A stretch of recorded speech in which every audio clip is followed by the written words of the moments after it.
Hello friends from all over the world. Welcome to Honor of Kings. If you don't know about Honor of Kings, don't worry. We will give you a full understanding about the game through 4 episodes. If you already know Honor of Kings, you should not miss this program, as you will find all the key information you want to know. Honor of Kings is a mobile game developed by TianYun Studio Group focusing on battle. It was released in China on November 26, 2015, and is currently the mobile game with the most players in the world. You will find a large number of unique heroes and finely designed skins in Honor of Kings. What's more, the immersive battlefield will also bring users fresh gameplay experience. That's why it is a fantastic choice for social entertainment. The first season of KPL was officially launched in September 2016, and we have witnessed the birth of 13 champions. After about 2,900 days and nearly 8,000 matches. Honor of Kings International Championship is an annual world-class esports tournament with the highest level of competition. It's worth mentioning that the 2021 Honor of Kings International Championship, which contributed 600 million content views on the day of the grand finals, reached 170 million users during the tournament. 2022 Honor of Kings International Championship will witness a whole update and hold a dazzling $10 million prize pool.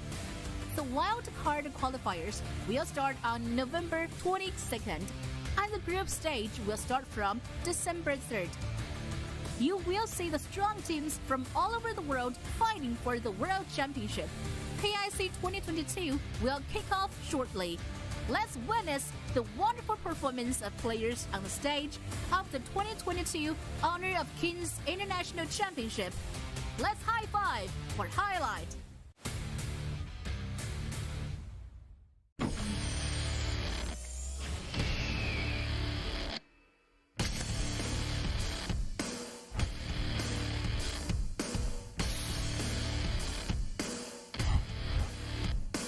感觉得扛不住了，开始吼我进行了一波绕后的位置，是想踢过来，但是没踢到什么关键位啊。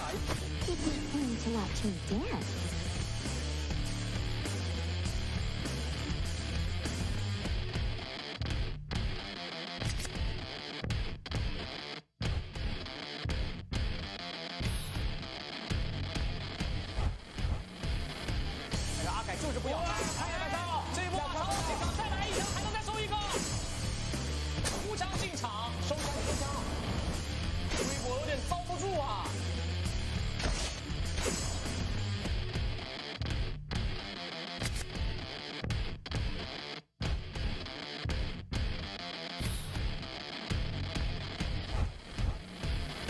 李毅知道已经没法打了，他得换线，又找到机会了。其实，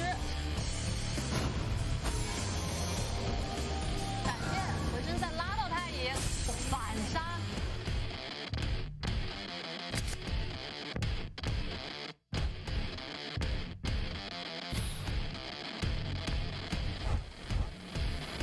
但是张飞直接开，把明天运气血弹砍开大，冲进去，阿里先撤一波，风筝一下砍。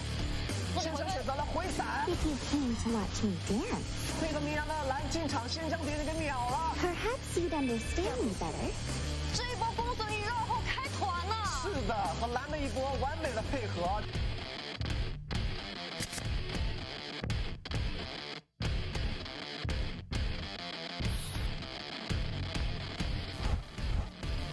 带上，来一口咬进去。Who draws a shark better? 接下挂羊，挂羊回头一下。And the sweet scent of blood. 挂羊再一次站了出来，自己还有个装甲，再加上个名刀，公孙离来了，直扑给了一推。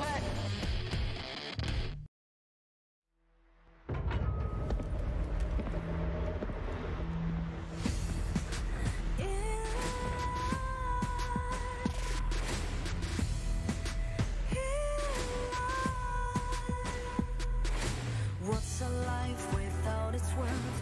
Compromising with what hurts inside.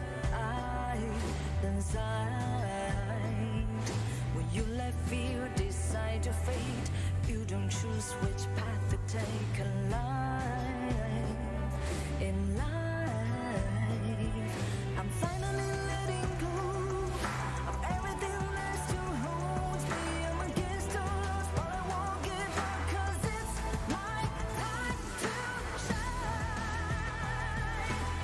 Standing in the spotlight, and no one let me down. Destiny is calling high and light. I'm not afraid to fight for everything I love. Victory is in my sight.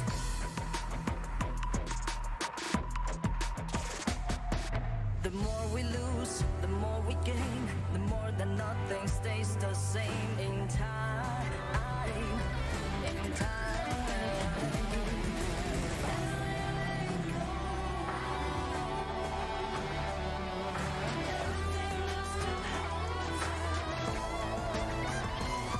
Cause it's our time to shine.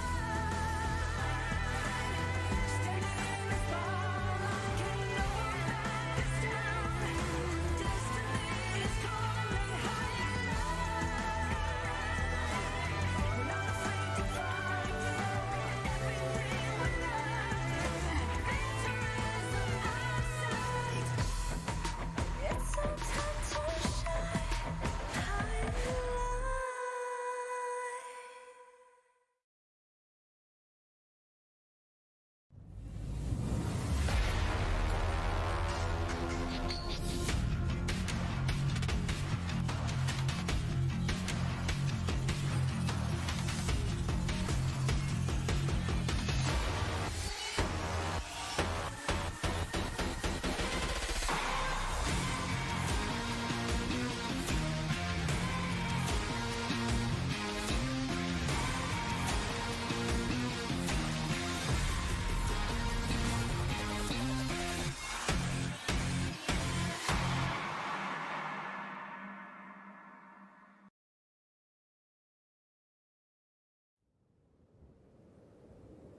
A beam of light anywhere can light up the world.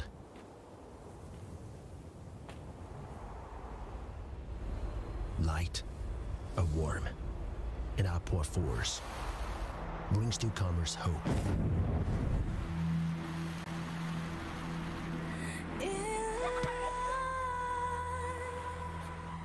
Light, a thought for comeback, gives you an indelible desire. What's a life without its worth? Compromising with what hurts inside. No matter where you are from, the desire to fight runs in our blood. You don't choose which path to take alive. In life, I'm finally Everyone long for unprecedented honor. Doing the best is the silent synergy among opponents.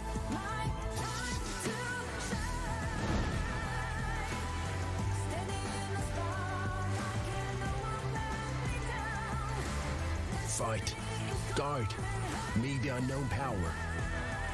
Challenge, attack, rise to difficulties till being famous.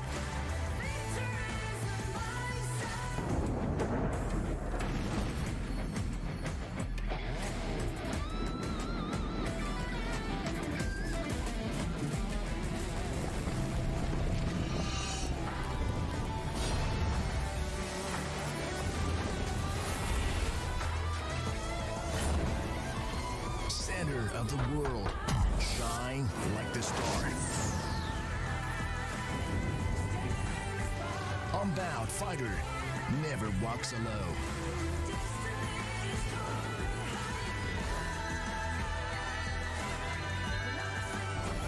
Highlight will be lit by you. Let the world see your light. It's our time to shine.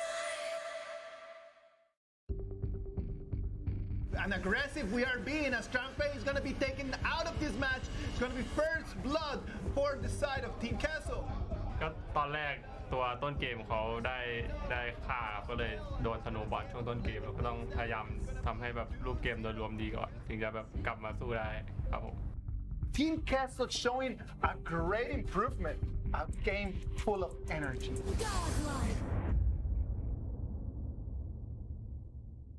สวัสดีครับผมชื่อ007X นะครับจากการมาแข่งขัน KIC2022 ครั้งนี้พวกเราก็มีเป้าหมายที่จะไปให้ถึงแชมเปี้ยนนะครับแต่พอมาถึงที่เนี่ยพวกเรารู้ดีว่ามัน We have a next match with Genji. Do you have the confidence of Confident?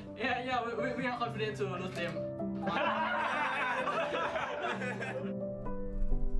ก็ทำไมถึงคิดว่าจะแพ้จริงๆนะครับแล้วก็นี่เป็นครั้งแรกที่เราได้เข้าร่วม KIC ครับเราก็ค่อนข้างใหม่ครับอย่างที่บอกไปว่า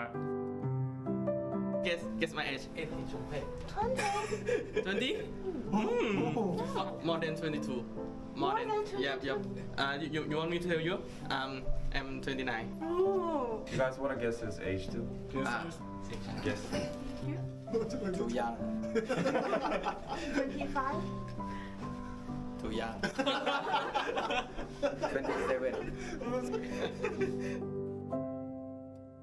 18 ครับเฉลี่ยก็น่าจะประมาณ 25 ครับก็ค่อนข้างจะเป็นปัญหานะครับเพราะว่ารู้สึกว่าเราไม่สามารถแบบตอบสนองได้ไวกว่าเมื่อก่อนครับก็พยายามเข้าไปลวงแครี่อีกฝั่งแล้วก็เอาตัวรอดให้ได้ครับ Okay, my main goal was trying to kill the carry and get out without dying. Thank you.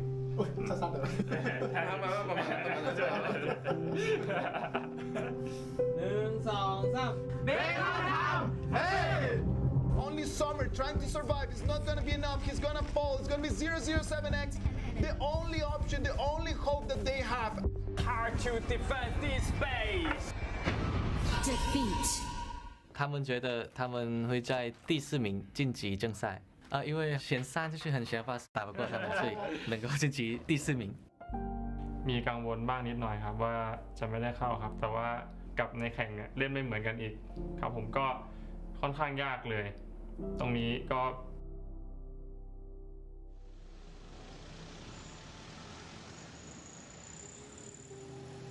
ที่ได้เล่นเกมก็น่าจะอายุประมาณ5 ขวบครับผมก็เล่นเป็นเกมส่วนทำไมถึงต้องมาเป็นโปรเกมเมอร์เพราะว่าคือด้วยที่เราชอบเล่นเกมตั้งแต่เด็กๆเนี่ย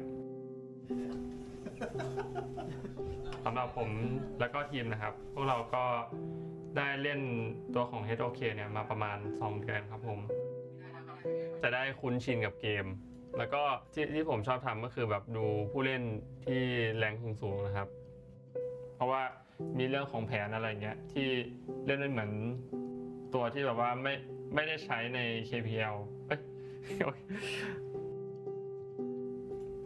มีปวดเป็นปวดหลังครับกับปวดนิ้วโป้งครับส่วนเรื่องถามว่าเหนื่อยไหมผมคิดว่าคือเรามีเวลาน้อยกว่าคนอื่นครับผมเราก็ต้องเต็มที่กับเวลาที่มีอยู่ให้ได้มากที่สุดครับผม It is gonna be their moment to try to seal their ticket to the group stages. Congratulations go to Bacon Time. ก็เอกลักษณ์สำคัญของทีมเบคอนไทม์หลักๆที่ทำให้แฟนๆมาติดตามนะครับก็น่าจะเป็นเรื่องของการที่เราสามารถพลิกเกมที่เสียเปรียบกลับมาชนะได้ครับผมก็หลังจากที่เข้ารอบแล้วครับก็รู้สึกโล่งครับผมก็รู้สึกโล่งแล้วก็ประมาณ3 อาทิตย์เป็นขั้นต่ำ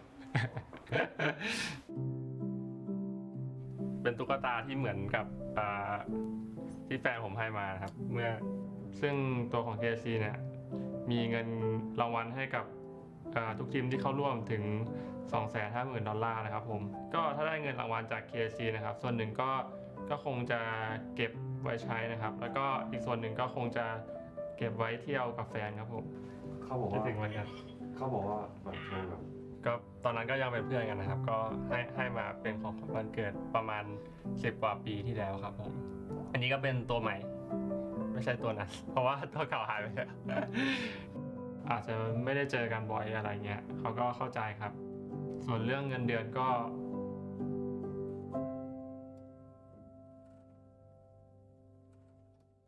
อยากให้คนทั้งโลกจำก็ถ้าอยากจะให้คนจำชื่อผม007X ในฐานะอะไรก็น่าจะเป็นเรื่องของผู้ที่เสียสละได้ทุกอย่างเพื่อชัยชนะของทีมครับ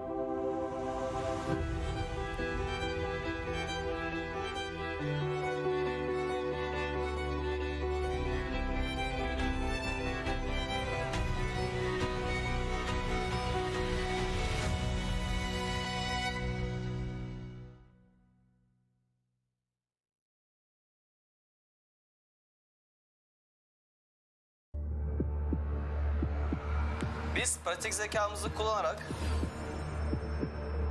rakipleri alt etmeye başaracağız.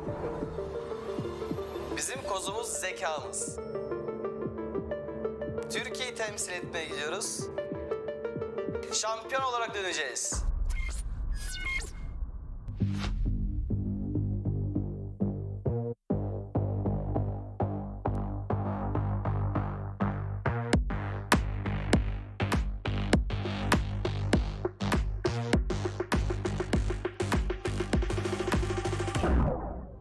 Bizim şampiyon olmaktan başka şansımız yoktu.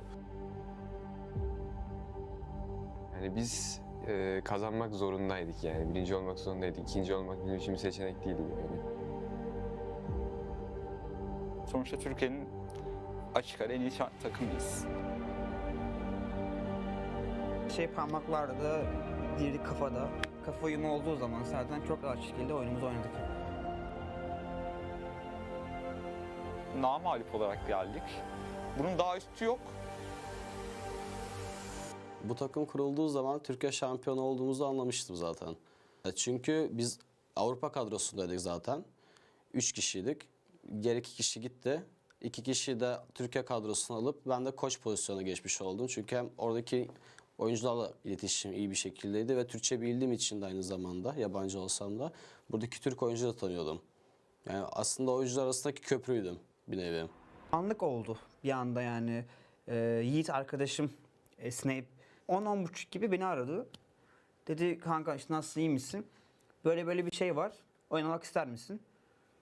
Dedim niye olmasın, deneyelim. Toplandık 5 kişi. Koçumuz, yedek oyuncumuz falan her şeyden hazırdı. Biz Knight'la tanışıyorduk önceden zaten. 2018'den beri tanışıyorduk.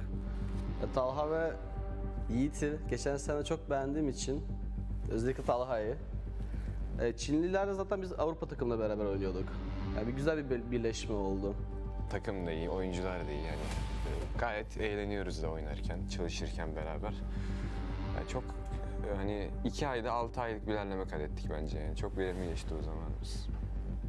Bu serüvenin en başında var olmak, en başından beri oynamak, yani ilklerden biri olmak keyif verici.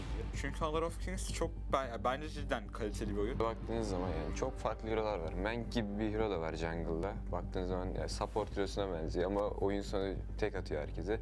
Bir yandan Lem gibi bir hero da var. Kai gibi bir hero da var. Hiç hasarı yok ama ölmüyor. Yani bu yani her maç farklı hero'lar oynamak, farklı rollerde iş yapabilen hero'lar oynamak bana zevk veriyor açıkçası. Oyun Çin'de sürekli turnuvaları olan, işte 6-7 yıldır olan bir oyun. Biz de 3 aydır bile belki beraber değiliz. 2 aylık bir takım olduğumuz için yani şöyle düşün. Bizim takım kuruldu ve dediler ki siz dedi şampiyon olacaksınız dediler. Yani ağır bir baskı bu. Ve biz ilk olarak sinerjiyle uğraşıyorduk. Yani bir ay boyunca hani diğer takımlar 2 koyuyorsa üstüne 3 koyuyorsa biz 7-8 koyuyorduk. Öyle söyleyeyim. Hani biz nereden baksak günde 12 saat, 13 saat oyun oynuyorduk. Ve her gün bizim off day'imiz bile yoktu. Yani biz de takımca bunu yaptık aslında. Bu kadar hani ezici bir üstünde kazanmamızın nedeni bu. Biz adaletsiz yarıştık. Çünkü biz daha akıllıca çalıştık. Yani süre aynı. Herkese verilen süre 2 ay ama o 2 ayı nasıl değerlendirdiğin önemli. Yani onlar 2 ayda belki bizim 1 ayda yaptığımız şeyi yaptılar ama biz 2 ayda onların belki 4 ayda 5 ayda yapacağı çalışmayı 2 ayda hazırladık yani kendimizce. Hazırlandık bu şekilde. Bende koçluk kafası yok, oyuncu kafası oluyor. Çünkü ben oyuncunun gözüyle gördüğü şekilde oyunu görüyorum. Sadece bir kuş bakışım var. Yani o yüzden daha o hissiyatı alamadım ama gördüğüm kadarıyla ya, takım nasıl yönetime baktığım zaman da başarılı olduğumu da düşünüyorum aynı zamanda.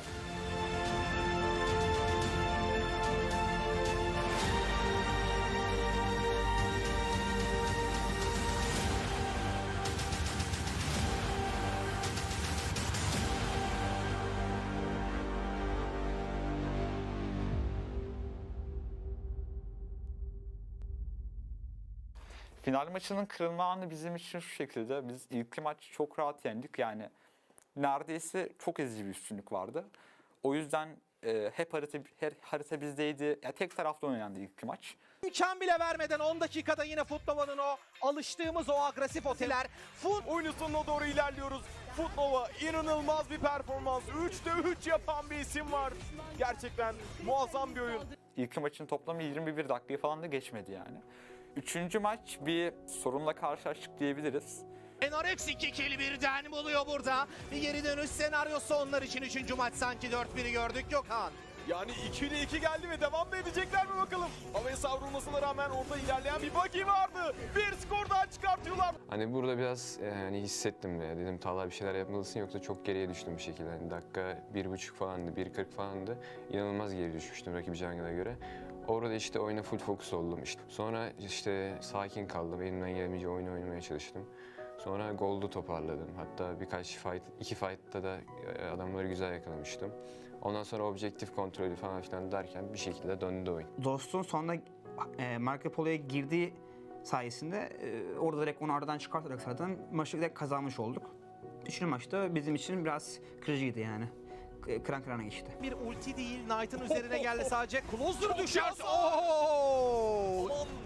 Oyunu kapatır mıyız Gökhan burada? Yani öyle de görünüyor ve artık 3-0'a doğru ilerliyoruz. Crystal'in aldığı hasarlarla birlikte son bir deneme vardı ama FUTNOVA seride durumu 3-0'a getirmeyi başarıyor. Burada ne kadar çok yensek de kaybetsek de her zaman tecrübe yani en üst planda oluyor.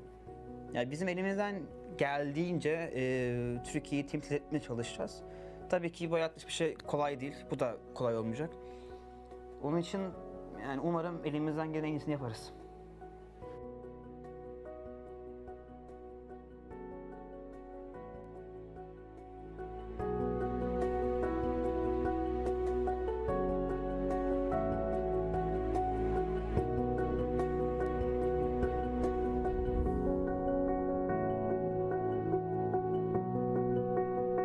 İnsan zaten genel olarak göremediği şeyden korkan bir varlık. Yani Türkiye'de de böyleydi birazcık. Hani rakiple antrenman yapınca bunu az çok çözebiliyorsun veya turnuva maçlarını izleyince başladığı zamanki turnuva maçlarını izleyince çözebiliyorsun.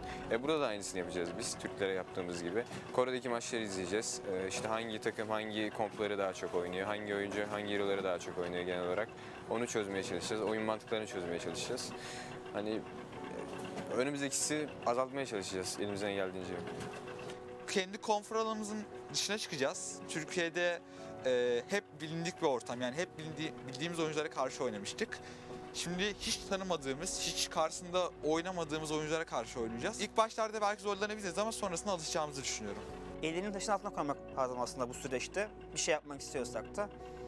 Aslında ne diyeyim yani hayal kurmak boş bir şey. Böyle hayaller değil de direkt yavaş yavaş merdiven çıkıp başarmak aslında bir hedeftir. Biz de hedefimize ulaştık. Şu anki hedefimiz de en iyi şekilde temsil etmek ve birinci olmak tabii ki. Çok büyük bir ödül. Bu ödül de yani herkesin hayatını değiştirecek neredeyse. Öyle bir büyük ödül. Umarım hedefimize ulaşırız. Her oyuncunun olduğu gibi benim de hayalim o Worlds'te hani o final koltuğuna oturmak ve onu kazanmak diyebilirim o maçları. Kazanmaya da haklıyım. Benim kariyerimdeki tek isteğim dünyada biz bırakabilmek dünya sıralamasında. Hedefim ben o gün başlamıştım, yani oyunlara ilk başladığım gün ilk izlediğim turnuvalarda belirlemiştim. Honor of Kings dünya şampiyonu olmak. Kısa vadede benim için hayal ama uzun vadede hedef olarak görüyorum bunu. Ya 8 KP takımı diyelim, diğeri de KP takımı. Ama merak ediyorum bu arada. O 8 tane olayını merak ediyorum. Kendi aralarında maç olacak mı olmayacak mı? Vuracağız. Berat alacak Luvan'ı. Bom bom bom bom bom. Kingo da alacak yanayı çıtır çıtır. Bitti. Bitti, oyun bitti direkt yani. Tartışmaya gerek yok.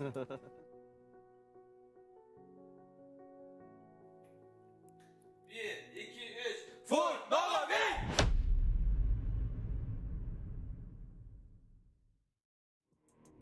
Ladies and gentlemen, welcome to the 2022 Honor of Kings International Championships Group Stage, Week 2. It's going to be our last day. I'm your caster, Pena.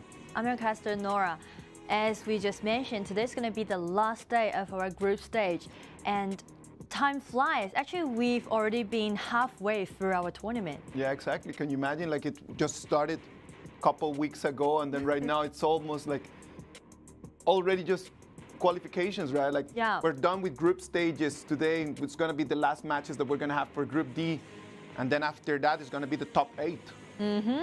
And there's something of note that the draw is going to start tonight. And after the draw, 2 days later, we'll just go for that quarterfinals. So actually, that's going to be quite short time. There's going to be quite short time for teams to start thinking about how they want to face this, what they want to do for those BO7s. It's going to be a completely different stage than what we just saw in the BO2s or BO1s before. As we were doing BO2, you don't need to save any heroes or save any options. You just grab anything you got, everything you got. But it's totally different when you're playing with best of 7. Strategies would be much more important during the benefit phase. Talking a little bit about Bacon Time and FUTNOVA, who are going to be the two teams from the other areas that they're going to be saying goodbye today if they're not able just to turn things around against Destiny. That's gonna be quite hard for them, to be honest. But because like for both of the teams, they only got 1 point in their hand. Yeah. And they end up the last game as a draw. So actually that make the gap even more significant. There are 9 points out there, right? So if they want to just make it through, they need to go and try to grab those 9 points.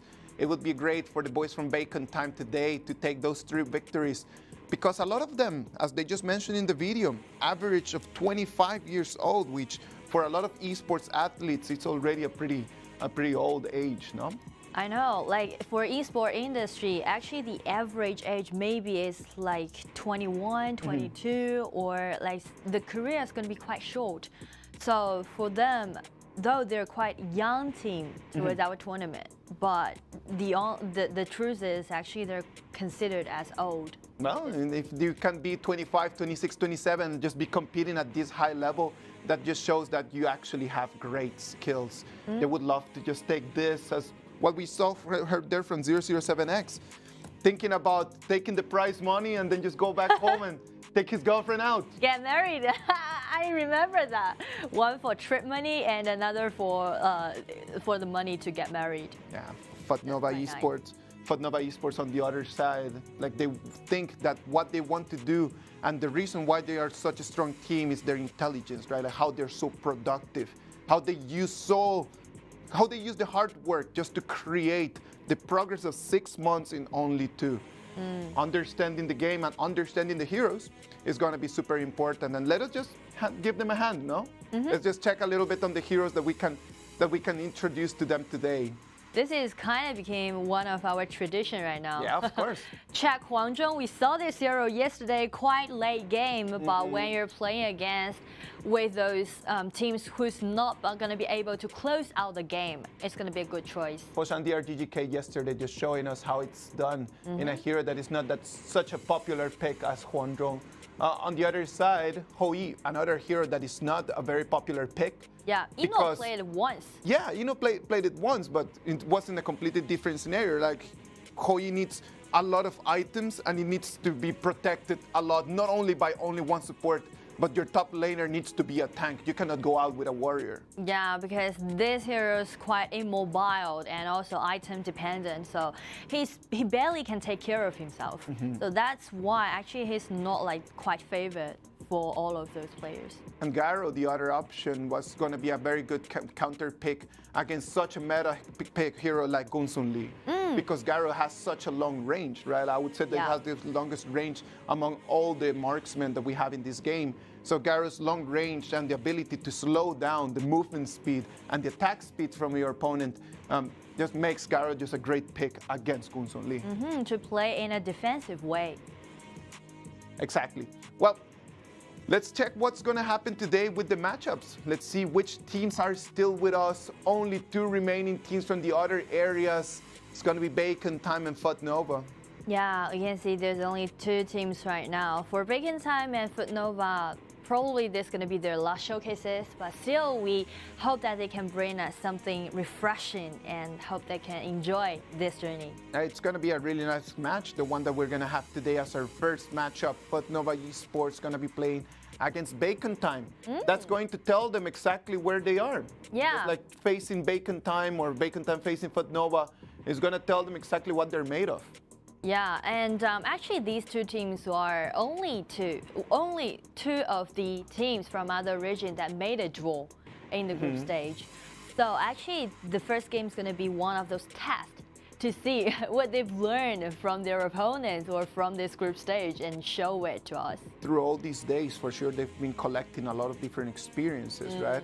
And knowing the boys from FUTNOVA Esports, the ones that they like grinding 12, 13 hours a day, I'm totally sure that FUTNOVA Esports today is going to show us something completely different to what we've been seeing before. Like before, actually, FUTNOVA, their composition is quite solid, which surprised me a lot. They, even back in their own qualifier, the compositions that they use is quite similar to those compositions that teams from KP Origin use. Instead, they would use like Lianpo as a support.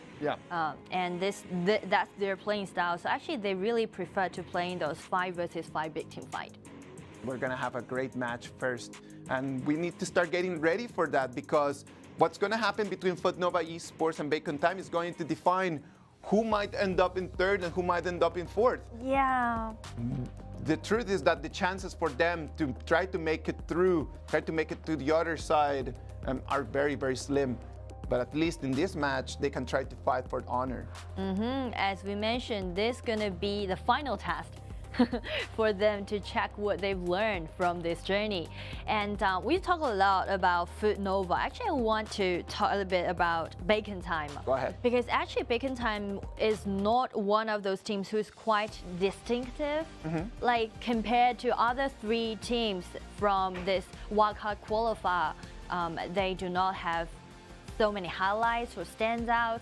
But you can see from that video, they're quite introvert, or they're quite enjoying this journey. Yeah, they're enjoying the journey at all, like completely.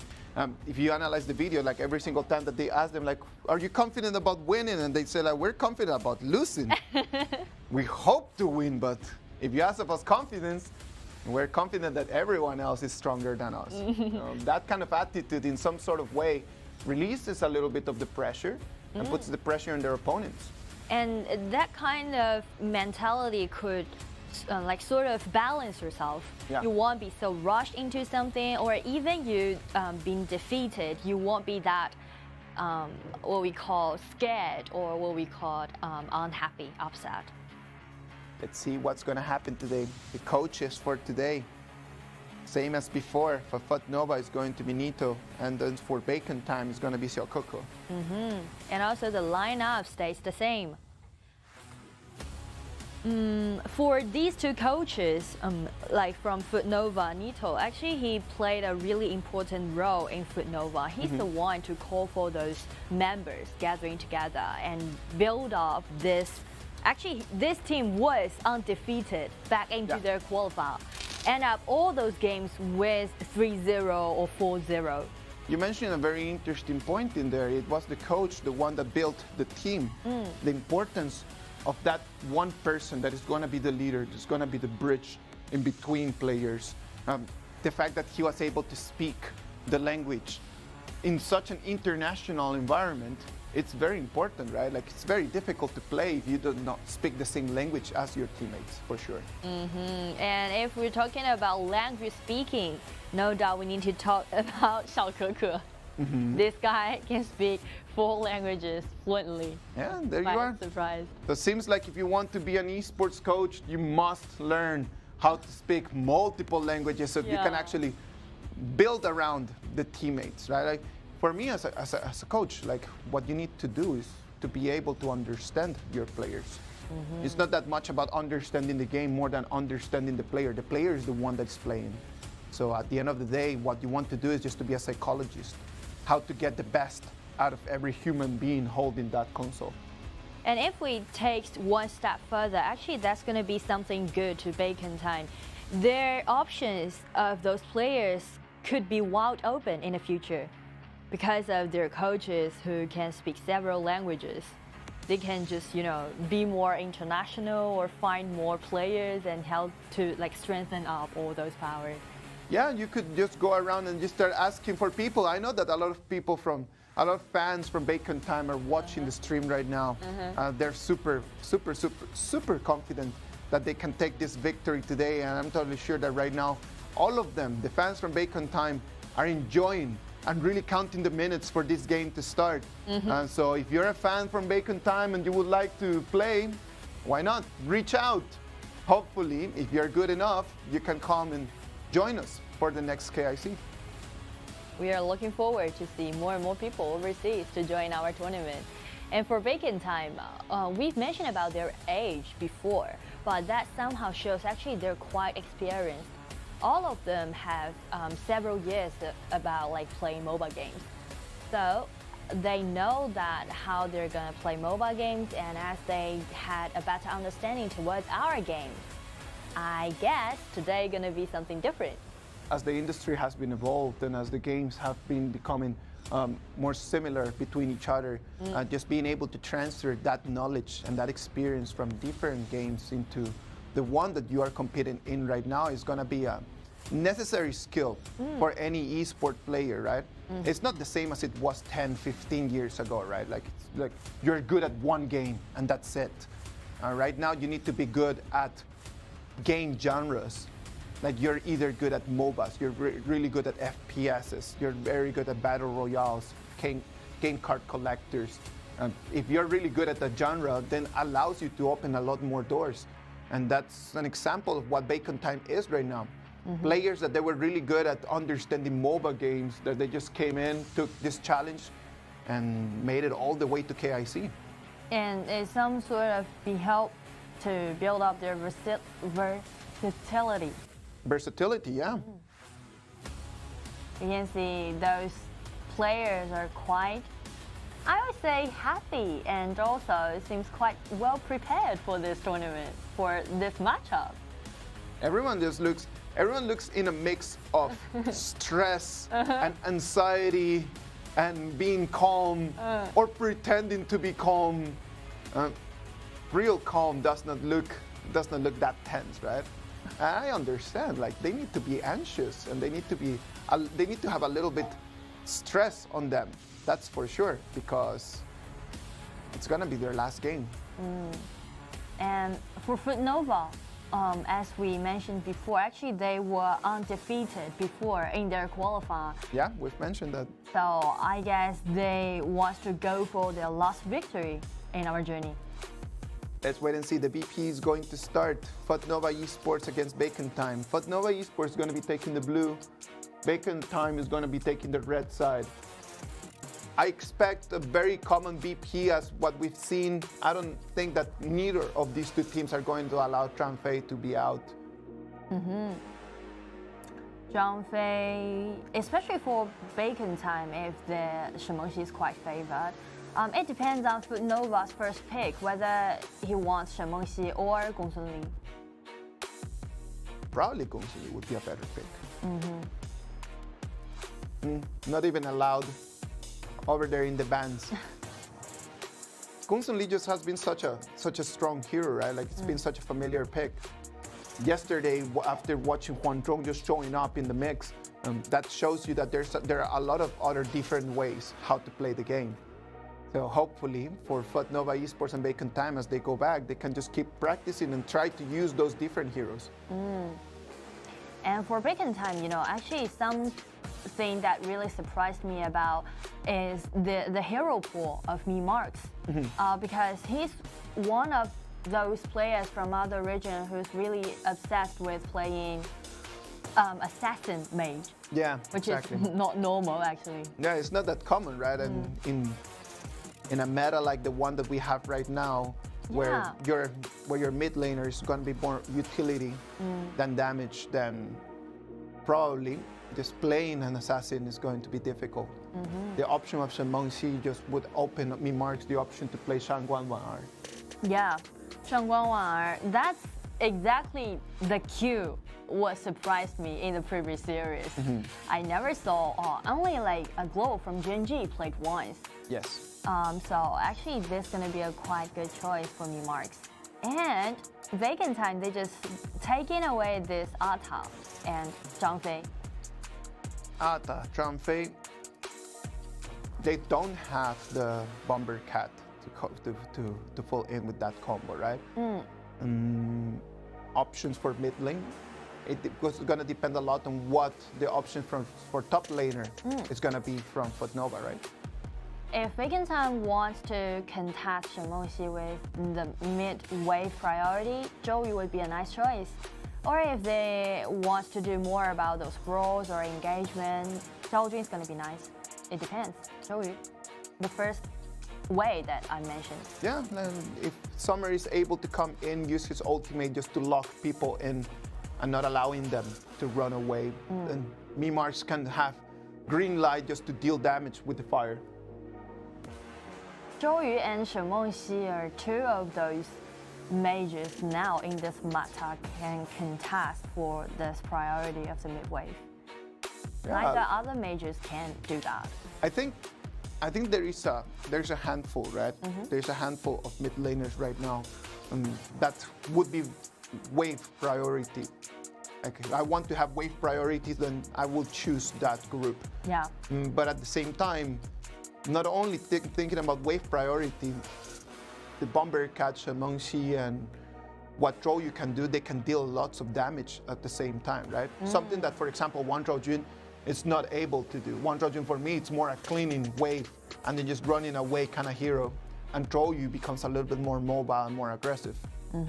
Because those AoE damage he can did and also those burning marks that he can dealt on his targets will allow him to do consistent like damage.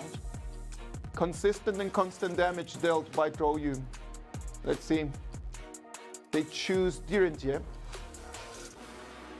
Good pick. Good pick.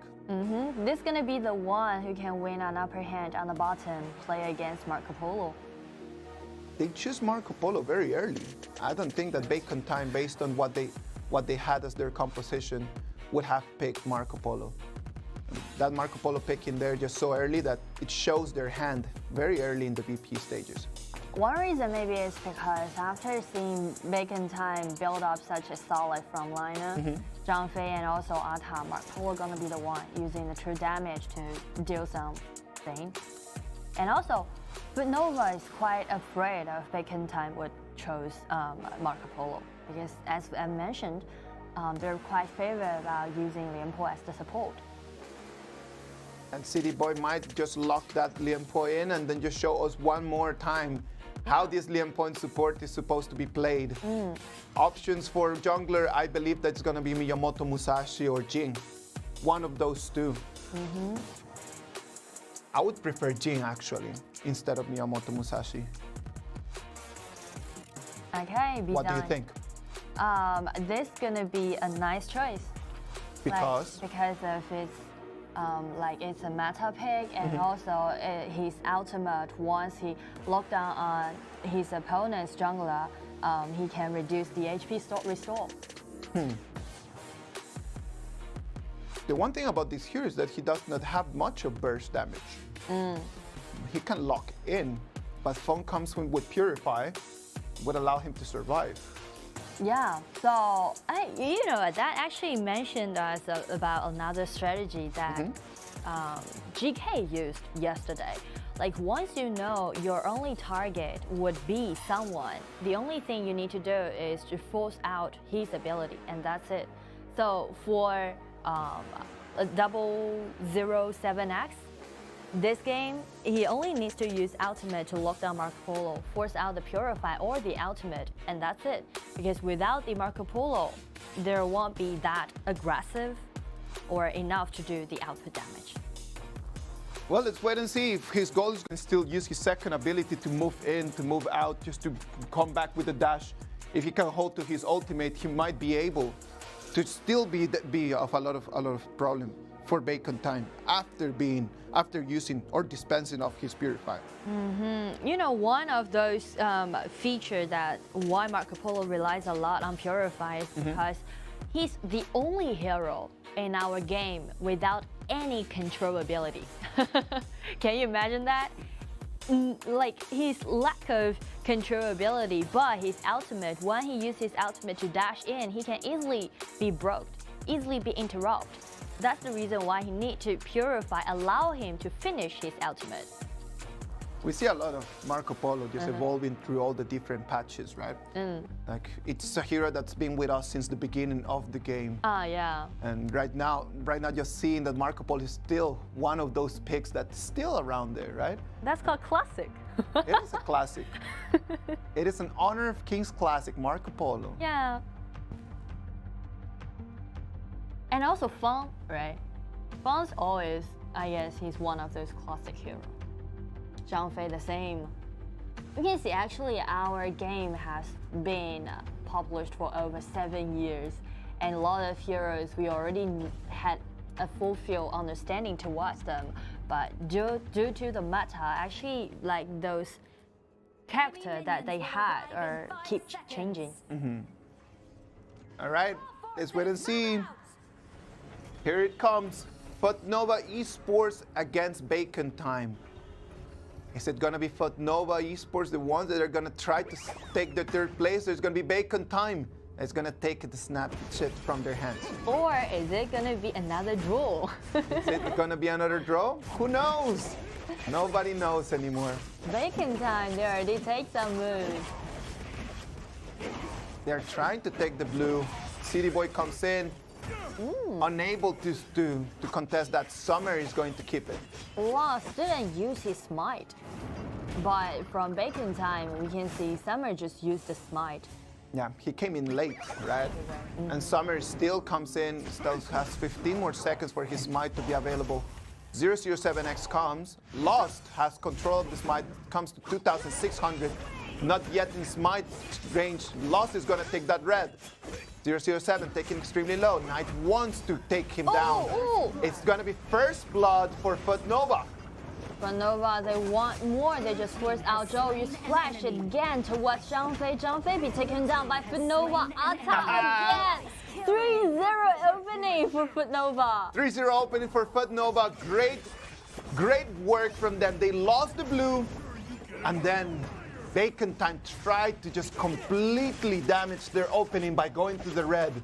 And they actually handed 3 kills for FUTNOVA. Ooh, so actually, can we say it in another way that the reason why Lost saved this smite is because after seeing Bacon Time carrying 3 smites, you know that you are gonna go for my red buff. So that's gonna be my battlefield. Yeah, I think that he just came late for the blue contest.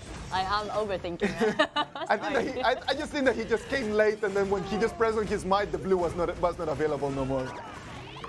But that's some mistake that Bacon Time just had, because all of those 3 smites were in cooldown at that evasion. So that's something they need to note.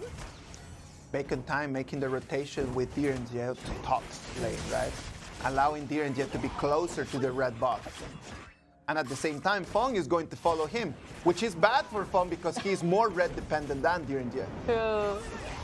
Marco Polo need the red buff, and also he can't contest DRG on solo lane. City Boy being extremely aggressive. 5 people from Bacon Time come in just to check on the vision. And Knight just staying on bottom lane. He's a man who needs his minions.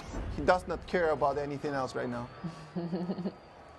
Maybe for Knight, after he already take this minion away, the next move he's gonna do is just to rotate in the mid. Gain the vision control. Rotating to the middle, you just called. Mimarch is going to be launched on the air. The damage does not follow. Mimarch still alive. He's going to be able to clean that wave. And you know, actually there's a saying when you're playing this game is you don't need to take down your enemy. Dealing enough damage, let them to be unhealthy, go back to home, that's enough. And FUTNOVA takes control of the Tyrant. Yeah. If they've got the power play, they need to use it in some sort of way. The decision was to go for that objective. Go for that objective, take it down and ground some effective, and also with Shenongxi and also Lost, they're gonna be quite powerful in the early game. Alright, now Moss is already in level 4, moving to level 5. He's got his ultimate available. FUTNOVA needs to play a little bit differently right now since Moss initiation followed in by 007X lock in could be bad news for them.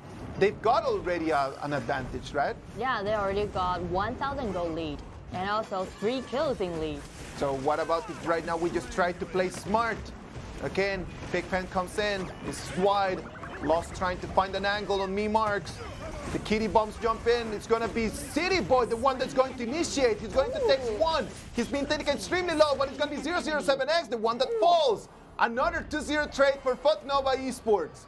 FUTNOVA for today's game. It seems like they're well prepared for this game, and that was quite a nice counter-attack. Well, we need to admit that Moss find a unique angle. Yes. But what the pity is that by using this ultimate, actually 4 people be pushing back under their own turret. So this is gonna be something not good for Bacon Time. Check is Moss find a really nice angle, but and he just pushes them in under the turret. Yeah. So Protected. That's true. No, we talked about that, right? Like we're always saying that Tranfei has initiation, that Tranfei is very useful hero, but you need to find the right angle. If you don't find the right angle, then just hold to your ult. Yeah, just take those games played by teams from KPL Origin in the previous series. They use this Tranfei, try to sneak around to the rear, right? And using an ultimate to push everyone out. Yeah. Not just gonna force you in. 3,000 gold advantage right now for FUTNOVA. Almost 6 minutes of the game. They need to be smart. Right now, City Boy is going to be found over there in the bush. Gonna have to run away. Moz is gonna use his ultimate, trying to lock in. 007X is going to be wide. Moz ultimate, one more time, not being of the best effect. Moz is using his ultimate in a quite luxurious way. Yeah? It seems like actually it's not easy for Tranfei to save those energy bars. I know. Waiting for all those energy bars to be filled up. And he's just using it as if it would be like very cheap. Yeah, and what's worse is that without the ultimate provided by Moz, there's no way for Bacon Time to push back. Right now it's FUTNOVA, the ones that they're in the lead. Now this is going to be the question right now. You're in the lead. You've got already a 2,500 gold advantage that you have not seen before. What do? Do you push? Do you stay together? Are you trying to be more aggressive and trying to finish the game right now? I agree with do it in an aggressive way. Since you already got 3,000 gold lead. And it's now or never. These kind of heroes are quite early game playing style. They're totally capable to do some initiation. But look at that, Miyamoto Musashi trying to find the angle in. But that's going to be a little bit hard. It's going to be difficult. Feng right now is trying to get control of his breath.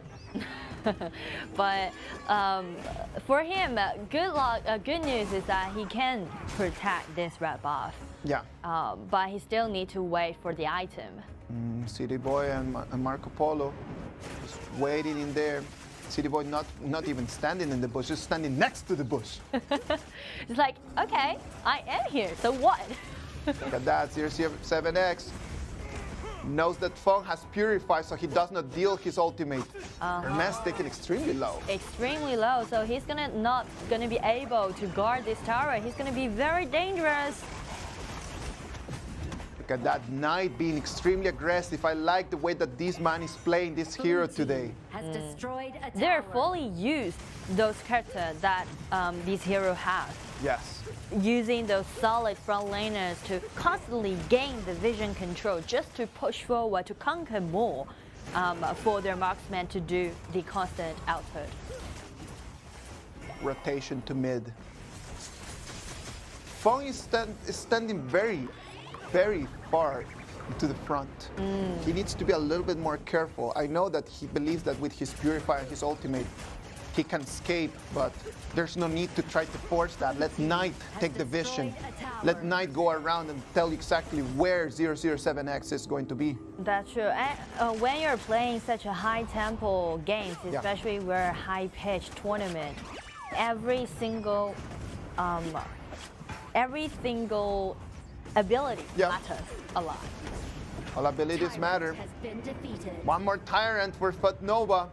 They're playing this straight to the book. This is just a textbook move.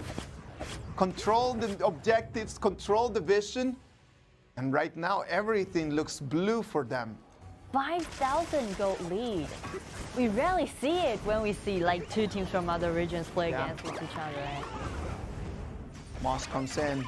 He's going to receive the fire from the kitty bombs. Good news to Bacon Time is that due to this Xiao pick, actually they can easily to guard this mid tower. But the problem is they still need to try to guard their field. They need to guard their field, but look at that. Lost makes the TP straight coming for the blue buff from Bacon Time, not allowing 007X to have control of his own resources. 007X has not been part of any of the fights yet. He's just been a bystander, just going around trying to hold to it. Now, as the time goes, Lost damage is going to start just being not that critical. True. Lost's damage is not going to be that important. He's gonna be able to do some control, but that's it. Exactly. So that's exactly what Bacon Time's doing now. They know that for their marksman, he need a quite comfortable spot for him to do the output, and they need time for Ata and Zhang Fei to pile up. So they're trying to buy some time. And this is something worth mentioning, is that once you're not able to take down this mid tower of your opponent, one strategy is take the second tower on both side lanes. So you can try to push from top and bottom, no? Yeah, and the mid tower is going to be isolated. Lost stepping too deep in the bottom lane. Handing Bacon Time an opportunity for them to turn things around. That kind of mistakes cannot happen. Look at that. Right now it's going to be 007X, the one that has green light to push on bottom lane. When 007X tried to do this split out push, FUTNOVA really have the power to contest with this hero. He's got 7,000 gold, not bad. And also his second ability will allow him to dash forward or escape away from all those around. So the problem for FUTNOVA or for those teams who got a gold lead or resources lead is that how they're going to Why? Why? You don't need to go and take on Hermes. Like you already have a gold advantage. In terms of that, if they kill you, you're handing the opportunity to them to turn things around. You don't need to engage in those 1v2s. There's no need. Even you got a gold lead, you still need to be... If you have a gold lead, you need to safeguard your gold lead. Don't go around just trying to force things that don't need to be forced. True. Because if you're quite flagrant, it's gonna cause some mistakes, and that will allow your opponents to find a way to counterattack. Now this is gonna be interesting to see how is FUTNOVA trying to make it all the way to high ground. It's gonna be easier for Bacon Time to protect their high ground by having that throw you, right?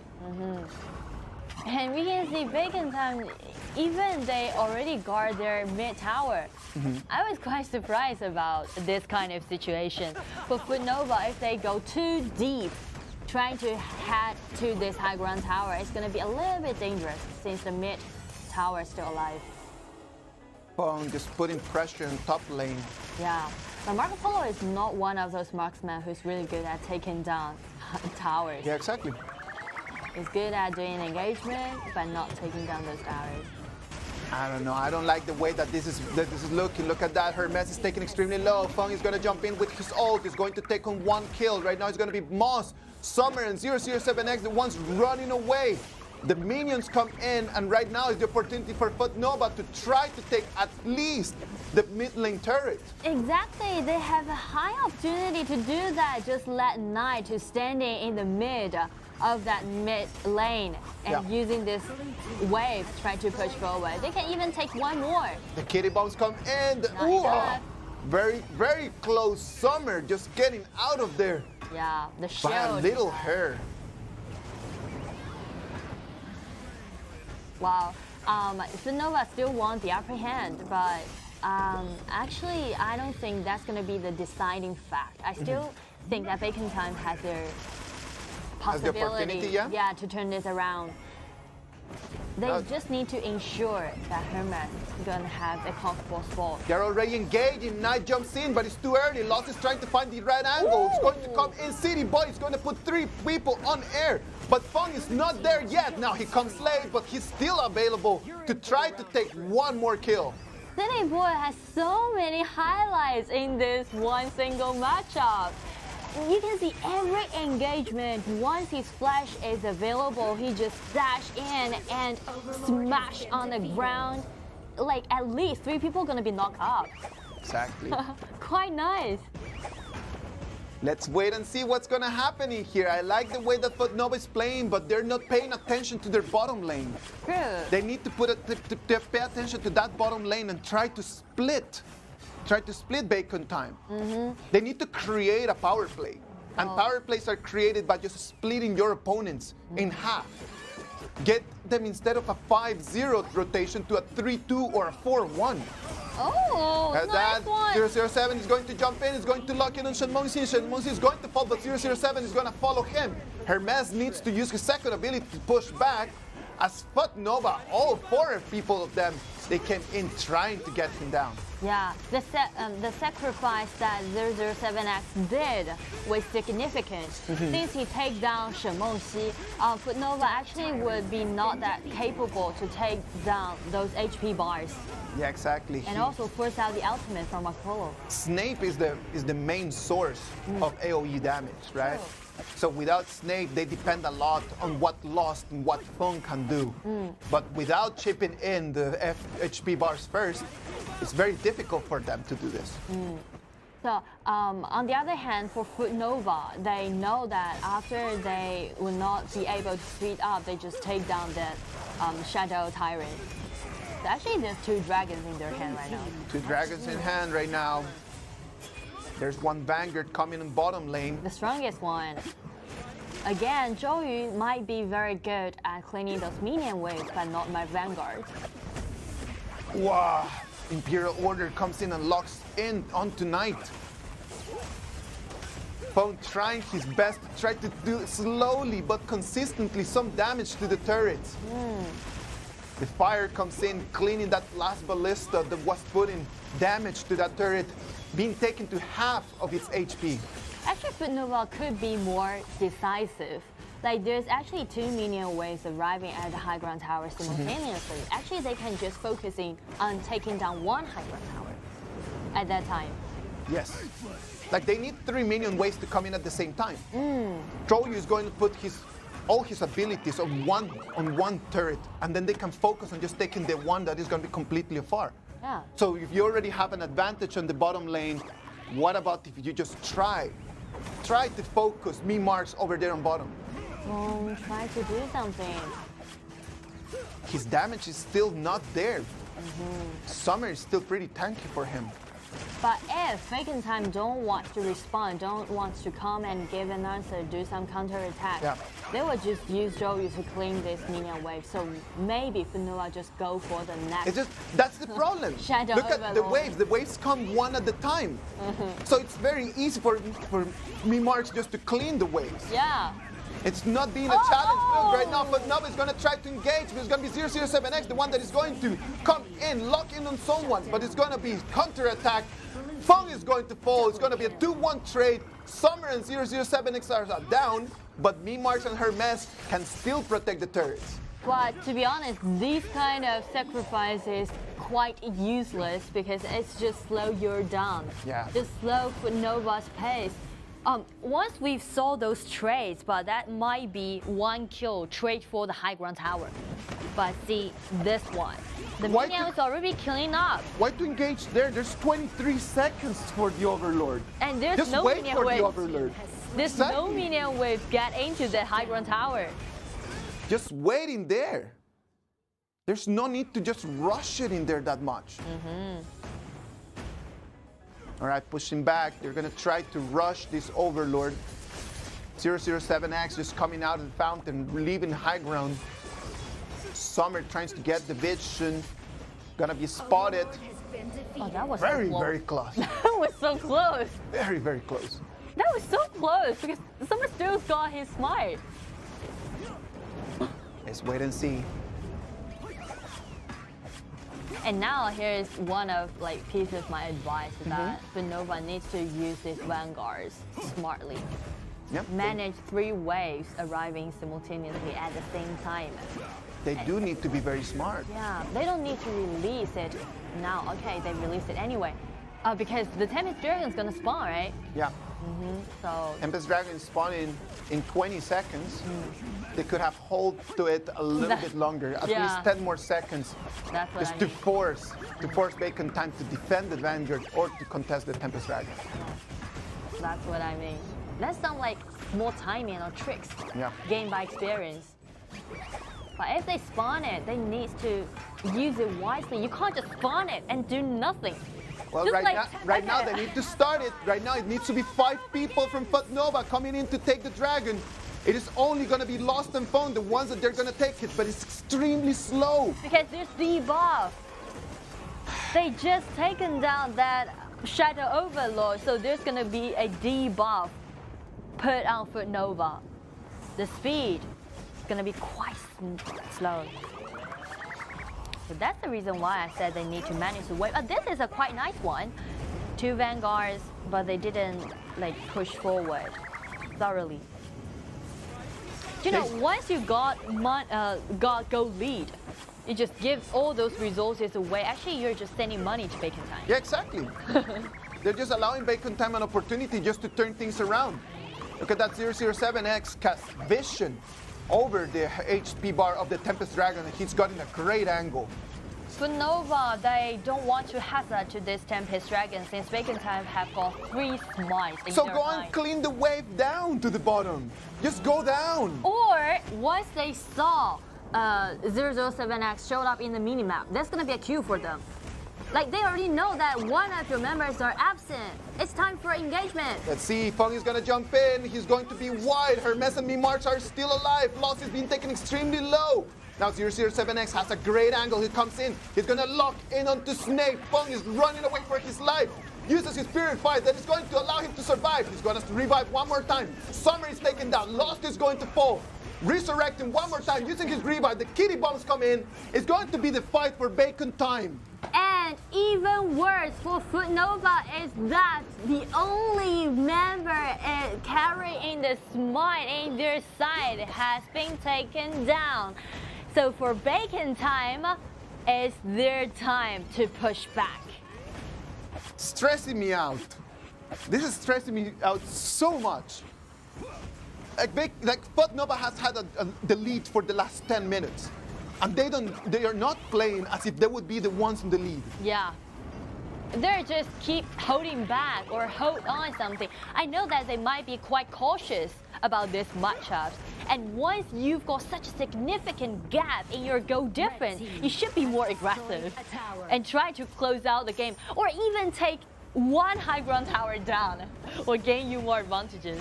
The understanding of wave management is still not there. They're not being able to control that. But check the minion waves on Look the at bottom. that, Snape one more time. He's gonna be taken down. Feng uses his ult to run away, but he's going to be locked down one more time by 007X. FDN, the boys are just falling like flies. Knight needs to run away, trying to survive, so it's not going to be an ace. This is a 3-0 trade, and Bacon Time just let one of those high ground tower go and tried to Where take is Lost going? He tried to steal the crystal, but then... Can he steal the crystal? He's got 2 people there and he got no minions. Where is he going? He wants to try, but what about the Tempest Dragon? They're just gonna hand it over to Bacon Time. Tempest Dragon got easily taken down by Bacon Time. Wow. Wow. With those effects, with those earnings, taking down this Tempest Dragon, Bacon Time's now allowing to be more aggressive. They can use those minion waves to push forward. Even better is that they've got Zhou Yu, they've got DRG.GK. Both are quite good at taking down those towers. It's going to be difficult right now for FUTNOVA to try to get out of here. They just handed in the keys to victory to Bacon Time when they had a gigantic advantage. And we can see actually there was a 10,000 gold lead 8 minutes ago. Wait, a nice catch. Mimarx cannot leave, but he's going to be FTN right now, just jumping back because they still have the Tempest Dragon bar. Knight jumping in, regardless of that, he's taking true damage from every single angle. 007 just needs to wait for the right moment to just jump in the fight. They're trying, but this problem, this land form for Bacon Time is not that comfortable. Hermes has no environment for him to do the output. But that was a nice gank done by FUTNOVA. 25 minutes. Yeah, after they taken down Zhou Yu, actually I guess this game's gonna last for another maybe 5 minutes. Both teams gonna wait for the next Tempest Dragon. I just don't understand what's the decision from FUTNOVA. I know. It's not decisive at all. And you would not I'm not expecting this in this moment of the tournament. And I'm actually quite surprised because after I watched those performances that they showed back in their own qualifier, they are the team that always gonna close out the game in 10 minutes. Yeah, so maybe just right now when we make it all the way to 25, they're not used to this kind of game. Maybe, because they never been to such a late game. Let's wait and see. Right now it's going to be Bacon Time, the ones that they're trying to initiate. Hermes taken extremely low by the kitty bombs. Well, but now, the good news to FUTNOVA is that they finally got a high ground tower advantage on the bottom. Yeah. Because the Tempest Dragon gonna spawn on the opposite side. But Bacon Time has a better understanding, so their priority is not actually the mid lane that right now FUTNOVA is so critically trying to push. But the first thing that Bacon Time does is just to keep 007X down in the bottom lane, cleaning the wave. They clean the wave and then he can rotate quickly to contest that Tempest Dragon. And also gonna do not let the bottom lane to be under pressure. Look at that, he's going to be locked in. Oh. He's going to use his revive. The kitty bombs come in, but he's not gonna be able to take on Mark's back. Power play for 50 seconds for Bacon Time, one more time. But again, the Tempest Dragon just spawned. You don't need to hazard when the Tempest Dragon is gonna spawn. They're all aiming at 007X, but he's wanna push back. Even the HP bar's not that healthy, and Mark Full just chasing too deep. Even go to the opponent's high ground tower, another side. Check DRG.GK, keep chasing with this red buff, take Limpo down.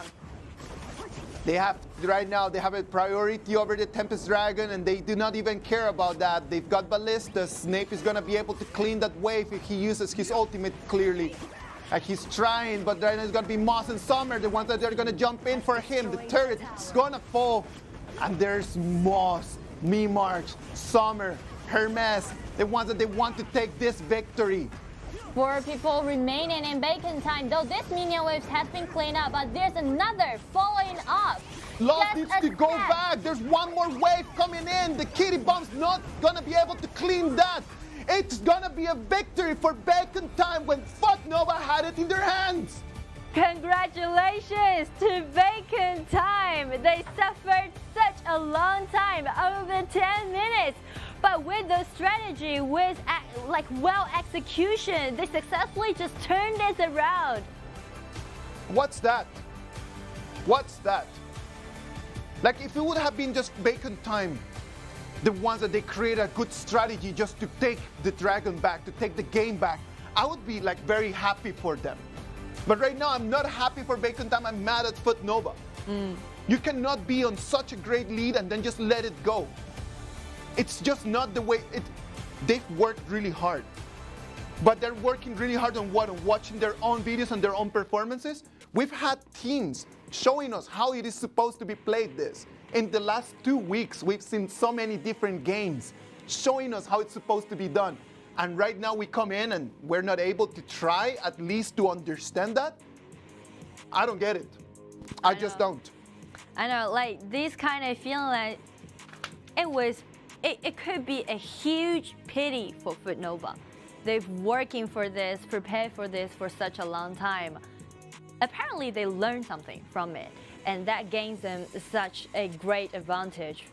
But why just hand it over to your opponents, right? No, I don't think that they learned anything in terms of late game in the last 2 weeks.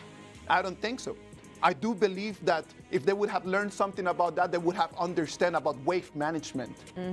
But there was no wave management whatsoever. And actually about that wave management, we've used that as a topic for over 10 minutes. Yeah. In the mid of game, though FUTNOVA had such a significant goal lead, we still got that kind of feeling about that clue that maybe Bacon Time has their chance. We mentioned several times, and it do end up in that way. Yeah, they had a better understanding, right? Yeah. Like every single time was 007X, just going to the bottom lane and just clearly cleaning the wave and then just rotating back. It was a very good decision by Bacon Time. It was just a basic decision from them. So in terms of FUTNOVA, they should have forced something out of that. Contest that wave. You already have the super minions on bottom lane. How come we don't see FUTNOVA actually engaging on top, but we see them just roaming around mid lane without an clear objective? True, like you're just useless wandering in the map. I know that kind of feeling. Like for FUTNOVA, we've mentioned they was undefeated, and actually all those games they played back in their qualifier will all end up within 10 minutes. But this time they suffered a lot in our journey. This gonna be a huge chance for them just take down the first point, but they just missed it. I would say they missed it. They gave it away. Yeah. They gave it away. Like Bacon Time just allowed them at the beginning of the game to get a very good advantage. And the first stages of the game for FUTNOVA were really good. FTN at the beginning, the first 10 minutes, they showed us that they can play, that they can engage in fights. But it's not about just engaging in fights. It's a matter of just cementing your advantage to a victory. I don't want to just keep saying every single game, oh, such a pity. Like, oh, they're going to keep learning. I'm so sorry. No. I want to be able to say they took that advantage, they cemented it into victories because they've been paying attention. I don't think that they showed that today. They need to be more decisive. And you know, actually what worries me more is because we still have got one game lost. Yeah. And after for the game matchup, you lost it in such a unacceptable way. I'm a little bit worried about whether their mentality is going to be influenced or. Oh yeah, right now everyone is like super low. I can imagine that right now everyone is super low when you are that close to victory and you just let it go. Then it feels very bad. Right now they gotta be feeling like it was their own responsibility. What kind of an athlete they're going to be. I hope that they're going to be the kind of athlete that loses and then just stands up immediately, bounces back, and then comes up for a victory. And they're not going to be the kind of athlete that they just come in, they just lose one, and then they're just going to be feeling sorry about themselves. Like no more suppressing themselves, right? Try to release all those passion or all those ambition out. Yeah. That's something we are looking forward to seeing them to give it to us. But on the contrary, for Bacon Time, first this matchup, MVP goes to DRG, goes to Hermes. Hermes just being able to survive the ambushes from FUTNOVA during the late game. In the late game, like FUTNOVA just had one goal, and it was just to take Hermes down. And he was really good at using his second ability and just surviving, right? Like only killed one time in 26 minutes of the game. So that shows a lot about his understanding about movement. And also, he's doing quite a good job during the laning phase. Yeah. And from this time, actually, he's trying to find a really comfortable spot for him to do the output. Yeah. Feng jumps in with his ultimate in there, right? And then he dashes away. And then he just flashes away as well. So completely good understanding about position there from Hermes. Look, he does not engage at the beginning even. He comes out at the end, and then he just deals damage again and again, just poking and poking and poking. And no one from FUTNOVA could have done it. And actually, the last team fight that we saw, we can take that as an example because that's Bacon Time after they catch the absence of the opponent's jungler, the opposite jungler, the lost, and they engage that fight. Congratulations to Bacon Time on collecting this very sudden victory for them. Very well done from them. Understanding the game in a deeper level. Yeah, that's once we've mentioned about Bacon Time. These teams, 5 members from them are quite experienced. even not in our game, but they have played other mobile games before. So actually something would be, you know, have some similarities because like all mobile games. So that might be helpful to their performance. It did help them a lot. In terms of late game, they had a better understanding of it, and they played way better than FUTNOVA esports at the end of it, right? Yeah. And look at the goal lead. Just look at the goal lead. It was always for FUTNOVA. Yeah, right, for such a long time. It came up all the way to 9,300 in a moment. It comes to a goal advantage that high at 20 minutes, 18 minutes of the game. You should be able just to seal the deal. Yeah, because actually after you got such a huge goal lead, there's several ways for you to close out game. 5 versus 5 engagement. You have got items in advantage where you're afraid of, or you just manage those waves, try to take down at least one of those high ground towers, or to gain all those neutral objectives. But again and again, those vital mistakes be made just before the Tempest Dragon was spawned, or like just like the minion waves arriving at the high ground tower. Yeah, let's wait and see. I feel like it's just a matter of understanding the timings of the game and the different decisions in it. Well, first game is done. Second game of this best of 2 is gonna come after the break.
And we're back. Game 2. FUTNOVA Esports against Bacon Time. Let's see what's going to happen in this second game. And from the last matchup, this game would end only in 2 results. Yeah, it's going to be Bacon either Time 2-0. It's going to be either a draw, or is it going to be be just a Bacon Time win 2-0, just demonstrating that they are the better team. Let's wait and see what's going to happen in here, right? Like, is FUTNOVA going to be able to turn things around? Hopefully, right now, they're not going to take that defeat that seriously. They're just going to try their very best to move things the other way. Yeah, just overpass, just take it over. Just do not to be like too focusing on that kind of defeat. Keep focusing on the next matchup. And actually we can talk a little bit about Bacon Time. Yeah. Because though they did a really nice overturn, but the problem is they should be more aggressive in the early game. You can't always rely on do those counterattack. I wouldn't even say that they need to be more aggressive. They just need to be more stable. Stable, yeah. I think that the problem with them, why they gave such a big advantage to FUTNOVA Esports in the early game, is they tried to be aggressive and they allowed FUTNOVA an advantage. That invasion happened. Yeah. Back into like 1 minute? Yeah, it was in the first minute of the game. In that red buff. That's gonna be something off note. So after watching the first game, I think that the only thing that Bacon Time needs to do is just to be stable. I would even dare to say, like, go for a late game combo. Just go for a late game composition and then just wait and see what's going to happen. Go for Liu Bu and Sun Bin. That's it. That's not the way that I mean aggressiveness. Wow, really? Yeah, why not? Okay. Why not? Ma Chao and Agudo, just go for it. Whoa. Go for it. Show us what you got. Well, because one thing that I want to mention is because if we take a good look at those top laners, Ma Chao is not that good to like be capable with Meng Tian to do those melee fights. So, well, I will leave that as a question. Let's wait and see. Like maybe Summer has been just practicing a lot, and right now he just feels like it's time to show. It's time to show. He'd rather just right now taking that Ma Chao and show in front of FUTNOVA Esports and just waiting in the next 4 games when he's going to be against Beijing Wave on XYG. So maybe right now is his last chance just to show it. We can leave that as questions, but we can see actually they know the way how to what we call select this composition. Is you need to have one of those marksmen like Wang who can easily take care of himself on the bottom. No need to worry about your bottom, no need to worry about your marksman. But the biggest question for Bacon Time is when you're trying to do this Ma Chao system, you should have one mage who has got the priority of the mid wave. But they've already played Zhou Yu, and right now the other side is going to take Zhou Jun. So what option do they have in there? I think that the only option that I can see of some sort of advantage would be Yixiong. And it would not be even for the wave. It would not be even for the wave. It would be only for the ultimate. Or Ganjiang would be another option. And Ganjiang actually is one of the mage who can deal with this Meng Tian. Let's see what Marks wants to do. Ganjiang and Mo Ye. I've learned a lot from our group stage, isn't it? I should write a book about like ban pick strategy. Ban pick strategy by Nora. Well, the reason why Ganjiang is going to be one of those mage is because he can use his long attacking range to clean up those minion waves. And at the same time, after Meng Tian had his troops, has his ultimate, but Ganjiang can use those soldiers surrounded by Meng Tian to stack up his passive. He stacks up his passive, and then that's going to be bad news for everyone else. Now, on the other side, it's going to depend a lot on how Lost is going to provide at least some psychological pressure for Marks. If Lost can put some pressure on Marks and they just actually force him to think about Lost instead of thinking about Knight, then probably his accuracy is not going to be on point. True. Zhuangzi. Zhuangzi is this one that Bacon Time learned it from FUTNOVA because Zhuangzi is quite favored by FUTNOVA before. So they choose a Zhuangzi just to avoid initiation by I guess so. Snape and City Boy? Just use his ultimate. But the problem is, actually, we can just highlight some people in these two compositions. For Bacon Time, we definitely need to put Ma Chao under the spotlight. Yeah. While he gonna be like comfortable, and also while he just well forming up, that's gonna be the key point for this composition. And on the other hand, for FUTNOVA, this composition is quite solid. And the way they're playing with this kind of compo is trying to push forward. You need to have a really good understanding on your minion waves. You need those minion waves to use the ultimate that Meng Tian have, ultimate that Zhao Jun have. Like rely on DRG to keep pushing forward, keep taking down those towers. It's just a matter of pace, right? Like just pace, pace, pace, rhythm, pushing, aggression. The option of Zhuangzi for Bacon Time might allow FUTNOVA an opportunity. They could have been facing a different, more aggressive kind of support. I think that on the other end, they could have even played with Donghuan Tai, or they could have played Lumber as well. The option of Zhuangzi facing a composition like the one from FUTNOVA, I think the Purify is not going to be that effective. You know, that's something good, very interesting. Actually, it's quite an interesting topic because from those choices that those teams or these players selected, it's basically related to their characteristic or personality. We can see like members from Bacon Time, they already been experienced, but also will be so-called age, right? So they really prefer to do those counterattack. Yeah. Rather than just to engage, to initiate. If we like look back to this previous series, that's something to do with their personality. Well, if their personality is to play to that, then they're going to give the opportunity to FUTNOVA one more time. True. Just to take control of the early game. Again, Bacon Time doesn't need to be aggressive. They just need to be stable. Just be stable and they just wait for the mistake. See the mistake, catch the mistake. Go for it. And prioritize Ma Chao. That's going to be the key point. Second game of this BO2. Bacon Time against FUTNOVA. FUTNOVA still on the blue. Bacon Time still on the red.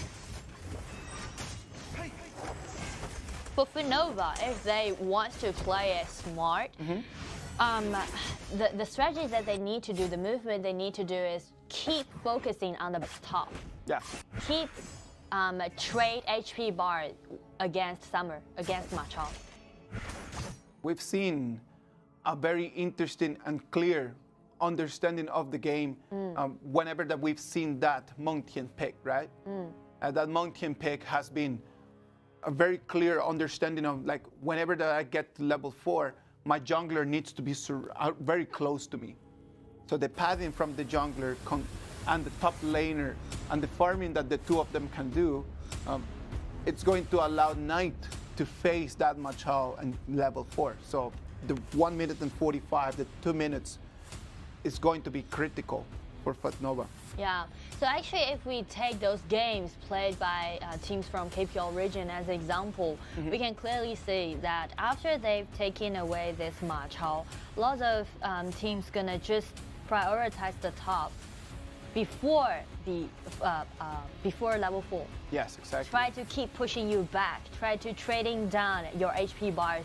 Once you're not healthy, you're not able to rotate, to farming up, to have more minion waves. And that's going to be the key point. Yeah, it's a matter of not allowing Ma Chao to rotate out of that top lane, right? And it's not even the fact that they need to kill him. They just need to send him back. Yeah. If they send him back, then Ma Chao cannot protect that second red buff that is going to spawn in their own jungle. Yeah. Allowing FUTNOVA just to come in and invade. And also, what's better for FUTNOVA is that they've selected DRG as the bottom. Yeah. And when they're doing one versus one fight with Wang, actually DRG is definitely gonna win the upper hand because there's a counterattack happening. There's a special relationship between these two heroes. DRG's second ability can purify the stacks, the marks that Wang did by his first ability. So he can easily take control of the bottom lane. So no need to worry about the bottom lane. You just need to put all your members, all your men up to that top. Focus everyone. Yeah. And that's been something that we have tried to mention to the other area teams since day one, right? Like at the end of the day, it's not a matter of everyone being strong. It's just a matter of just having one or two people who are able to carry the team. Yeah. One or two people that you're going to be surrounding, one or two people that you're going to be helping. So in the mid and late game, if they make it to mid and late game, those two people can take control because they're going to be gigantic. So early game, don't focus on your bottom right now. Early game, just try to go and allow the top lane a little bit more of an advantage. And that's what we call understanding. Or that's why we said about the importance about reading the play. It's not only about this meta or this game, it's more like our different composition has its uniqueness. You need to know what's the key point for you to do the execution. And after you can totally clearly read the play, and that's gonna be your priority. Right now our game has been paused by the referees. We're having some technical difficulties that we're trying to solve just to keep the game as what it should be, right? Like being very fair for everyone. One of those things in esports that if it is the first time that you're watching the game and you don't understand what's going on in here, it happens all the time. No? Yeah, because we're doing those battlefields online, and you know about internet. It happens to us at home. Why it won't happen? Yeah, why is my Wi-Fi working? True. Let's wait and see when this is going to go, and then we can get back in the game. Same as we are very anxious to get back in the game. The players as well are super anxious just to get back in it. For these two teams, again, this is going to be the last day of our group stage, and maybe it's going to be the last showcases both for FUTNOVA and also for Bacon Time. If they draw, if FUTNOVA takes the victory in this second game, that's going to be it for the two of them. They won't have mathematical options to move forward. But if Bacon Time takes the victory, then it's going to be FUTNOVA Esports, the one that are going to be disqualified first. So the result actually have some impact, though it's just like mathematically, but there's still hope for Bacon Time. For these two teams, they fight for such a long time in our journey, and I believe they want to do their last show great. Yeah, come on, like everyone wants to go on a high note. Everyone wants to leave here like very happy. They're really like very anxious, just waiting for this game to just start again. Hey, you know, after I watching those pictures standing back from Korea, we can see the board behind of those players. There's some drawings or some writing. Yeah, what's up with that? A lot. And do you remember there's another player called Zhu? I forgot which team he's from, but back into that wildcard qualifier. I saw him wrote something and circled it, and even draw something, draw a picture, like a profile of a pig. It would be nice. It would be nice for us to get a good photo of everything that the players have written in there. Ah, true. It is a nice experience. For a lot of them, it's the first time that they make it all the way to Asia, right? And just the experience of coming in and being all together, one hotel, one studio during a month and a half. That's a really nice experience for them. And I'm totally sure that for those who are younger, like this is something that will stay with them for the rest of their lives. True. And after actually, for these two teams, there's another similarity is that several members in their individual team are friends for such a long time. So you can take this as a trip, isn't it? Wouldn't it be nice?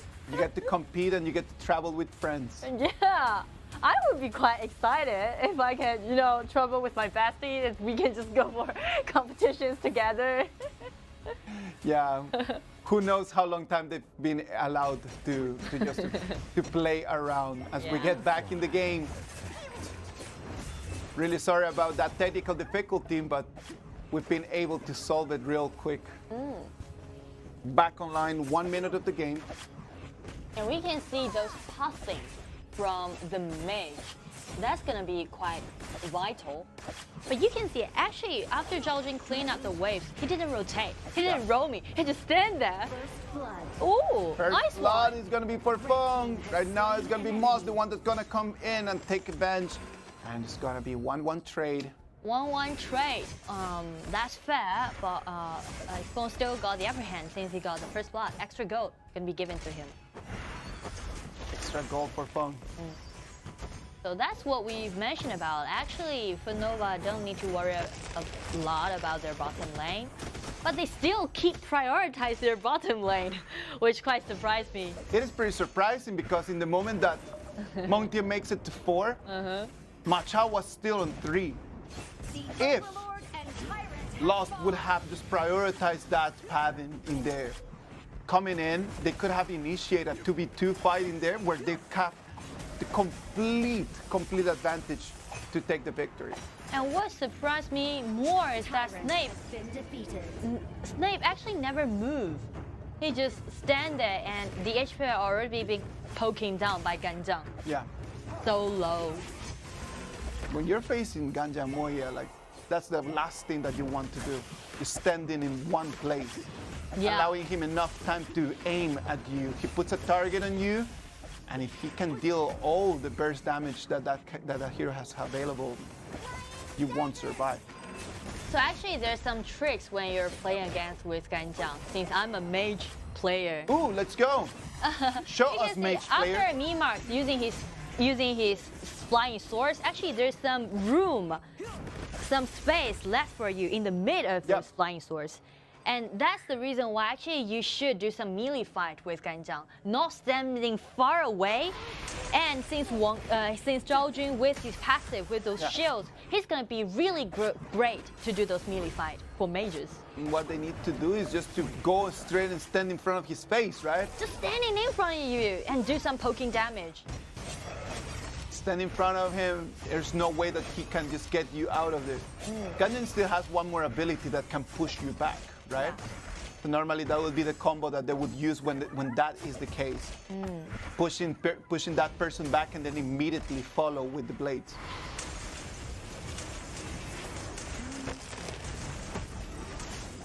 Rotation, Snape is gonna have to use his flash. Flashes away because it was Agutuo. Now it's Bacon time's time to do something. They got priority flash using the ultimate to pull back, but what about the damage? Where's the marksman? Feng's already been forcing back to the wall. Nice flash! Oh, extreme rescue. That's unexpected. Unexpected. We thought that was gonna be a clear kill for them. Yeah. Now Bacon time should just push up. Knight and Feng are still in between the turrets.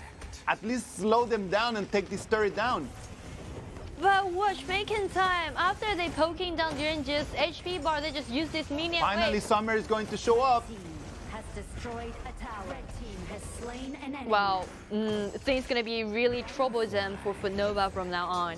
Yeah, exactly. They allow a very long fighting here. It took Summer a little while just to come in and just to actually read the cue, no? That he was needed in bottom lane. True. And Summer is being so liberal. Even Knight made it there first. Oh. And he already got 1,000 gold lead. Play against Knight. Things going in Bacon time's way. Time immune. Moss leaves around, just being a fish in the water. Wow, for Bacon time, the good news for them is now Ma Chao's quite well farmed. And also for Kuang, he just can, you know, be alone at the bottom, dealing those vanguards, and that's it. He don't need to there's no more need for Fang to be in the bottom lane anymore, right? Like, look at that, 40 seconds for the Tyrant. So what about if we just take that Tyrant and we just try to push on top? Just the rotation. Just try to do that rotation. Send Machado to the bottom. Try to split push in the bottom, and then just send Fang to the top. Split push gonna be a really nice choice to let Fang to take down another tower on the top. But if they want to vie for that like neutral monster, it's gonna be quite risky. Because junglers like Agudo is not good at taking down those neutral monsters. Yes. Because of the smite. You can see, actually the smite that both junglers carrying are in different color. His green, wait, let's see this invasion. Meng Tian be taken down, nothing he can do. Knight just jumped One in. lost, bring back! Knight just jumped in with half of his HP. He's trying to protect the blue buff. But the point is, no one's standing behind him. No allies were there. So actually, he's just him alone. So FUTNOVA now are facing a quite dangerous situation. Yeah, right now everything starts to crumble as the turrets are just falling one after the other. Red team has destroyed a tower. Bacon Time takes one more turret. It's time to rotate for the Tyrant.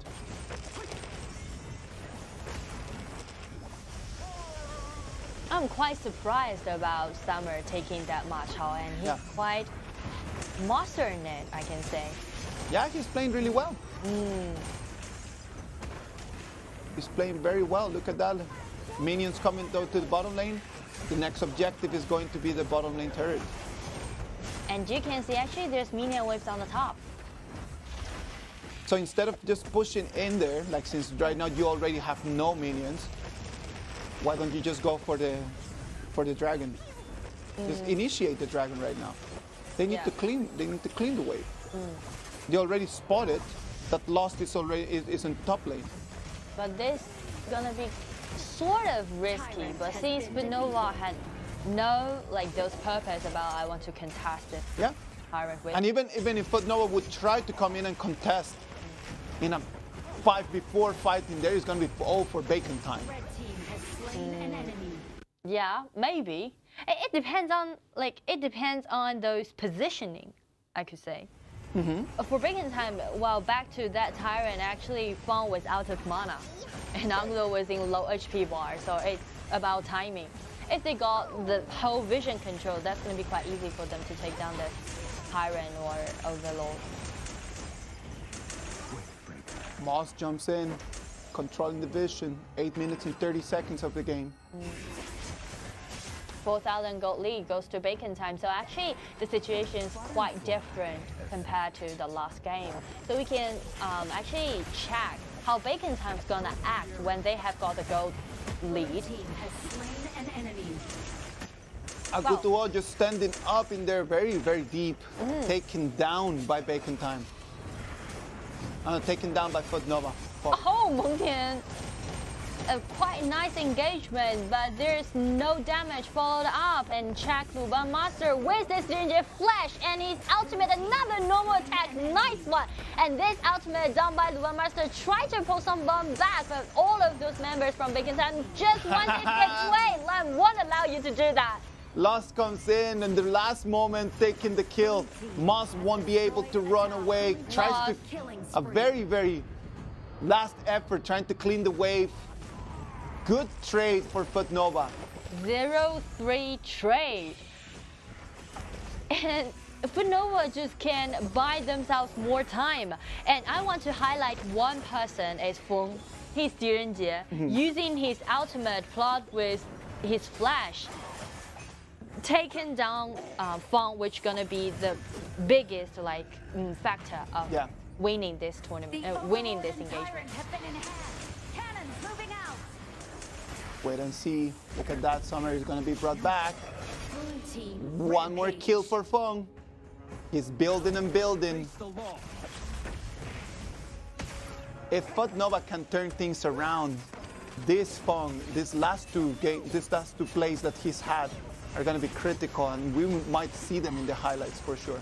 crew lost, trying to find some charm.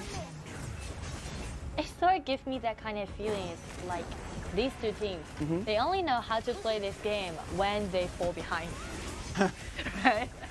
Familiar ground. Right? No? Yeah. The picture is quite familiar. It seems like happened just minutes before. Happens all the time. Look at that. The tyrant is going to be for Bacon time. Because Moss carrying the smite would allow them to take down this Shadow Tyrant. And we can see Lost now. He has got the sensation about, okay, I'm gonna take the responsibility about doing this flat out push. That's quite a nice improvement. Might be. Let's wait and see what he's going to do. Let's wait and see. We can only wait and hope. Bacon time, 3 people in mid. Both teams just have a lot of priority over the mid lane wave, right? Which right now at 11 minutes and 30 seconds, if FUTNOVA has not been able to take the turret in mid, it's been because of the presence of Ganjang and Moye. You know, actually I found another interesting fact when I'm looking at these two teams playing. Because we always want to highlight the importance of what we call mid-wave priority. Yeah. But what's for? It's because after you got the priority of the mid-wave, it allows you to do more things, allow you to move one step quicker, earlier. But the point is, we can see like clearly they know they need to clean the wave, gain the priority, but they don't know what to do for the next step. They're just standing there and just or roaming. They clean the mid wave and then they just try to push straight into mid. Yeah.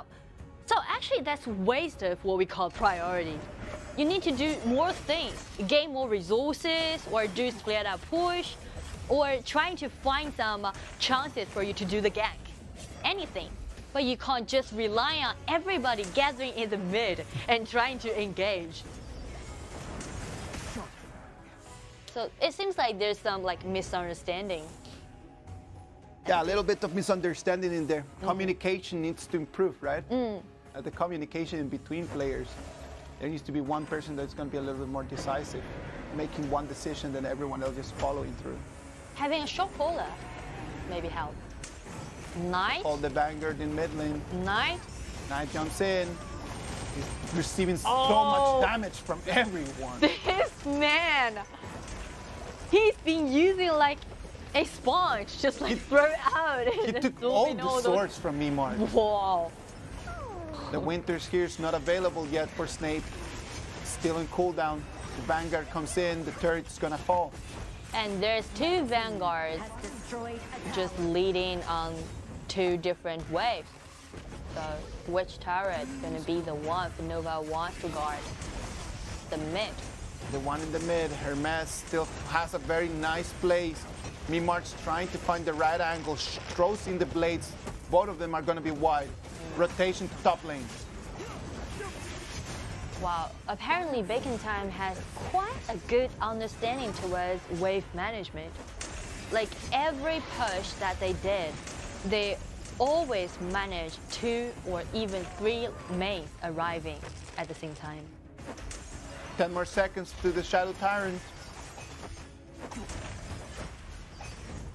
Bacon Time has the priority over this one.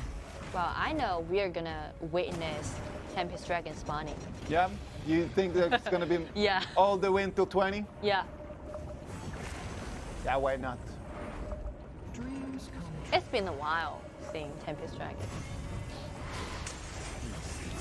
3 kills lead in FUTNOVA, but they got 3,000 gold deficit, so that's not gonna be. It's not a matter of the kills, right? They might get all the kills that they want, but at the end of the day, it's not going to be about how many more kills you got than the person in front of you. Bacon Time now, within this buff granted by taking down the Shadow Tyrant, they're able to be more aggressive, to trying to do something. Even you just, poking down those damage, and that's totally fine. But you can't just trying to harass, but once you want to do something, you do it thoroughly. You need to go all in. You need to go all in. And this is exactly what we call like roaming. Everyone is just like roaming. Right now, Bacon Time is going to clean the bottom lane. And they can rotate for the Overlord. Summer already take responsibility of doing this split up push. Quite nice one. 3 minion waves be managed on all of those 3 lanes. Bacon Time, they know that the key point, the ultimate mission is to take down this high ground tower. They know it. Yeah, but they won't be able to do it with only these three minions. Yeah, so that's the reason why Agudo is now doing something on this Shadow Overlord. Lost FUTNOVA. and Kuang and City Boy are just on their way. They're not allowing you to do that. Oh, they missed 1 minion waves on the top. And It's they gonna be missed late. one on the bottom as well. It's gonna be late. They need to go back and clean, and that's going to be the cue for Bacon Time to start the Overlord. Destroyed a tower. Are they reading the cue? What a pity. Like they got this awareness, like I want just hand it over to you. But the point is they forgot to clean up that minion waste on the top. Just forgot it. And now the Shadow Overlord again taken by Bacon Time. And even with the high ground tower on the top in advantage, it's Bacon Time's upper hand now. Bacon Time right now has all the tools. They've got all the tools in hand to finish the game. Now, are they going to allow FUTNOVA to see the Tempest Dragon, or are they going to try to go for this last push? They need to learn from FUTNOVA's mistakes, right? FUTNOVA allowed Bacon Time in the previous game to turn things around, and they paid for it. So Bacon Time gonna commit the same mistake. They don't want to, and I guess they're capable to take down another high ground tower on the bottom, since they have quite a good understanding towards those wave management. Using this vanguard on the bottom, slowly pushing forward, or freeze out some of your ultimate. City Boy wants to engage. Agudo is gonna be engaged. Initiation loss disappeared after Fang just put a knife through his chest. Knight taken extremely low. He needs to go back to recover some HP. The Vanguard's coming in mid lane. The Winters here is gonna try to clean.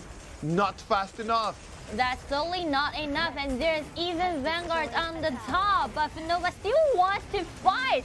It's not the best time for them. They needs to retreat. But what about high ground towers? All of the 3 high ground towers has been taken down by Bacon Time, and Bacon Time with 5 people remaining on their side. The next movement, they're just gonna retreat and be stable. Retreat and be stable. You already have the super minions. Yeah. On all lanes. You have such a high superiority. Even you wait until the Tempest Dragon gonna spawn, it's still gonna have the upper hand. Yeah. It's only 60 seconds. 1 more minute until that Tempest Dragon. And right now, what Bacon Time needs to do is just to go back home, recover HP, get the red, get the blue, and then just make the last push. I feel like FUTNOVA is now quite lost in this game. Yeah. They do not have any logic hiding in their rotations or pathing or any movement that they take. It feels like they just trying to do something, but what's for? They don't have a certain answer for that. Yeah, there's no that clear goal for them. Yeah, just acting reactively. Summer gonna push his sprint. Oh, the Lost mix. taken extremely low. He needs to go back. He took so much damage from E-Mark. Tempest Dragon's gonna spawn. It should be enough time for Bacon Time to take that. Bacon Time, or They need Ganja and Moya to join in with the damage as well. Leave only Moss getting the vision. Hermes already put all of those abilities to this Tempest Dragon. So Bacon Time need to retreat, and Meng Tian find a nice angle using his ultimate, try to block away people, but his HPR is extremely low, and Jacko master the ultimate just be purified by Zhuangzi. Ma Chao just came in, taking down Meng Tian, and he's aiming at DRG.GK. DRG is gonna revive. The crystal, what about the crystal? Zhao Jun trying to get back, trying to guard his crystal, but there's 2 minion waves on the top, and there's still 5 people remaining from Bacon Time side. That's gonna be it. Bacon Time is going to call the victory in this one. It's gonna be Lost Shrine. One last time, his last effort. It's not gonna be for them because Bacon Time takes the crystal, takes the victory. Congratulations to Bacon Time. Win this round, end up with 2-0. FUTNOVA came in a very good attitude. You can see it, the frustration from Knight in there. He knows that they had the victory in that first game that could have just allowed them to snowball into the second one. And that's exactly what we were worried about from the last game. Is there any influence that they've got from the last game? We were just really worried about like how they were going to take this second game, no? And we wanted them to perform better, or to try to perform in the same way that they performed in the first 10-15 minutes of the previous one. And sadly for them, it just didn't happen. And for the game 2, it's more like they've already lost themselves. They are just reacting passively and do not know what exactly they need to do. And you can see it there from Knight, no? Like his expression, his reaction. You can see it. He's a man that did not want to lose this matchup. Probably they worked really hard to work on this BO2 to try to get like the best performance and the best result that they could have gotten, and sadly for them it just didn't work out. Yeah, you can see it from those Meng Tian movement. He tried several times, engage, dive in, absorbing like immense damage, but no damage could be followed up from his allies or etc. So they tried, they came, they battled, they did their best, and for them this is going to be the end of the journey. That's going to be it for FUTNOVA Esports. They won't have a mathematical option on moving forward into the next round. Right now they still have 2 more games. They'll be playing both XYG and Beijing Weibo. And for Bacon Time, they still have a chance. Bacon Time, with those 3 extra 3 points, put themselves back into the path. And for the next match, Bacon Time's gonna play against with XYG. That's gonna be our second match of today. Yeah. That's going to decide their destiny. A victory against XYG would put them in a very serious position and serious battle for the second place. And also, that's gonna be quite what a surprise to all of us and all of our tournament. But I still like have those hoping towards Bacon Time. But for FUTNOVA, they still got 2 matches rest. I just do hope they can try to bulk off and trying to refresh and just, you know, put all those effort in this tournament, and no regrets should be left on this battlefield. And no regrets, just come in and just try your best.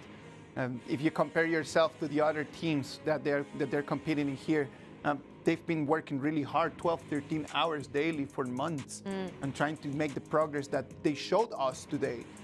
They played really well in some moments of the game. It's just that.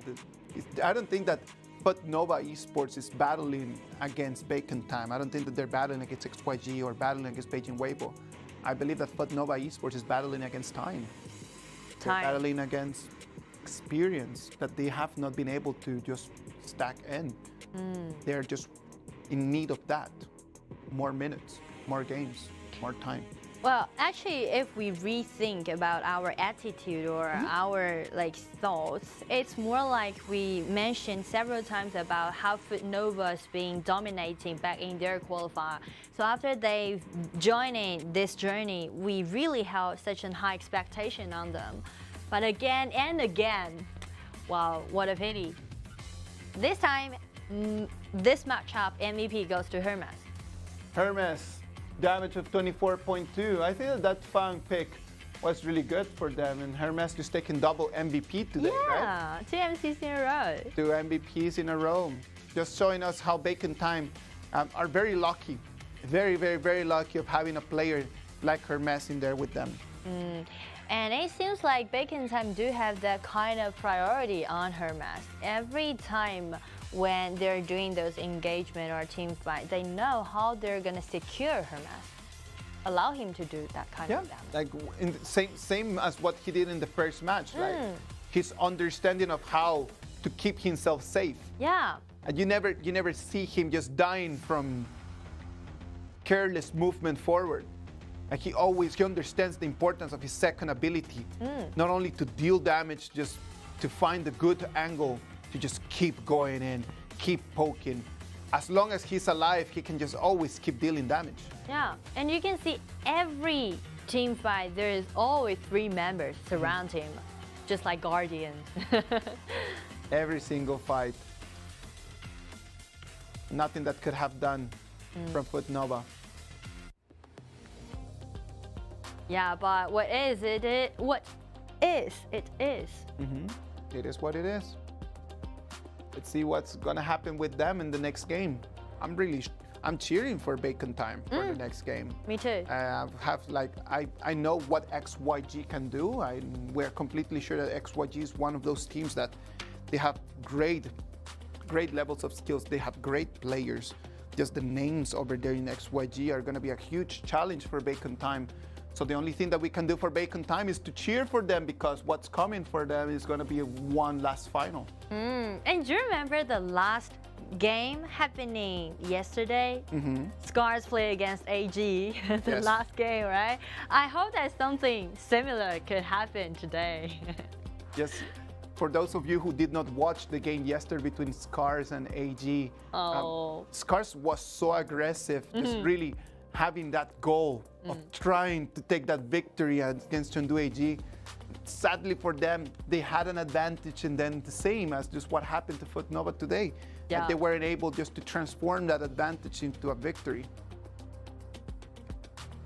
So actually, like for these teams, I don't know, is it because they've always fallen behind? So actually that's gonna be a problem for them to deal. They need to get used to those goal lead and how you're gonna maximize your lead, how you're gonna utilize your advantage and close out the game. That's gonna be the key point. It's just a matter of understanding, right? Like they understand the basics of it. They understand that they need gold. They understand that they need to have an advantage. Now, after understanding the basics, then you need to come up and just try to work a little bit more on the deeper understanding of the game. What do you do with that advantage? What do you do with that gold lead? We can leave that topic in the next matchup. And now we will have a short interview with one of the members from Bacon Time. Let's see who's going to be with us. Hello, Summer. 先来和大家打招呼吧. Hi, Summer. Could you please say hi to our audience? สวัสดีครับพี่ซัมเมอร์ช่วยแบบสวัสดีทุกคนในหน้ากล้องครับสวัสดีครับ Okay, so after finish this game with 2-0, how do you feel right now? หลังจากได้ชนะเกม 2-0 ใช่ไหมครับช่วยอธิบายความรู้สึกตอนนี้หน่อยครับก็รู้สึกดีใจครับดีใจมากๆครับเพื่อนเล่นกันดีมากครับผมไม่ค่อยได้ทำอะไรเลย Oh, he said, I'm really happy. I'm so happy. But our teammates did great. But he said, I really didn't do anything. He's quite humble. Okay, so the next question is, actually there's still 2 matchups left. So what's the plan for the rest matchups? ตอนนี้ยังเหลืออีก2 เกมใช่ไหมครับได้เตรียมตัวอะไรเพื่อที่จะการแข่งขันครั้งหน้าไหมครับก็ตอนนี้พวกเราก็ซ้อมเต็มที่ครับแล้วก็กดแรงเล่นด้วยกันบ่อยแต่ว่าก็จะพยายามให้เต็มที่ที่สุดครับ We did prepare from playing a ranked game and then we'll try our best in the next 2 remaining games. Thank you. Okay, thanks for sharing and really looking forward to your play for the next matchups. Thanks for you having our interview. thank you very much to Summer just for showing us that he just believes that he did nothing. I think that he did a great job. Yeah, I think that Summer just did a very good job in there. Like being a top laner sometimes is a difficult job. You don't get that much support from other people. Yeah. All right, next game is going to be Bacon Time in their final opportunity to try to make it out of group stage against XYG. All of this is going to happen after this break.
All right, second game, XYG against Bacon Time.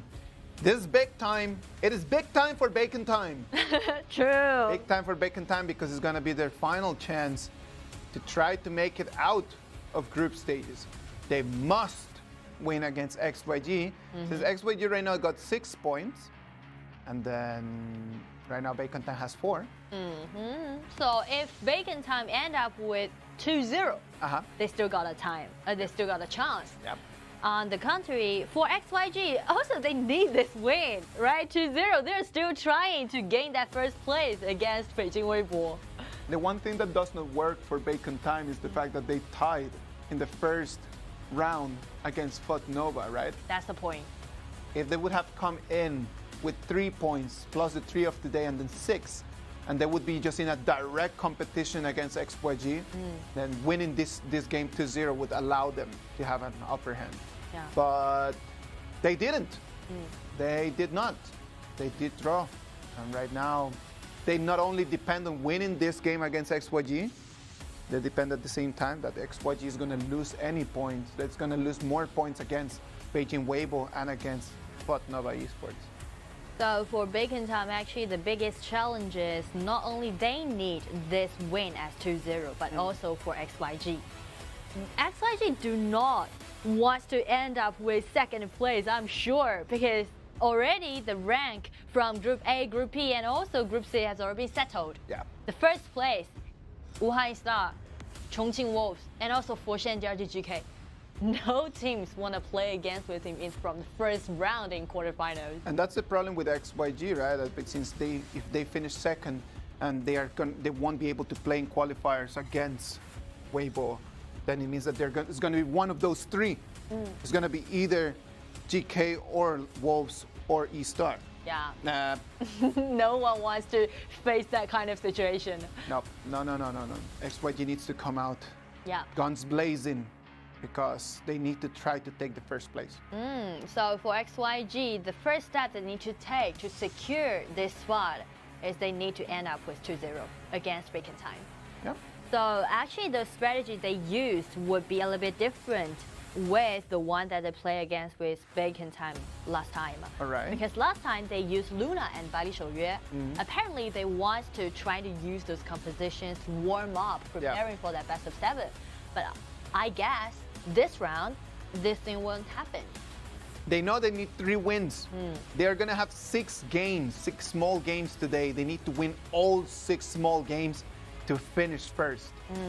And even after they do that, they would still force Beijing Weibo to a tiebreaker.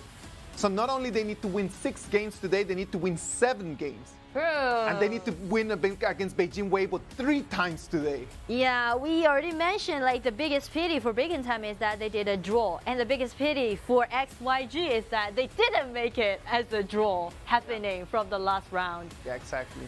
End up with 2-0. Weibo won the 3 points in their hand. They're getting ready for the game. I'm certain that XYG is going to take this with what it is, a very big, important game for them. So I'm not expecting any direct changes to their strat. I'm expecting just a very meta, very dominant OP kind of composition. So in that case, maybe they will just go for Meng Tian, Zhou Yu, Lam, these heroes, and try to build a solid one. Just keep pushing forward, right? Jin Jie plus with Luban Master. This kind of competition. From the previous games, we've seen how they like a lot to put a lot of pressure, at least to share the spotlight with Kusia, right?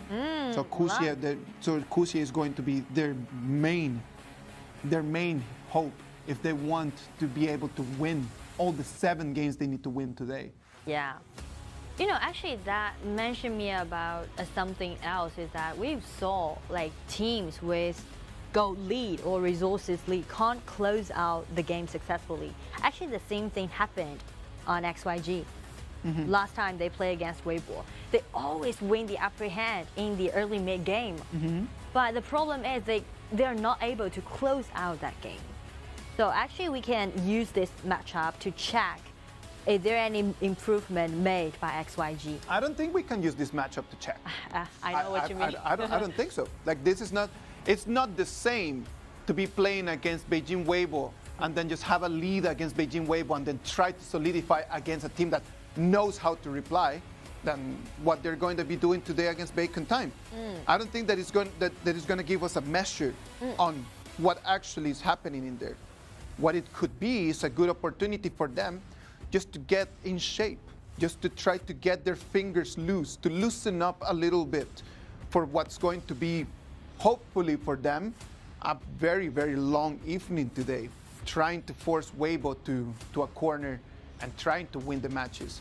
Yeah. I see that XYG is going to take that game for that, trying to finish this game early, trying to finish this game in 10 minutes. 10 minutes and 10 minutes and then just get done with it and then just go back and just prepare for their real battle at the end. Use this matchup as a warm-up. And actually, you know, if we take... With all due respect, right? Yeah, I know. It's not that we're using the word, using this as a warm-up, as in we don't believe that Bacon Time has a chance. Anyone has a chance. Yeah. Every single person that stands in the battlefield has an option of winning. Now, realistically speaking, after seeing the Bacon Time matchup against FUTNOVA and after seeing what XYG has been showing the previous days, we gotta admit that that chance is very shallow. And to what we so-called warm-up, it's more like to light up their vibe. Yeah. To like just let them to be fully engaged into this tournament and be well prepared for the next one play against with Weibo. And you know, if we take a good look at our schedule, we would find out actually it's quite not that good to Group D because there's only 2 days left for them to prepare for that best of 7. That's true. That's true. The schedule is working against them, right? Yeah. Because they finished today. Probably they're going to finish very late, and then after that, only two more days. Who knows? It's going to depend again with the draw, right? Because what we're going to have on Friday is going to be only one BO7. They're going to have one best of 7. It would be very bad for them if anyone from the Group D ends up in the Friday matchup. That would be just very bad news for them. Yeah, because we're going to knockout stage. There's no chances left for them. Such a different game this becomes whenever that we make it to knockouts. When you make it to knockouts and then it becomes a global BP, it's just a completely different game. And it's going to be hyper competitive. The BP is going to start. Bacon Time is going to take the blue, XYG is going to take the red. Directly at first ban is going to be Dranfei. I guess Bacon Time would stress on their mage, stress on their mid lane. So the second banning would be something helpful. Banning away Shenmengxi. Well, not allowing me Dranfei and not allowing me Shenmengxi, so I'm not going to take Lupu. There's no need of taking that Lupu unless that you want to play Lupu. No. There's no need to take Lupu at all. But the problem is now that meta mage still out there. But if they take that, okay, Gongsun. But what about Meng Tian? I guess Kuxi is just gonna take Meng Tian. He could just take Meng Tian and then just carry for a while. Well, they decide Mai Shiranui.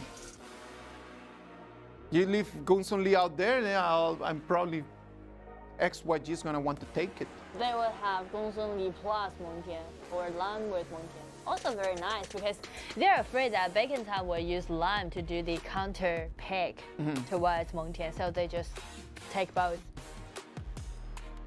Mai Shiranui, what's the thinking behind that first pick of Mai Shiranui when you still don't know exactly what's going to be XYG's option in mid lane? But I kind of have that feeling because they already banned away Shenmengxi. Try to create this spot for him, for this hero.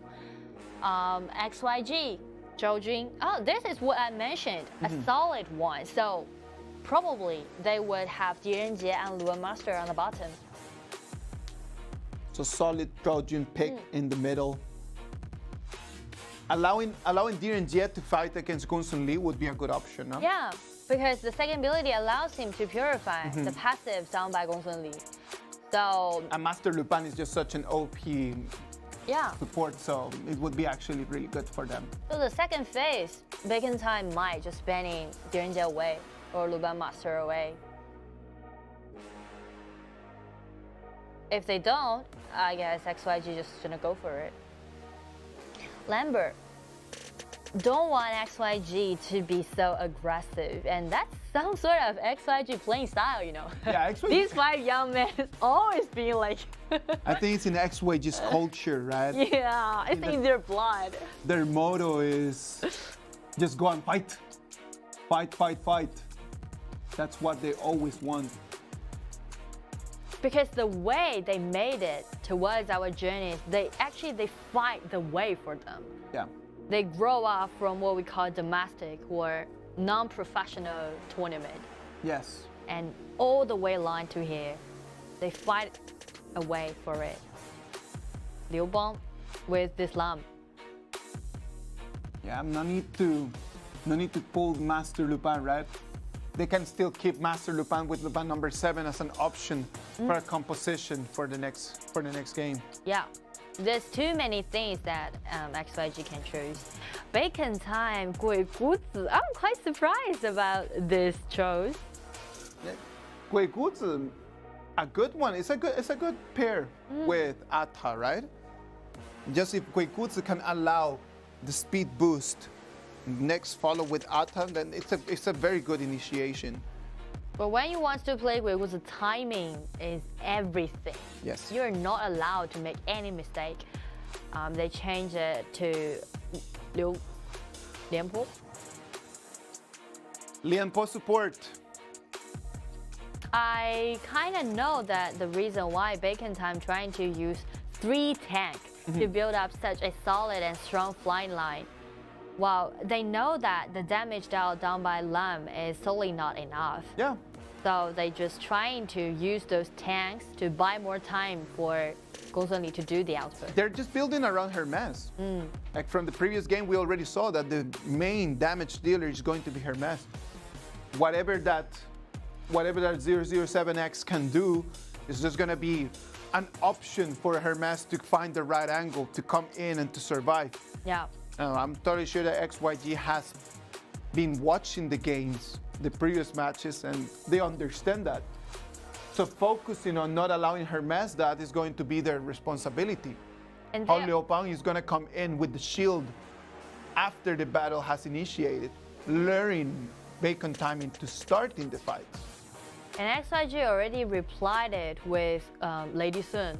Lady Sun is one of those marksmen who can be really capable to dealing with those tanks. If he uses his second ability, targeting at one of those heroes, allow him to do those armor pierce. Burst damage can come directly from Lady Sun. Yeah. Tumbles in, boom, directly straight. Disappearing your HP. True, especially in the late game. So actually we can highlight the fight that's gonna happening on the bottom lane. Well, if it's gonna be a solo lane, that's gonna matter a lot.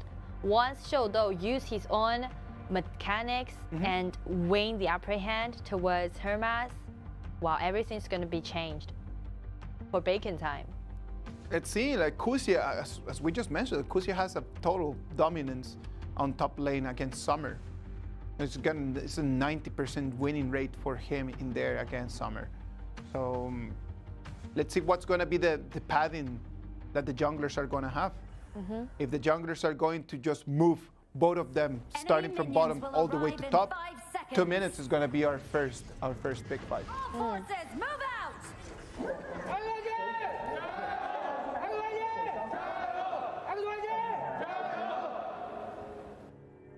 All right, 3-2, rotation to mid. And XYG total dominance over the mid lane. Yeah.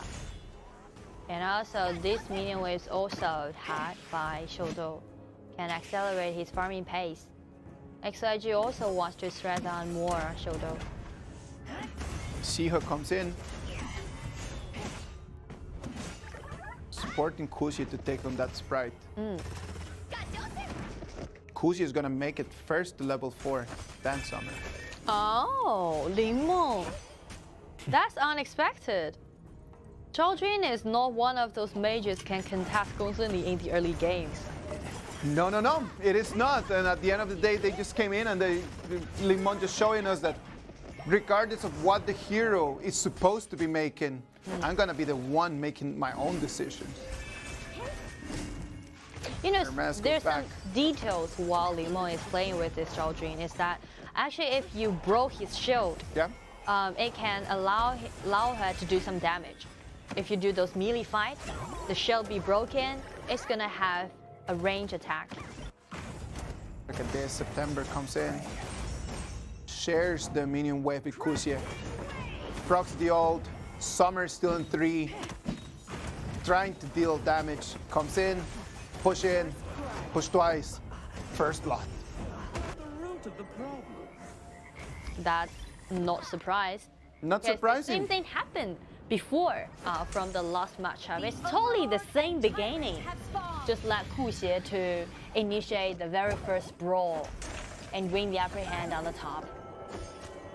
So what should they have done then? For Baker time. 007X, the pathing that he should have taken is a completely different one. Start from bottom, come to top. Help me marks in mid lane to clean the wave quickly, and then the 3 people rotation to top lane at least would have made XYG hesitate about engaging. If they engage, well, push back. But if at least try to force them to hesitate. Just a 2v1 against Summer is just handing him the keys of the house. So that's something we call coordination. Like you need to have a quite tight coordination. Kuxie procs his ult one more time. Ling has his ultimate available. He's gonna be quite solid. Hold into it. Winter's here is gonna come. It's gonna be 1 person, 2 people, 3 people are going to fall. Double kill is gonna be for Xiao. You can see actually there was numbers advantage from XYG. There was 2 people who engaged the team fight, but it ended up with 4 people. Right? That's what we call backup. Yeah, like in the moment that they see that the fight is happening, clean your wave quickly and then just start rotating. No hesitation whatsoever. 007X, spotted in mid, taken down.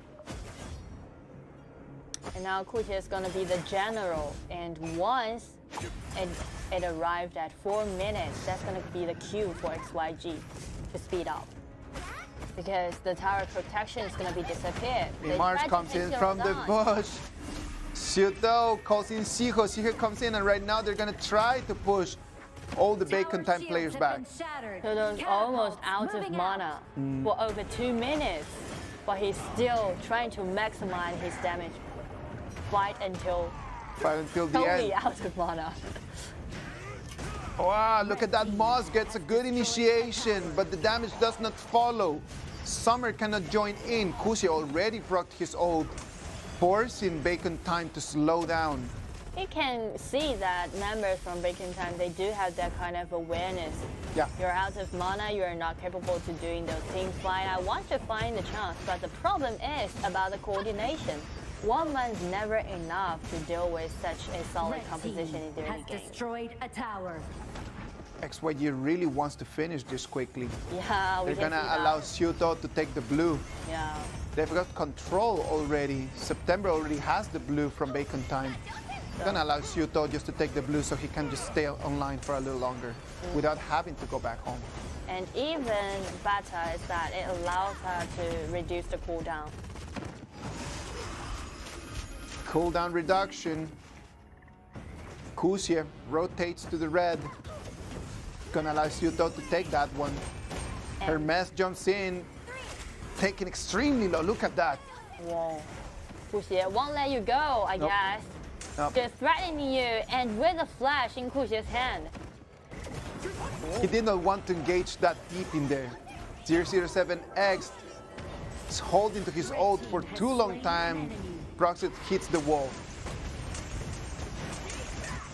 trying to find Ling. Oh, nice frozen. Nice frozen from Limong. September comes in. He can find so many people. He comes in. He's going to take one. Whoa. It's going to be two. Double kill for Xiao.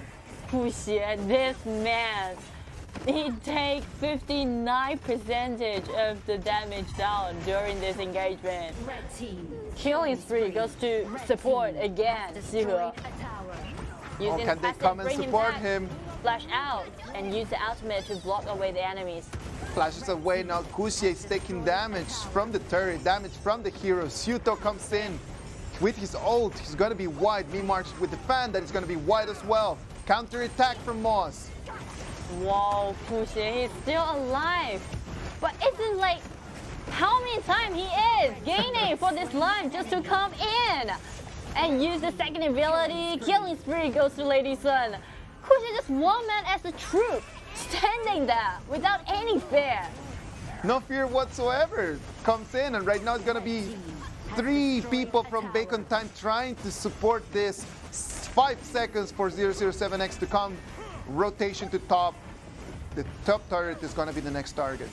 That's crazy. That's like, this man only got like 4,000 gold.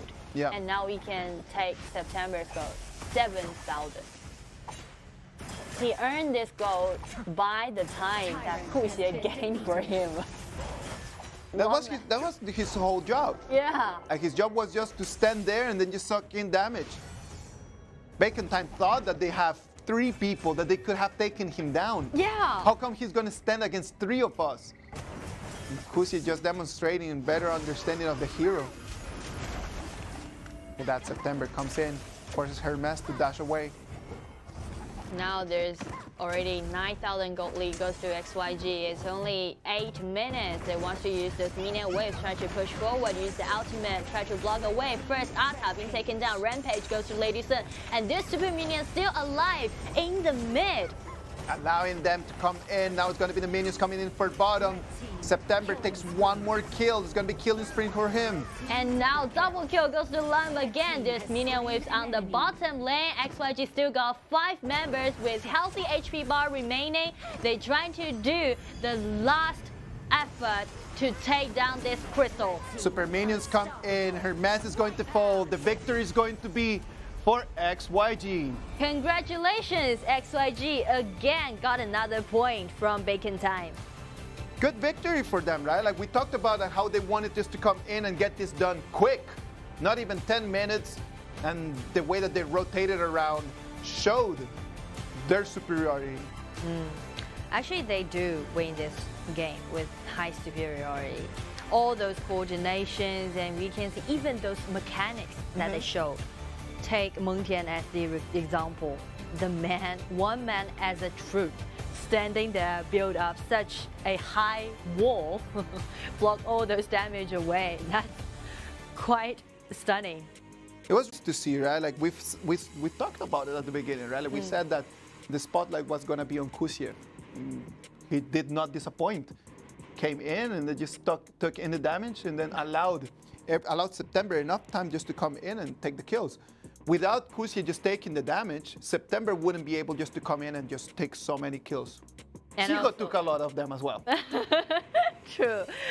Like those compositions, they wisely use it and they just snowball the game quickly, like instantly close out the game. And that's something actually we need to mention about it. Is once you got gold lead, and that's exactly what you need to do. Like speed up your farming pace, and once you got 9,000 gold lead, that's going to be the cue for you. You don't need to worry about whether I'm going to engage or not. You've got 80% winning rate. Just move all together and then just get this done. That's exactly what XYG did. Like you always saw 3 to 4 people all together making the rotations, coming in, coming around, learning Bacon Time to jump in. They just wanted Bacon Time to have this, at least the very small idea that they could engage. And whenever that they took the bait, they just finished the fights very quickly and kept just building up more and more advantage. That one happening in the mid for like 4 minutes. In 4 minutes, began with 2 members from XYG Sen, end up with 4 members. And that's what we call like coordination. You need to know that once there's something happening, you need to do something. Keep your eyes on the minimap. Yeah.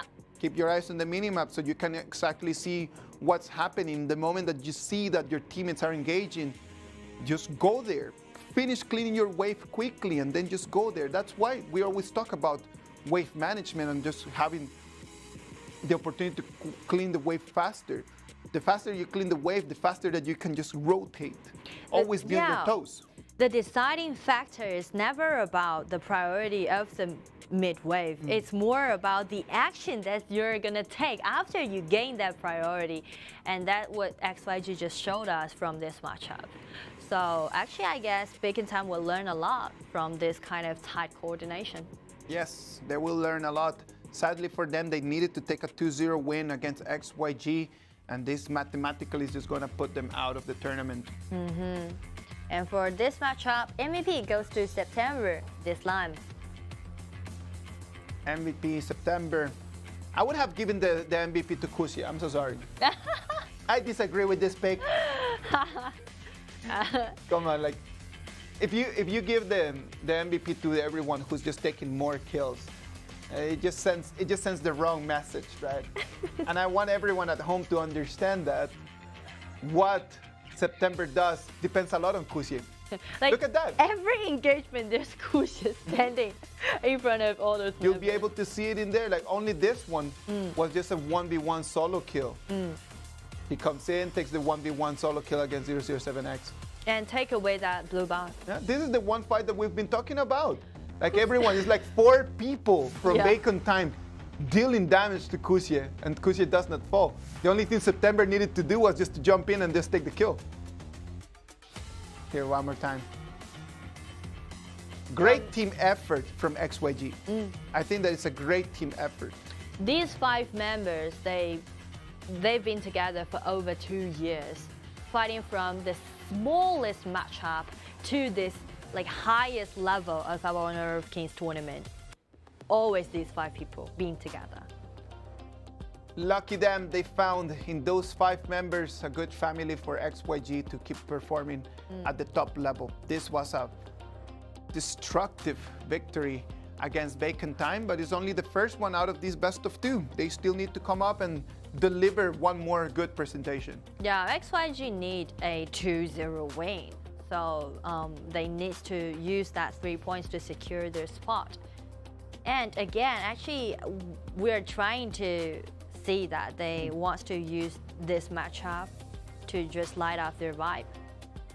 It was a good start. It was a really good start. They started with their right foot for sure. Good performance for them, especially for Kusia and September, both of them being vital for this XYG victory. Is there any possibility for XYG to take another warrior for the top for the next matchup? A different warrior? Well, there's always like Mulan. There's always like, Mulan. Like Ma Chao, maybe. Is there any possibility? Because we can see like there's truly some gaps between these 2 teams. And if we've mentioned about after they secure the spot, going for the further stage, 2 days left for them. Yeah. If they want to practice officially and trying to, you know, bring up those muscle memories, maybe this is going to be the chance. Well, it could be a good chance for them to practice, and at the same time, it would be a good chance for the other teams that they could be watching them just to try to spot those weaknesses, right? So at the same time, it's like double side. It's a double side situation. It could be good for you to be more familiar. It could be good for the other teams to be more familiar about you as well. Yeah, so we're gonna keep watching coach's decision. Let's see what the coaches are going to decide. But all that is going to happen in the second game right after this short break.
All right. Let's go.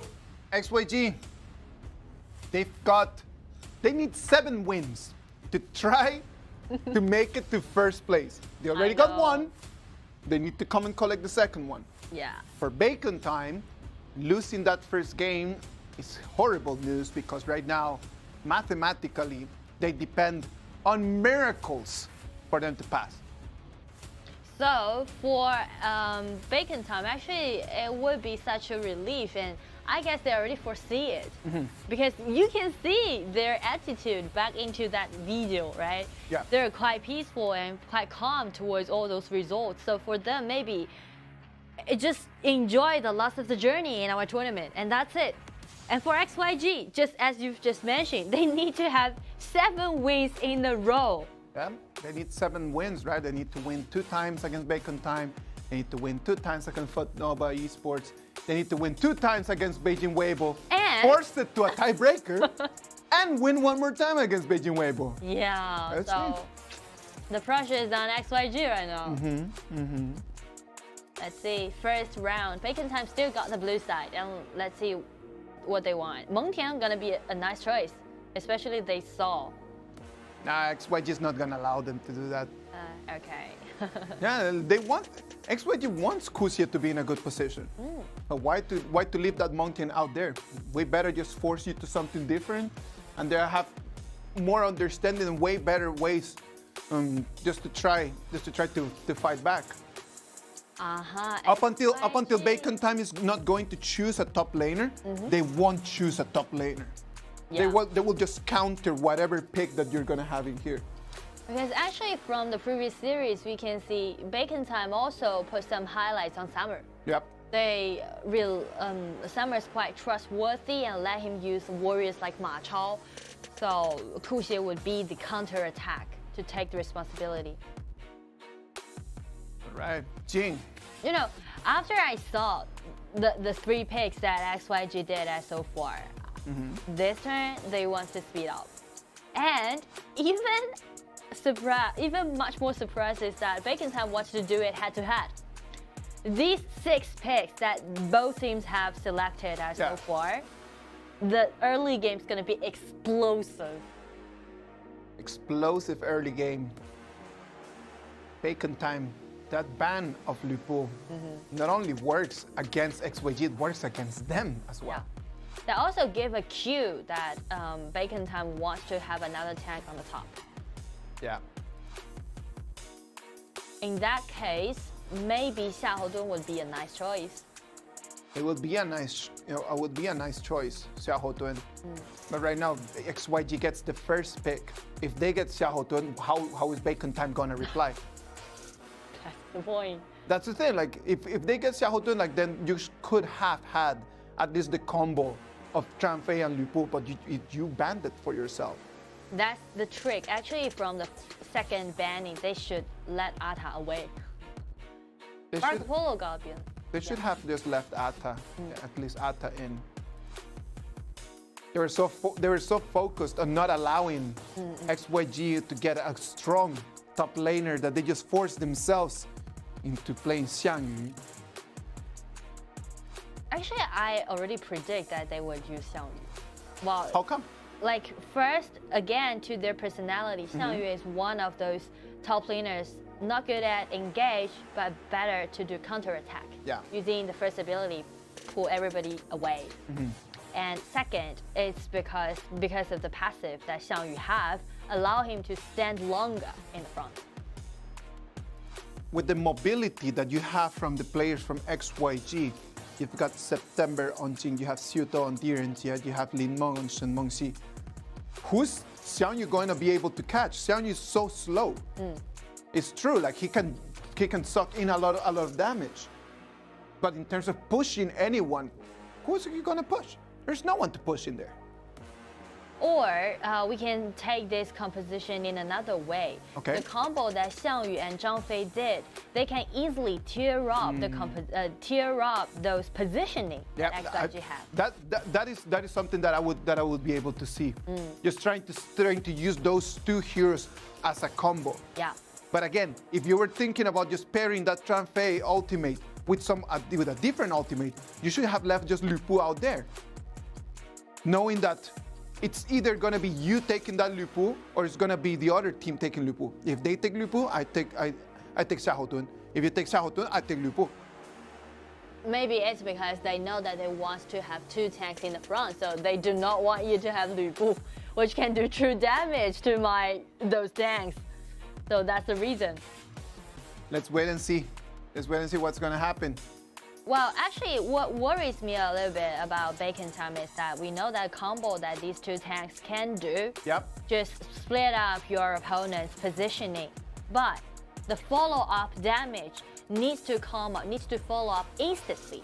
The ultimate by Marco Polo and also Lam. Yeah. They need to aim it at DRG. Once you open the door of for your allies, the damage needs to be followed up.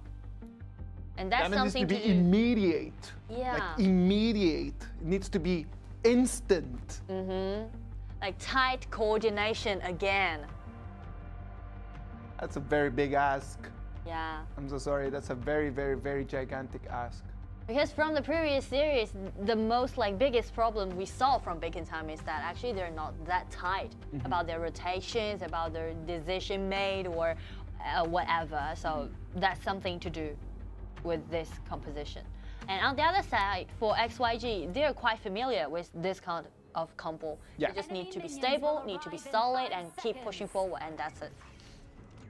It seems that's going to be the second game between Bacon Time and XYG. XYG is going to still be on the red side, and Bacon Time is still going to be on the blue. Let's see the openings. Jing is going to go for her blue, and Lam is going to go for his blue as well.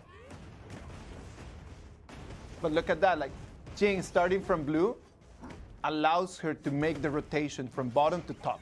Yeah. And that bottom to top rotation has been such a gigantic problem for all teams from the other areas. Ling Mon comes in, does he have the flash? He doesn't have flash available. It's going to be a 1-to-1 trade. But Ling Mon got the first blood, so Yes. she got the upper hand. And what's more is that Jing is quite comfortable and well formed up. But Lam, after one death, he's going to be quite slow. Xiao knows that he didn't bring the smite, so he can just keep re-aggroing that blue buff, but he's not actually able to take it. Look, he just stays there. He just keeping vision, playing with the buff, re-aggro, pulling him out. Just like he's at his own home. Yeah, Make yourself at home. Toying with the blue. In the opponent's field. Summer wants to come in to contest. September is coming in and Smite's already be available. Smite's available. Free blue buff for XYG. Yeah. Bacon Time, I know that the Lime, after he revived from the fountain, he know that he don't want to contest, don't want to waste any time. Yeah. So instead of came back for this blue buff, he just go for that red one. He tried to play stable. Better decision than just coming in and trying to take control of the blue. He can't stand for a death in a row. Xiao gonna make it to level 4 real quick.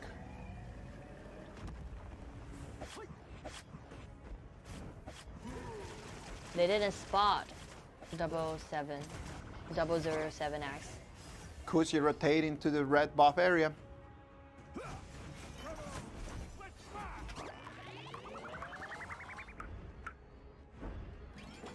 Look at how Xiao just kept everyone locked down on bottom lane. Xiao's doing nothing more than just standing over there in the bush. Yeah, and that's what exactly when you're playing as those engaging support.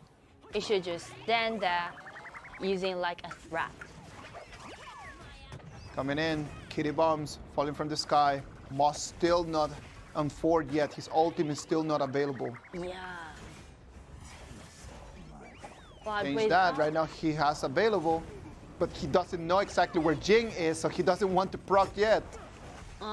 Jing is sneak into the opponent's blue side. He has no vision, so he does not dare to start that fight. He can steal it away. Well, the reason why XYG can just be so bold and get invade into the red buff even got numbers in deficit is because they already forced Marco Polo to go back home. They're coming for Hermes. Might is gonna come in with the flash. It's gonna be pulled on air. It's going to fall. Right now it's gonna be Moss trying to counterattack. Coming in and making an opening for 007X. Trying to stack his passive. He's receiving so much damage. He won't be able to take the kill. It's going to be Mars, the one that's gonna follow him. A 3-0 trade for XYG. Such a solid front line that XYG have. And now, relying on this advantage, they can even push forward. Xiao use ultimate, just stun Xiao and force out the flash. Forcing out the flash from Summer. Running away. More control coming in from XYG. They've got total control, total vision of that red buff jungle. You see this ultimate and use the flash to change the direction. Yes. And just engage instantly. Just waiting because he knows that Marco Polo is going to dash away, right? So what you need to do is just to predict the direction that you're going to dash. Yeah. Fire coming in, trying to clean the wave, trying to protect the turret. We can see actually there's something that Summer wants to make happen. He's trying to find a quite nice angle to enclose those spots and trying to push all of those members from XYG to surround them. But he's been kept watching by Kuxin. Like he's got a mark on him, right? Like he knows. He knows that right now he cannot take that much damage. He's only a level 6 TianYun, facing a level disadvantage compared to everyone else in the battle. 6,000 gold lead already over to XYG. There's another solo kill. September spots him, mirror the main, vanished. It makes me feel like back in time, they know that they need to deal with XYG, all of those members, but sometimes they forgot there's another jungler out there. And there's actually 4 people giving enough pressure to force. Yeah, that's one of the things that characterize September, right? Yeah. Like his jungle style when he's playing with this kind of assassins. And it's very difficult. You never get to see where he is in the minimap. Like before the core items has been built up, he's invisible. Yeah. You won't know, like you won't spot him. But after those core items he had or gold lead he had, he's gonna be invincible. Understanding how to just get yourself in the minimap, just make it yourself just completely invisible is very important. Moss is going to proc his ult. It's going to be wide. Xiao is still alive. He's dealing damage. It's going to be Summer, the one's going to fall first.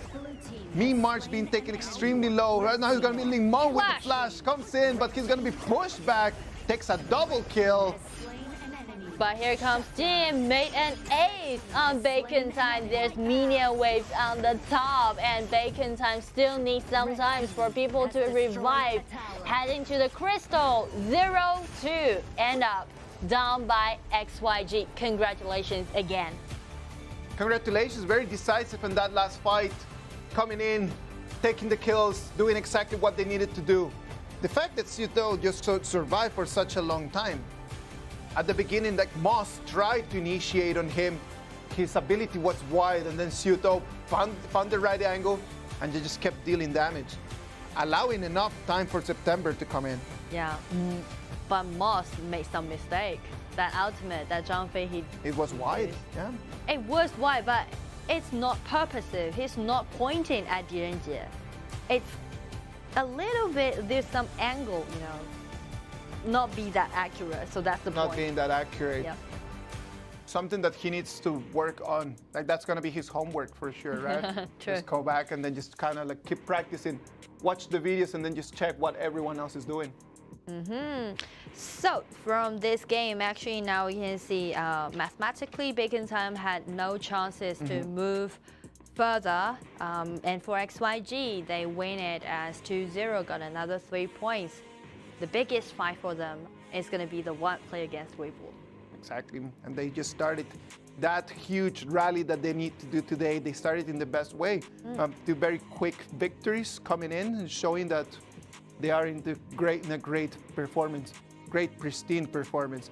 Now moving on to the next match, we're gonna have FUTNOVA Esports is gonna be playing against Beijing Weibo. And actually that matchup can be something for XYG just sitting downstairs and just observing. How's your condition right now? How'd you play right now? Is there any chances for me to catch and try to find someone out? Of course, like from FUTNOVA Esports performance in the first game, they've got some good understandings, right? Like they've got some good abilities. They can create opportunities. What they haven't been able to do is just to completely just catch to those opportunities. Let's see if Beijing Weibo is going to allow them, the same as Bacon Time allowed them, just to start building up. Let's wait and see. With Beijing Weibo, you never know. True. So we already mentioned about the focusing matchups going to be that one happening for the last game. And for XYG, is there anything you're curious towards those members? I'm just curious about what they're preparing. I'm just really sure that I want to know something that for me it's one of the most important things about this KIC is what kind of advice do these people have for all the players around the world that they're watching them right now. That's a good point. For me, that's the main idea. Besides just their performance in the game, besides just thinking about like, oh, what are you gonna prepare for the next match? And then they're just telling us that they cannot tell us. I would rather just them just sharing a little bit of their experience with everyone around. We have viewers right now in Latin America and Europe. We have viewers all around Asia. People that want to know how to get better. What about if we get some tips? Let's get some tips from the best. Whoever that we're gonna get from XYG in the interview, I would love just to ask them that. Tell everyone at home how to get better at this. Done. Any advice? Any advice? Okay, so we're gonna prepare that for our next interview. And for this turn, XYG, they are also again showed us their best performance, and the MVP goes to Ling. Ling just being very aggressive, right? Like he dashed in, he just flashed twice. First blood. For the first blood in the last fight. Like he comes in and he flashes in under the turret just to go and get more kills. That was critical for XYG to take the game so quick. Nearly 40% damage were dealt by Ling. When you're playing the Bomber Cat, you're always expected to see those numbers, right? Anything under 35% with the Bomber Cat, for me, it's a very big disappointment. I call it like you've got such a long reach, and you have your cooldown is so short. Just keep going all the time, poke and poke and poke and poke. It might not be lethal damage, but it's consistent damage. Yeah.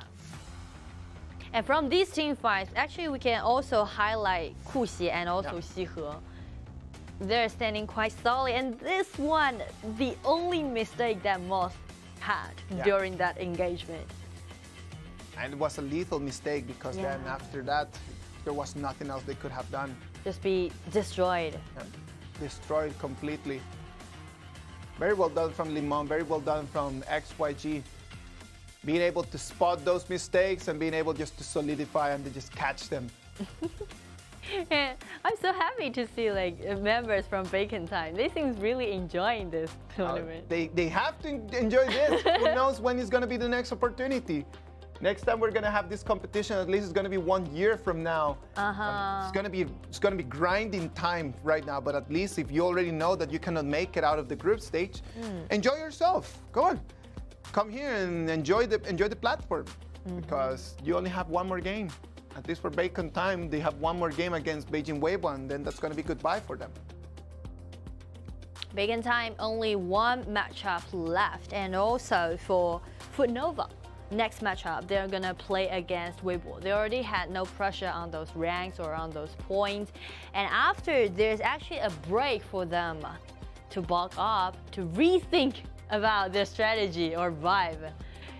Is there anything would surprise us? Well, I hope so. I really hope so. Believe me, I had a very big reaction towards the game from FUTNOVA because I'm really looking forward to see them perform to what we know they can do. We know that they're really good players, and they were showing us that. It just feels like if you would be a parent, you know, As a parent, you are expecting the best from your children because you care for them. And that's why when they make mistakes and you see them that they have opportunities to grow and they have opportunities to be successful and they don't take them, it hurts. I would say that it is not a matter of being mad at them. It's just a matter that seeing them so close and them not actually taking it, it hurts. It's not nice to see.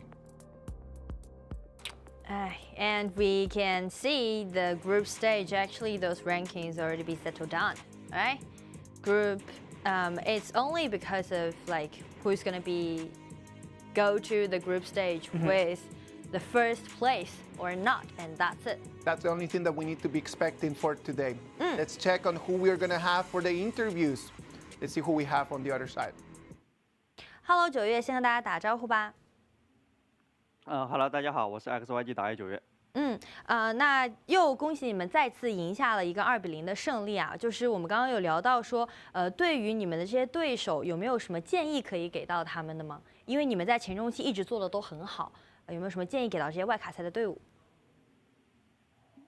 就是前期注意一下自己的野区吧，然后前期对自己阵容强度，然后站位要多注意一些。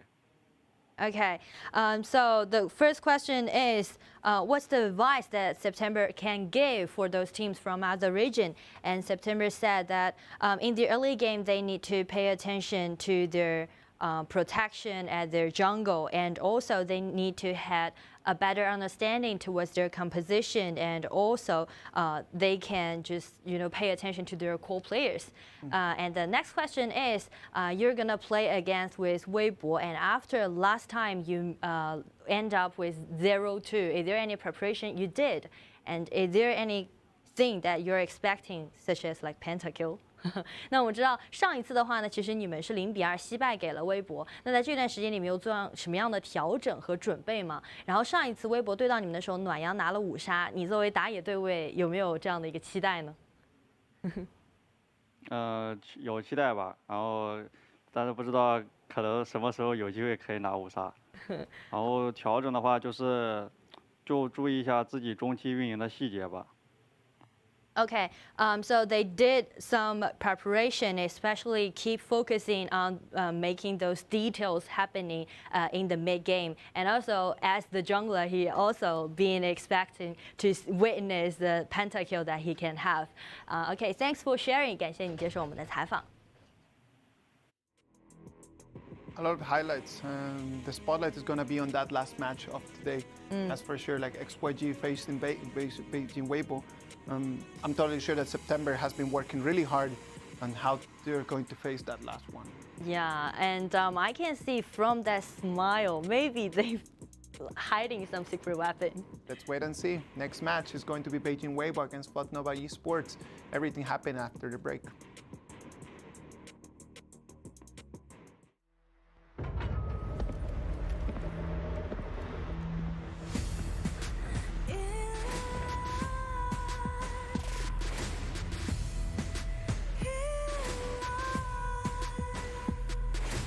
What's a life without its worth? Compromising with what hurts inside. When you let fear decide your fate, you don't choose which path to take in life. I'm finally letting go of everything that still holds me. I'm against the odds, but I won't give up, 'cause it's my time to shine. Standing in the spotlight, can't no one let me down. Destiny is calling high night. I'm not afraid to fight for everything I love. Victory is in my sight.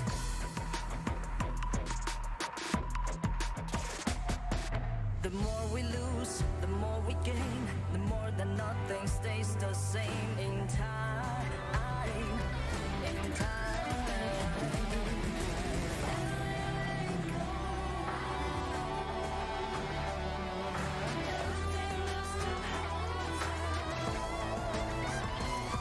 Cause it's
Game 3, Beijing Weibo against FUTNOVA Esports.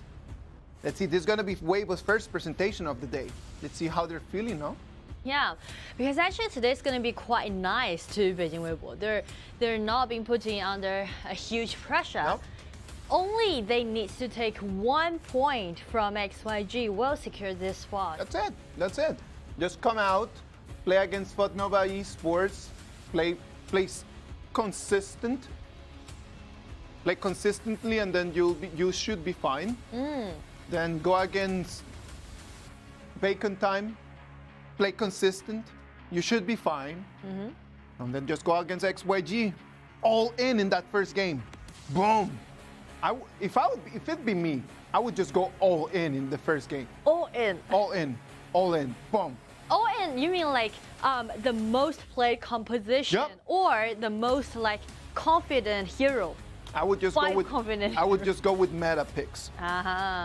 In this moment, if you have 3 games and you only need to win 1 of those 3, you just go all in at the beginning. Yeah. Take all the meta picks that you can get, and then just get all the meta picks, and then just go and try your very best just to force them out. The understanding of that is in the BP, in the moment that someone in front of you is taking meta picks, psychologically, you try to get meta picks as well. It's just that kind of a pressure that you have in a chess game. It's very difficult when you're being attacked not to attack back.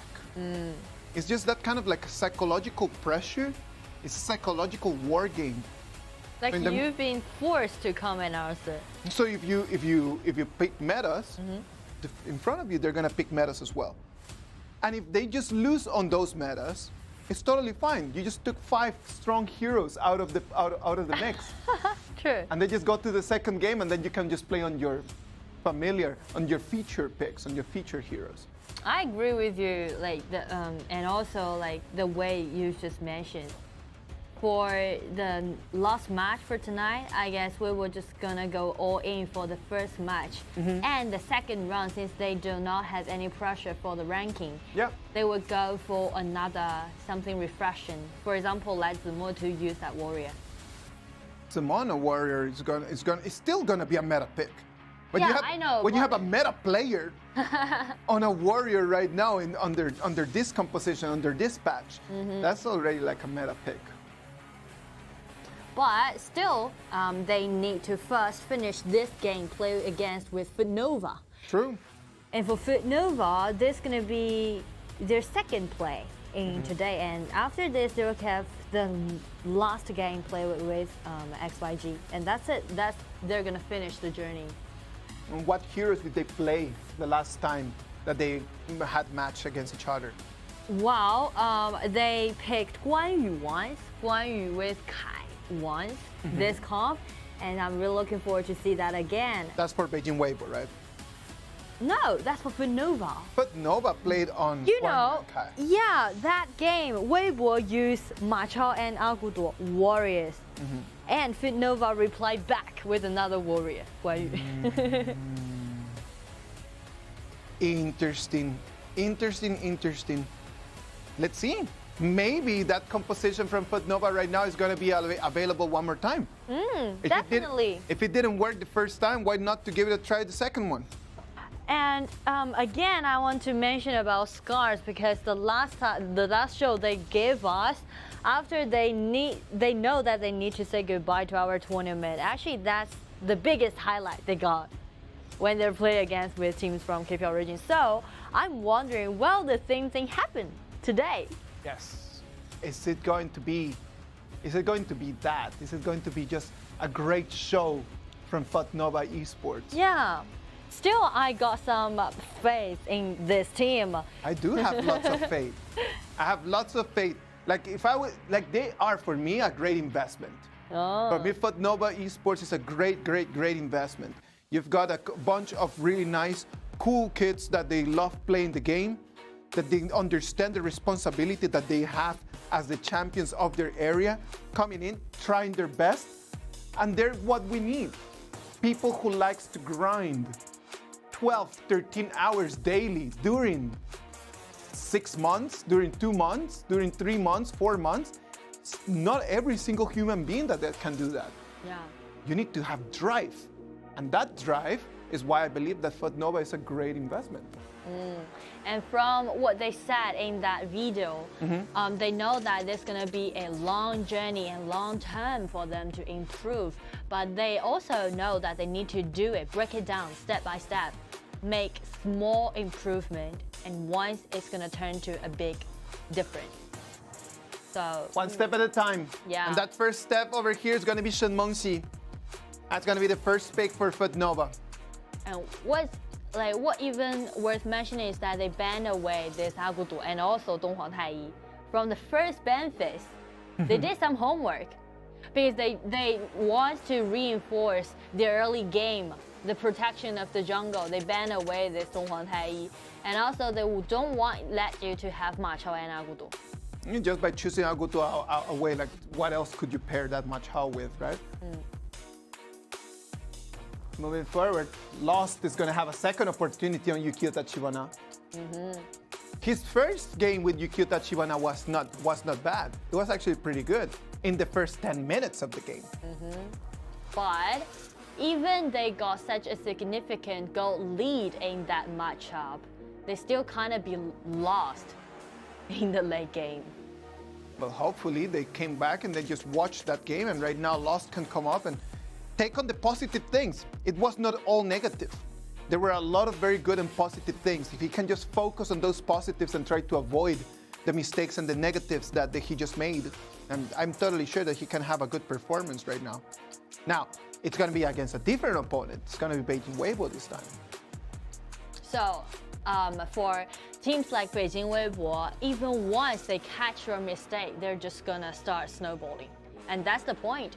No mistakes is allowed to happen when you're playing against strong teams like Weibo. So for Lost, actually he needs to change a little bit understanding towards this game. For the early game, he can still be aggressive, but he need to know that in the late game, or will there be a late game for them? September already gave them a very clear advice, no? Yeah. And September just came in and said, you know what, guys? The one thing that you guys need to do is to protect your resources in the early game. It did not come from us. It came from your opponents. And when your opponents just openly just tell you, like, you know what? Like, what about if you just try not to do that and you try to do this? I'm totally sure that September just wants them to get better. He wants them to improve. And from those 3 picks that FUTNOVA just selected as so far, they're quite strong in the early game. They are very strong in the early game. And now, even is it gonna work? They need to check if it is gonna work or not. It's not the first time that we see strong picks in the early game. That's no insurance of anything. Oh, 鬼谷子. Well, it's okay with this 鬼谷子, but personally, I would prefer Lambert more. I do like them to have a show, you know, because 鬼谷子 is one of those supposed can make miracle happen. Yeah, Lumber, please. Lambert, please, gonna be like more solid, to be honest. Lumber, please. That's the only thing I'm going to say. And Weibo again used this Byron as a counter pick to this Meng Tian. That's an interesting point. We've already realized that Byron is a good pick against Meng Tian, right? And that's something that during these group stages we're already solid to say. That's a good pick. Why to show your ability with Byron right now in a match where you could have just chosen any other top laner? Because that's something to do with the Moss, his own personality or what stuff. Like Zemo is quite a good warrior player, and Byron is more like a warrior than what we call tank or what else. Ata, for example, as playing as a tank, he's playing a defensive way against Meng Tian. Just make sure that your top won't be fall behind, and that's it. But Byron is one of those heroes who can even gain the upper hand when you're doing those solo fights. I don't know, I see it differently. I think that my question would be, if you already know that it works, and right now you're just using it in a game where you could have just solved it in a completely different way. You know that that Byron is going to be necessary for the knockout stages when you're going to be facing other KPL teams. Do you really need to take it out right now? Because that's going to give an opportunity for everyone else to know exactly how you play that Byron. So, is it really necessary? Wow, if I'm the coach, I'm also gonna let him to use Byron. Okay. Because I want you to like officially use it on this battlefield, on this stage, and try to, you know, lose your finger and try to bring up all those muscle memories. Well, actually, it's well known that Byron could be a counter pick towards Wang Tian. Exactly. Everyone knows that. There's nothing to prove anymore. So it's just about like practice, and that's it. But then people is gonna be able to see your practice. And that's for find some mistakes. That's for me the one thing. I know. The one thing is that you do not want to show. We already know that the hero is a good pick. You don't want to show in there like no one is perfect. In the moment that you start showing your mistakes, in the moment that you start showing your weaknesses, it's gonna allow the other KPL teams to actually be able to spot that. But in that case, you know what? Zimu is confident enough that when he's doing this top lane fighting, he won't fall behind. He won't let any mistake happen. Let's wait and see. Right? I hope so. I hope so. Believe me, I really hope so. But Nova is going to be taking the blue. Beijing Wave is going to take the red. Immediately seeing you straight up directly for the blue. Rotation from FUTNOVA. Coming in, trying to contest that as well. Smite. Launch in there. CD Boy has to flash away out of this engage. I know that Lost already foresee it, so instead of taking that blue buff, he just opening with that red one. Seeing you brought the smite, right? So even if Lost would decide just to go there and try to contest it, they don't have the smite advantage. So actually the next step would be how you're gonna make up for the loss of the blue buff. That's something crucial to your jungler. Not only the loss of the blue buff, because right now Lost just came into his blue buff area and then found nothing. It's totally empty. And what about the top? You can see Zimu already won the upper hand. Yang is already on level 4. Knight still on level 3. Rotation to top. See you just standing there and gain the vision control, and in that spot, in that bush, he can totally master where your spot is. Taste of blood. Oh, that's Let's go! Love it! Well done. Wow. Excellent. No. First blood goes to Feng. The same thing is happening. Exactly. That's exactly what I want to see, to be honest. Just the burst damage in there, right? Yeah. Nothing that Chelsea could have done. Okay, let's take both of them are on 3. Chelsea already used his frenzy, you see. Exactly. He's already used his frenzy and he left the parasol in the back. Only thing that Feng can do is just to try to spot where he's going to show up. New blue buff invasion. 3 people from Beijing Wave are coming in for it. Smite it in. 1 more blue buff for Senior. Then what about Lost? We can see Lost is keep having or sharing this mid waves in the mid. But what about Knight? He's quite painful. Everyone looking for Chelsea be launched up, and another bomb filling up from the sky. Oh, take that down. They take Chelsea down for a second time. Oh, nice one. 1-1 trade, but it's support. Trade for marksman. FUTNOVA totally can accept that result. I will take that trade every single day.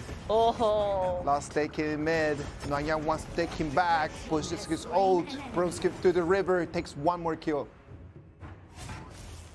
So, is there any possibility that actually for FUTNOVA they can kind of put Feng under the spotlight? Everyone should gather around her, protect her, try to let this hero to have like 2 million waves or even more like resources, trying to speed up his farming. That's gonna be City Boy's responsibility, right? Look at that, when Yang jumps in, he's not able to take Feng completely, only half of his HP, but it's 4 people from Beijing Wave with the rotation to the bottom lane. Yeah, we will know that I can't just let you to snowball. I need to shut you down for one. Simo comes in.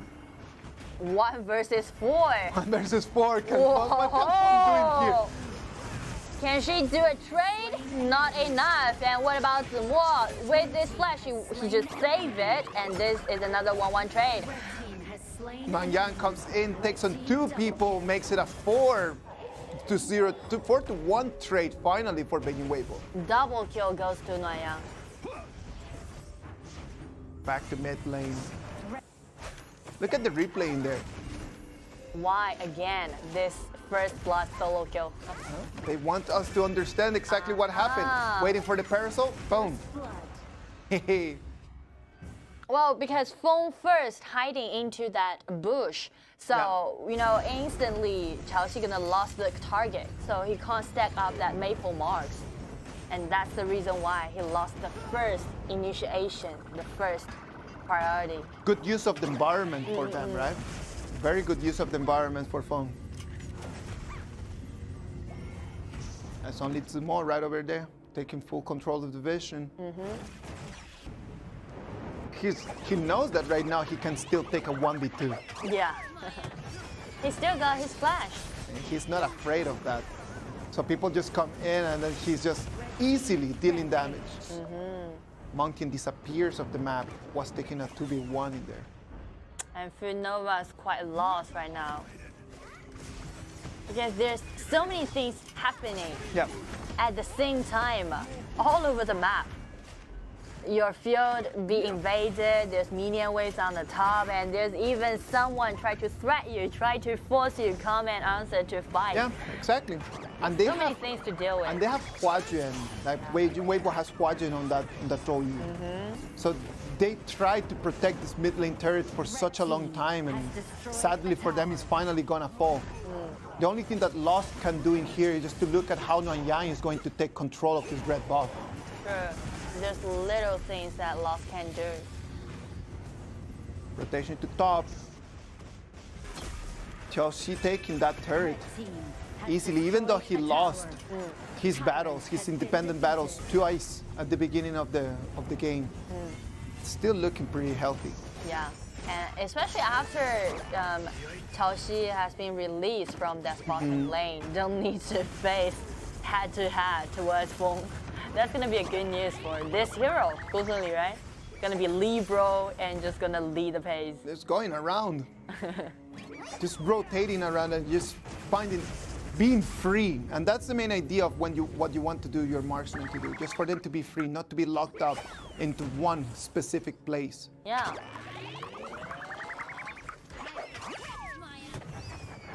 And right now with Xiao already with red buff, the only thing he needs to do is to jump in. Zimo is receiving so much damage from Lost, but it's Lost the one that has gonna have to run away. Zimo procced his ult and took that battle back to him.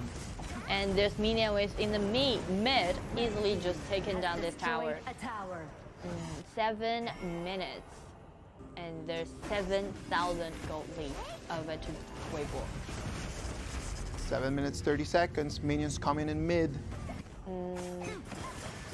Already at positioning. Look at that. Huajin procs his ult, pushes the fire in. The minions are still very healthy. No one from FTN can actually make a rotation in deep enough to clean the wave. The turret falls and the rotation to top. Yeah, and after using this ultimate, there's no bomb can came from Snipe again. And check the fire that done by Huajin. He's a throw you right now. Like, there's nothing else that FTN can do to contest that. They thought about just having Shenmeng Xi as their main pick for mid, but not even Shenmeng Xi's long range is being able to get all the way back to the back laners. 8 minutes, we will just slowly take this high ground tower, take down these towers one by one. Stable, but no pressure is given on FUTNOVA. Kuang just consistently just being able to protect her own red buff as Wang has control over FTN's one. The minions are going to start coming, the bangers are going to follow.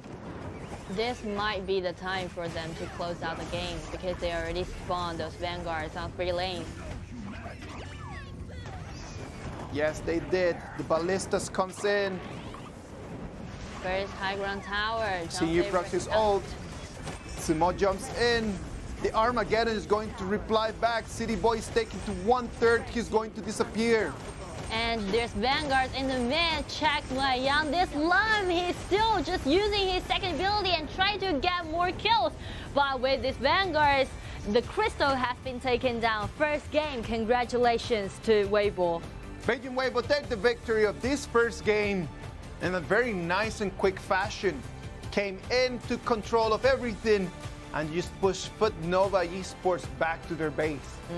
There's some standouts made by FUTNOVA. Yeah. From Feng. He did a solo kill on the bottom. That's going to be a great achievement for Feng. And but we still can see, like, because it's a 5 versus 5 game, so the coordination needs to be tighter. It needs to be tighter because you cannot just depend on the mechanics of one person winning the 1v1s. Look at what just happened. He wins the 1v1 against Chelsea, and how does Beijing Weibo react towards that? 5 people rotation to bottom lane. Yeah. Like, after they saw that Lady Sun won the upper hand on the bottom, they just firstly rotate to the bottom and shut her down. Not allowing her just to keep building. It's just that. It's just whenever that something happens, you need to react in a way that's going to allow you to stop their advantage. They didn't want Chelsea to be on a bad position bottom lane, so they just come in 5 people, push on Lady Sun, and at the same time they took the turret. Yeah. Well, it just, like, put it in other words, like, when it's still like a flame, you can easily take it down. But once it's, like, grown up as a fire, it's gonna be a little bit hard for you to control that situation. And that's exactly the same when you're playing this. Don't let it build. Don't let it build. That's another advice that we're gonna give to everyone watching the stream right now and just trying to learn a little bit about the game. Just don't let big advantages build. Try to fix them when they're still, like, very small mistakes. And also we can see actually there's something changed from those strategies made by teams from other regions that they know they don't want to contest with their opponents in the game. So they just hand all those buffs or monsters over to their opponents. But the point is you need to find a way to make up for your loss. You can't just easily, like, everything give it to your opponents. That's not gonna work. If you reply back to their invasion with you not engaging, it's not a decision that is gonna allow you to win. It's just gonna be a decision that is gonna slow down the way that you lose. True. So they need to come up with something else. Yeah. I hope that they will just go back to the board and then just keep trying different things. Like, there still needs to be a lot of experience need to be learned from those, like, strategies or from those games. And for FUTNOVA, I guess maybe for the next matchup they will just go for that Guan Yu and Kai. Guan Yu and Kai. Yeah. Right? Guan Yu and Kai would be a really nice pick. And I don't think that Beijing Weibo is going to mind if FUTNOVA goes for that, right? If FUTNOVA goes for that, Beijing Weibo has 100 different ways on how to reply back to that. So nothing that they should be very worried or stressed about. The MVP for this game, Beijing Weibo Nanyang. 32% damaged out by Lam, by this jungler. That's not usual, right? 6 kills in total. Oh. When you imagine that Lam, you always imagine Wang, right? Like, for me, he's a really good jungler whenever it comes to assassin. So seeing him with this MVP and with that kind of KDA, that's the key. When you're gonna use your ult to bring people back, you don't want to bring back one. You're gonna try to bring back as many as you can. So the angle and the timing matters a lot. Yeah. If you can bring two, why would you only just attack on one? Try to maximize out of your abilities.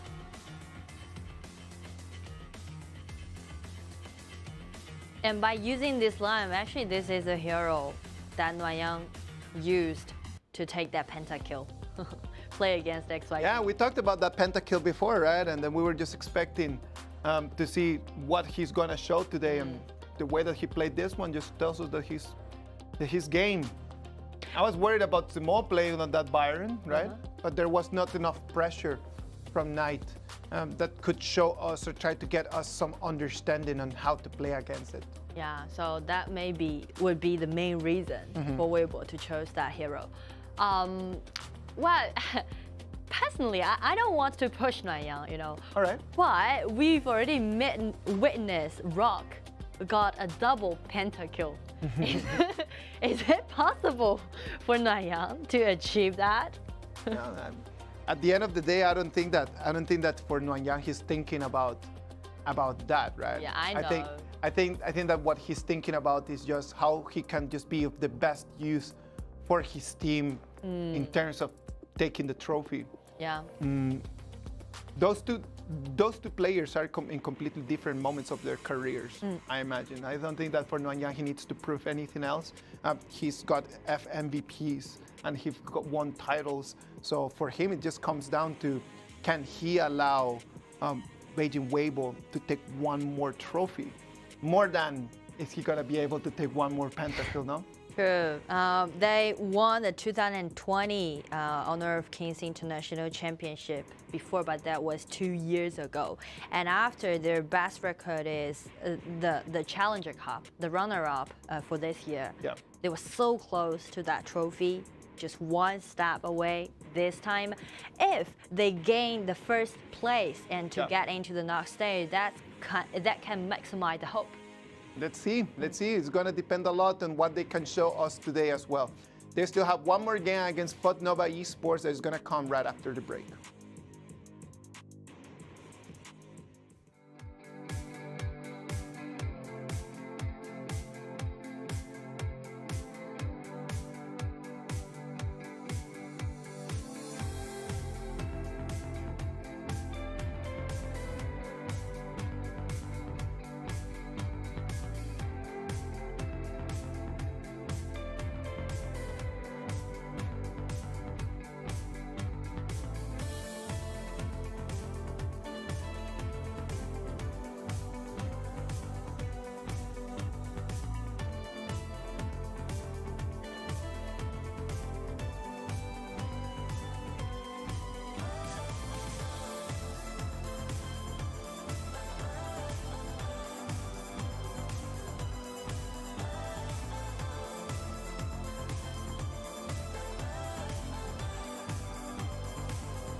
Okay. Beijing Wave against FUTNOVA Esports. One more game.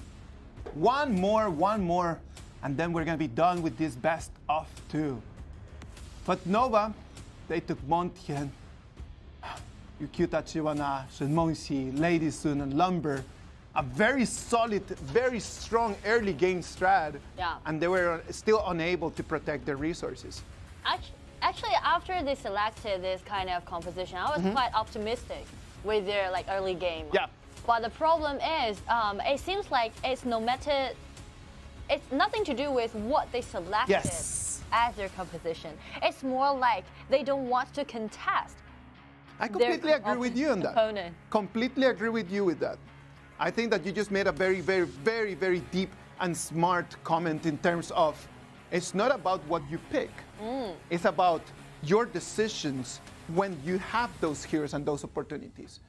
It is true, those heroes allowed you a box full of options and a box full of surprises. But if you do not open that box and you just keep it closed and you keep playing this passive, regardless what you pick, it's always going to be the same outcome. Yeah, so it depends on if FUTNOVA really wants to do an early game playing style. They can just be consistent with the last composition, last playing style. But on the other hand, if they don't want to contest, go for some mid-late game playing style. And then just kneel down and cross fingers and then just hope that you're going to make it to mid and late game.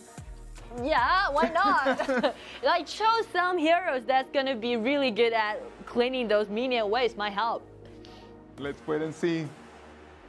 But FUTNOVA really does not want to see that Aguto Machal. They really don't want to see it. Both games the same 2 heroes that have been their first bans, Xiao and Aguto. Yeah, and also this Aguto Machal has been such a nightmare for FUTNOVA from the last round. Yeah.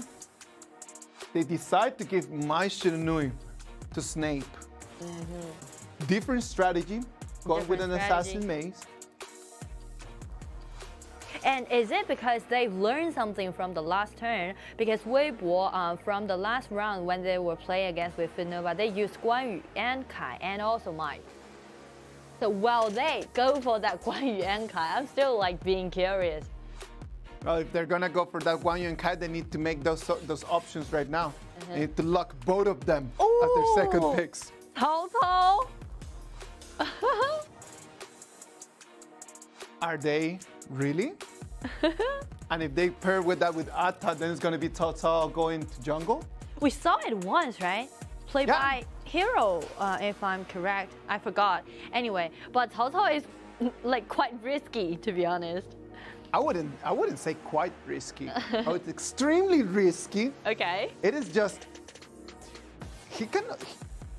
he's not meta. I'm so sorry. He's just not part of the formula. And if you're going to be playing with some heroes that they're not part of the formula, then at least just play with heroes that they're familiar to you, right? And I don't remember any matches from the qualifiers where FUTNOVA actually played with Cao. Yeah, that's the point. If you're quite used to this hero, and if you're really mastering this hero, and that might be another option for you to find a way out. But you never used that before, so just let it go. Yeah, but you need to be familiar with it, right? Yeah. You just battle the fact that the other team is stronger than you with the fact that you are way more familiar to this hero. Yeah. And then just understanding just those little details might open an option.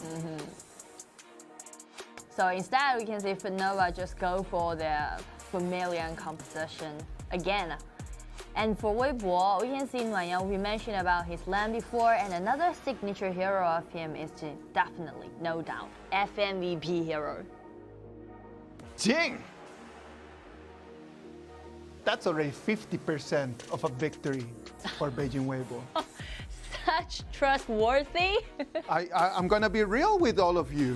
Whenever that I see Nguyen Yang on that Jing, even regardless against who he's playing, he could be playing against the top KPL teams, and he only pulls out that hero when he feels like, okay, yeah, gotta get things done. Right now, they're playing against the representatives from Turkiye. So that back to our previous topic about mechanics and also your understanding towards one specific hero. Yeah. And Jing's gonna be the one for Nuanyang. Now pairing that with Yixiong and with Meng Tian. They still need a marksman allows them to do constant damage. DRG gonna be a nice choice. DRG is gonna be a good choice, exactly. Sadly for them, they do not have Master Lupin anymore. Yeah, be banned away. Su Lian. I can feel like there's some similarity between Su Lian and also Lian Po. Yes. You can see it, right? So maybe that's one of the reasons why Su Lian is quite favored by this. Ooh. Okay, now hold on. I like this combo from FUTNOVA. I like this combo from FUTNOVA. Okay, explain it, please. If you allow Knight just to start the first 4 or 5 minutes of the game, not being ganked again and again and again as it has happened in the last 3 games, probably he will be able to create a big, strong, thick enough shield to protect that Meng Ya. And as long as Meng Ya is always dealing constant damage, it's going to be a threat. Now, how is Beijing Weibo going to reply back to that? They reply back with Sheldon. Yeah. With the ability that Sheldon has, the first ability and also his ultimate, he can block away those bullets done by Meng Ya, which can cover tons of damage done by FUTNOVA. And that's what we call counter pick. So if you were planning on just picking up that Meng Ya, why did you ban Master Lupin? That you could have, if you were planning on just getting that Meng Ya, that you should have just banned that Sheldon. Maybe they never think about you would take Sheldon because it's quite rare in the previous series. But if I am going to put my whole strat around that one hero, then the bans need to be the bans need to have a goal. The goal right over there would have been just completely, okay, I'm going to build around Meng Ya, so I'm going to ban Sheldon. I'm going to ban heroes that could be a risk for that Meng Ya. But they just banned Master Lupin and they banned Marco Polo. Well, you know, actually that's something to do with those tactics during ban pick phases. Because we can see from those choices that teams from other regions made, it's basically because they know it's meta pick. I need to ban it away. Or I know you're good at playing it, I need to ban it away. But they forgot that they need to take one step further, rethink about what's going to be much more beneficial to their own composition, right? In Latin America, we have a very big saying that says that they're playing checkers and I'm playing chess. So it's a we're playing different games. They're playing checkers, just thinking of what they have in front of them. And Beijing Weibo, on the other hand, is playing chess, and they're just 5 or 6 movements ahead. But anyway, I still gonna be quite optimistic towards FUTNOVA. If they do achieve what you just said, play defensively in the early game, not being fall behind, there might be some chances for them. Because the ability that Lian Po, right? The ability Lian Po has can break the first ability that Sheldon gave. Oh well, like let's wait and see. Let's wait and see. There's nothing else we can do more than that. And just expect that Knight is going to have a little bit better opening. And it's gonna depend on what his teammates can do to try to support him, no? But I don't think they will. Oh, they are. No, they are not. I was like quite surprised. Like, finally, Knight has been put under the spotlight. But it turns out, okay, they're just trying to take away some of the monsters in the opponent's field. Snape jumps in for the bears and forgets that he's a Mai Shiranui. How many fans, how many abilities is gonna take you to take those 3 bears? And even worse is because once heroes like Mai, you use all those abilities to take down that monster, there's nothing allow you to escape from it. True. If someone just came up to you. Just like this. Just like that. Snape is going to be taking extremely low. And that allows Huajuan and Xingyu to clean that wave and make a quick rotation. 1 minute and 40 seconds. This is the moment. Simo's going to make it to 4 in there. Proc the ult. Again, 3v1. Exactly the same scene. Yep. Happened from the last matchup. Again and again and again and again. It's the exact same script. Look at that. Knife being brought back. 4 people, rotation, mirror domain, taken down. Can Lost come back and try to get 1 trade at least? Oh, they can get more even. Oh, look at that. He gets 2. 2 versus 2. This is a 2-2 trade. And check, Mengya's already being here. Another normal attack. GP taken down. There, another one. This is a 3-2 trade. I love that. Oh, exactly like what we said. Like from yesterday, the same story just happened, and today, without any pressure, without any burden, they just burst out. Finally. I'm very happy to see this. Me too. I was not expecting that, but look at that. Feng has been paying attention to all the comments, and he's been paying attention to the video, and he comes in and then he just makes something happen. Yeah, adding that one more person. Well, first I want to highlight Knight. This guy gained such a long time using his flash, using his ability to escape away, and everyone just put all those damage out on that Ata. Yeah. And check Mengya, this rotation he made.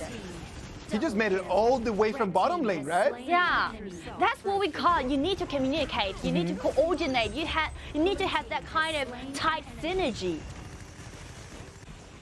Finally. And these are the first sights of that synergy coming in. Now Feng is going to be taken extremely low, turns around, starts dealing damage, but it's going to be taken down by Zimo. Yeah. Because Huajuan, this Yixing was out there and using the second ability gave some control. All right, it's time for Knight to leave. That turret cannot stand anymore. It does not want to. But he had nothing to do with it. There's nothing he could have done in there. 2,000 gold lead goes to Weibo because they already take 2 towers down on the side lane. Now those turrets falling down there are gonna allow TianYun to come in deeper a little bit more. Yeah. And look at the way that Zimo is playing. He jumps in with the flash. Now he's going to be caged in. And it does so much damage coming in from Beijing Weibo. Whoa. This is what we call positioning. You can see all those positions quite good. And also after Zimo being caged in that mid tower, all of those rest of the members was trying to split up and trying to, do some damage to force FUTNOVA to retreat. And that second ability offered by Xingyu were 2 people away. Snape tumbles in, tries to get the damage, so it's not gonna be enough, right? It's gonna be Huajuan, the one that turns around and just pokes him to death.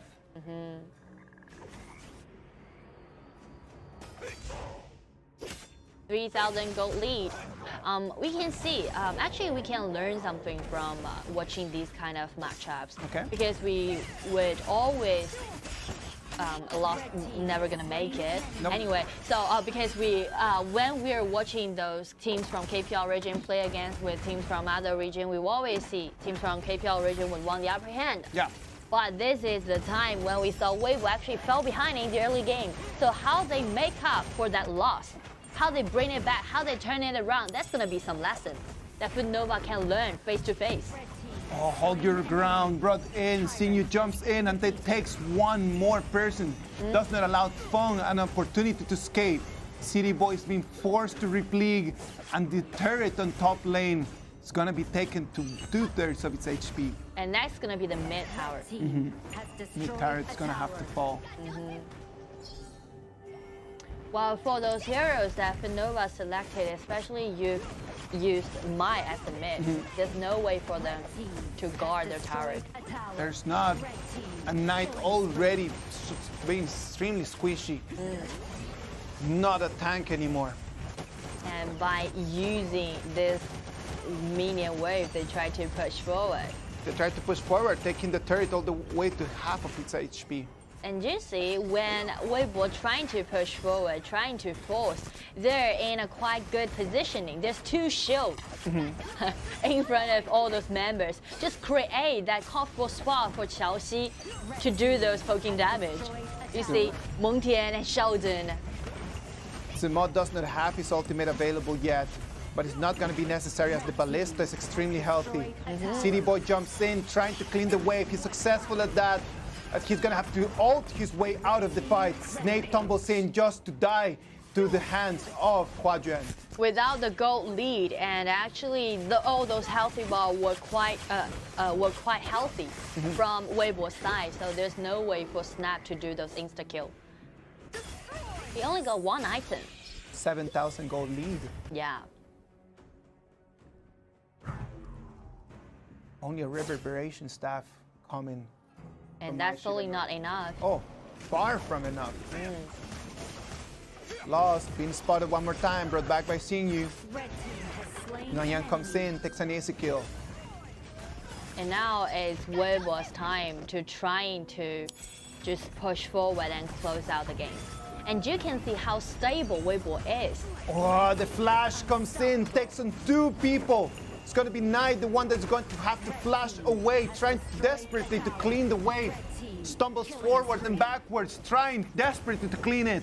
And there's still a minion wave in the mid with this Sheldon, with this general Meng Tian. They can just use it, try to close out the game. 3 people remaining from the FUTNOVA side, but these 3 people, none of them can be able to deal with this. They need to fight, but as Mai just tumbled in, he just vanished. And what about Meng Yang? He just revived from the fountain and tried to clean out this minion wave, but he's being shut down. And another minion wave, super minion wave, still on the bottom. Crystal being taken down, another win. Congratulations to Beijing Weibo. Congratulations to Beijing Weibo, taking a 2-0 victory. Very well done. That was really beautiful. Because as we've mentioned during the game, we rarely see like teams from KPL region would fall behind. And this is exactly a vivid lesson for FUTNOVA to learn from how you're going to make up for these losses. I love the fact that FUTNOVA just showed us a good understanding on how to try to protect. Like, we only have one more game for them. After this one, they have only one more game they're going to be playing. They're going to be playing XYG after in the 5th game of the night. After this performance, it just shows me that, okay, they're actually growing a little bit more. That decision that they took in there shows a clear plan, shows understanding, shows critical thinking. Yeah. And that also allows us to witness the improvement of FUTNOVA finally. Yeah, they've been improving a lot. Very, very happy for them. Not only they've got potential, but in order to turn that potential into actual ability, it just needs time and hard work. Analysis is super important. Regardless of how many hours you put down, if you don't do those hours in a smart way, there's no way that you're gonna become better. Yeah. But look at that, came in, all these defeats that they have been piling during this whole tournament start showing some fruits at the end. Yeah, and FUTNOVA still got another match rest. They're gonna play against XYG. So is there anything, like any improvement that we can witness from the last game? I'm now being so excited to see that happen. Well, hopefully we're gonna see a different composition. They showed us that they wanted to play Cao Cao, right? Yeah, maybe that's gonna be the last showcases if they want. Why not? Maybe they wanted to play that Cao Cao. Why not? Play it out there. They showed us that they wanted to play Sulie. Why not? They wanted to play Guiguz as well. Go for it. Go for it. What's there to lose? Yeah. There's nothing there to lose anymore. So actually, we're gonna be quite curious and excited about what they're gonna go for their last showcase, and also for Weibo. After this, they're gonna have another game in a row. They're gonna play against Breaking Time. Ooh, back-to-back games for Beijing Weibo. First FUTNOVA Esports, then Bacon Time. Let's see how they can keep performing. MVP for this game, Zimo. 蒙恬 we can see actually Weibo has that kind of certain execution during every matchup. First, Nuoyang would came to aid for the top with Zimo on the upper hand, and by using this Meng Tian, keep pushing, keep forcing, and just close out the game. If you're gonna be playing that Meng Tian, you need to be aggressive. And there's 2 shield. He does not even have his ult available. He's just there, just cruising around, cruising left to right. And he has it available, boom, procs it in with the flash, comes in and takes two people from FUTNOVA. Yeah, and you see that like combo, both followed out by the second ability from Yixing, from Huajun, and also Jing, those damaged out, just like instantly be followed up. Very good performance. Hopefully in terms of BP in the future, FUTNOVA is going to have a little bit more of a clear idea of what they want to play, right? If you're going to be playing that Mongyam, then you should have put that Sheldon on the ban. Yeah, and for this Sheldon, actually that kind of give teams from like other groups a sign. Because sometimes we would forget Sheldon, you know, because he's not that meta. Because sometimes he's gonna be like, you know, surprise you, and do a significant role. Yes, exactly. Just the fact that right now marksmen are not part of the core of the compositions, right? That's one of the reasons why Sheldon has not been that meta pick anymore.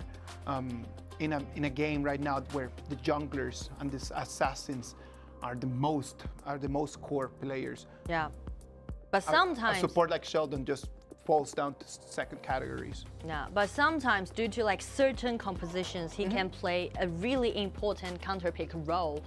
And as you've mentioned, it's not that meta pick, so some coaches may just forgot it, you know. So instead of talking about Byron or other heroes, actually this Sheldon might be a cue or a sign for other coaches. Let's wait and see. Like, hopefully we're gonna see a little bit more of that Sheldon during the knockout stages. For Beijing Weibo, that puts them all the way to 12 points. We thought during day 1 if Wuhan Eastern Pro was gonna be the only team making it to 6 wins in a row. Beijing Weibo still has the opportunity, right? They've got 4 wins in 4 games, and that puts them already with 12 points. Could they be the second team making it all the way to 18 points? What do you think? Well, there's high possibility. Even due to my prediction, I thought this is going to be a draw. But yeah, I would go for a draw. You would go for a today, draw. yeah. Okay. After like watching these matchups for like the previous matchups, yeah, I guess it's going to be a draw. I would like XYG to take a 2-0 that way. That way TianYun and Jacko can just cast one more game at the end of the day. I hope so. Yeah, that would be nice. That would be really good. Okay, so before we end up this matchup, we'll have a short interview. Let's see who's going to be with us. Hello， 暖阳，先来和大家打招呼吧。Hello， 大家好，我是北京微博暖阳。恭喜你们赢下了这一场比赛的胜利啊！那也是一样的问题，就是在和这些外卡赛的队伍打到目前为止的话呢，你作为 K 票赛区的队伍，有没有什么建议去给到他们的呢？建议嘛，建议就是因为他们是也是刚组建起来不久嘛，然后就建议他们先多看看 KPO 的那些比赛视频吧。Okay, so the first question is there any advice that Nuoyang offered to those teams from other region? And Nuoyang said, since they're quite new to this game, and they should like watch more records of those playings made by KPL region. Okay, so the second question is, you're gonna play against XYG again for the last game. Is there any preparation you did? And also last time you got a pentakill, do you like had this kind of feeling you want for another pentakill for today? 那第二个问题也是最后一个问题，想问一下，就是你们今天最后一场还是会打到 XYG 的嘛？上一次你们是2-0战胜了，这次有没有信心继续2-0？有做什么样的准备？然后上一次拿了5杀，有没有信心再拿一个5杀？赢下 XYG 的信心是有一点的，但是也有可能打平吧。然后的话5杀的话，这种事情概率太小了。Okay, so they do have the faith that they can win against XYG, but it also might happen to be end up with a draw.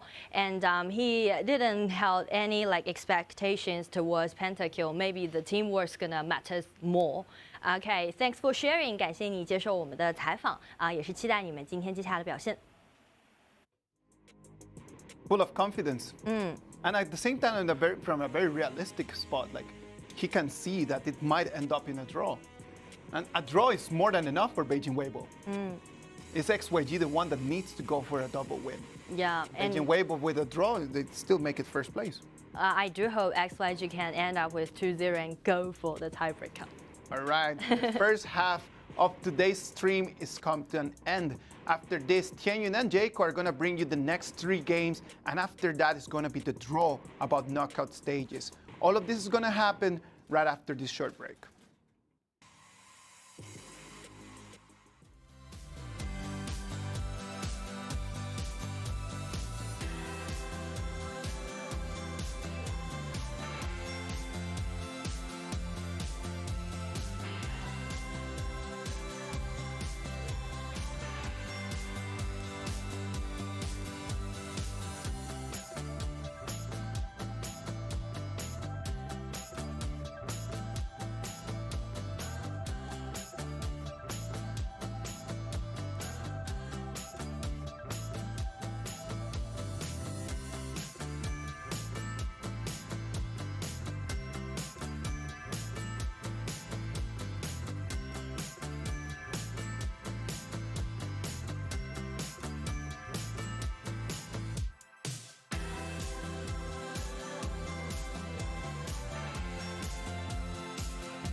Welcome back. This is the second half for today's matchups, 2022 Honor of Kings International Championship, and the very last day from our second week of the group stage. And I'm the commentary for today, the next half. TianYun.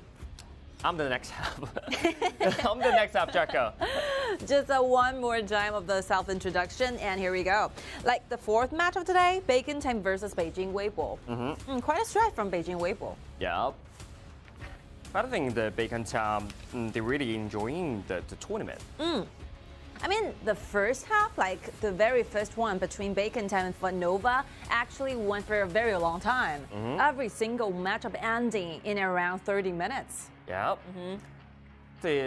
I think the non-KPL team, they're really good at the late game. I mean, their first encounter with one another result in a tie, 1-1. But the next time Bacon Time actually have their revenge upon FUTNOVA, that's something like you're looking forward to play when you're playing such a tournament.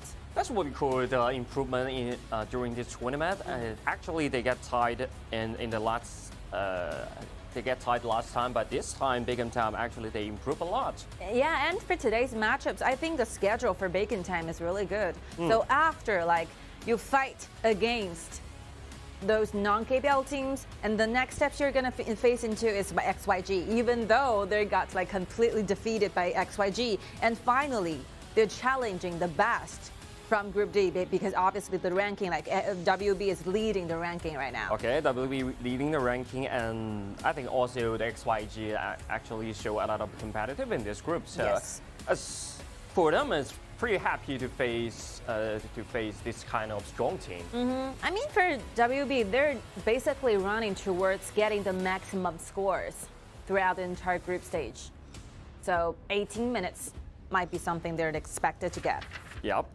18 minutes. I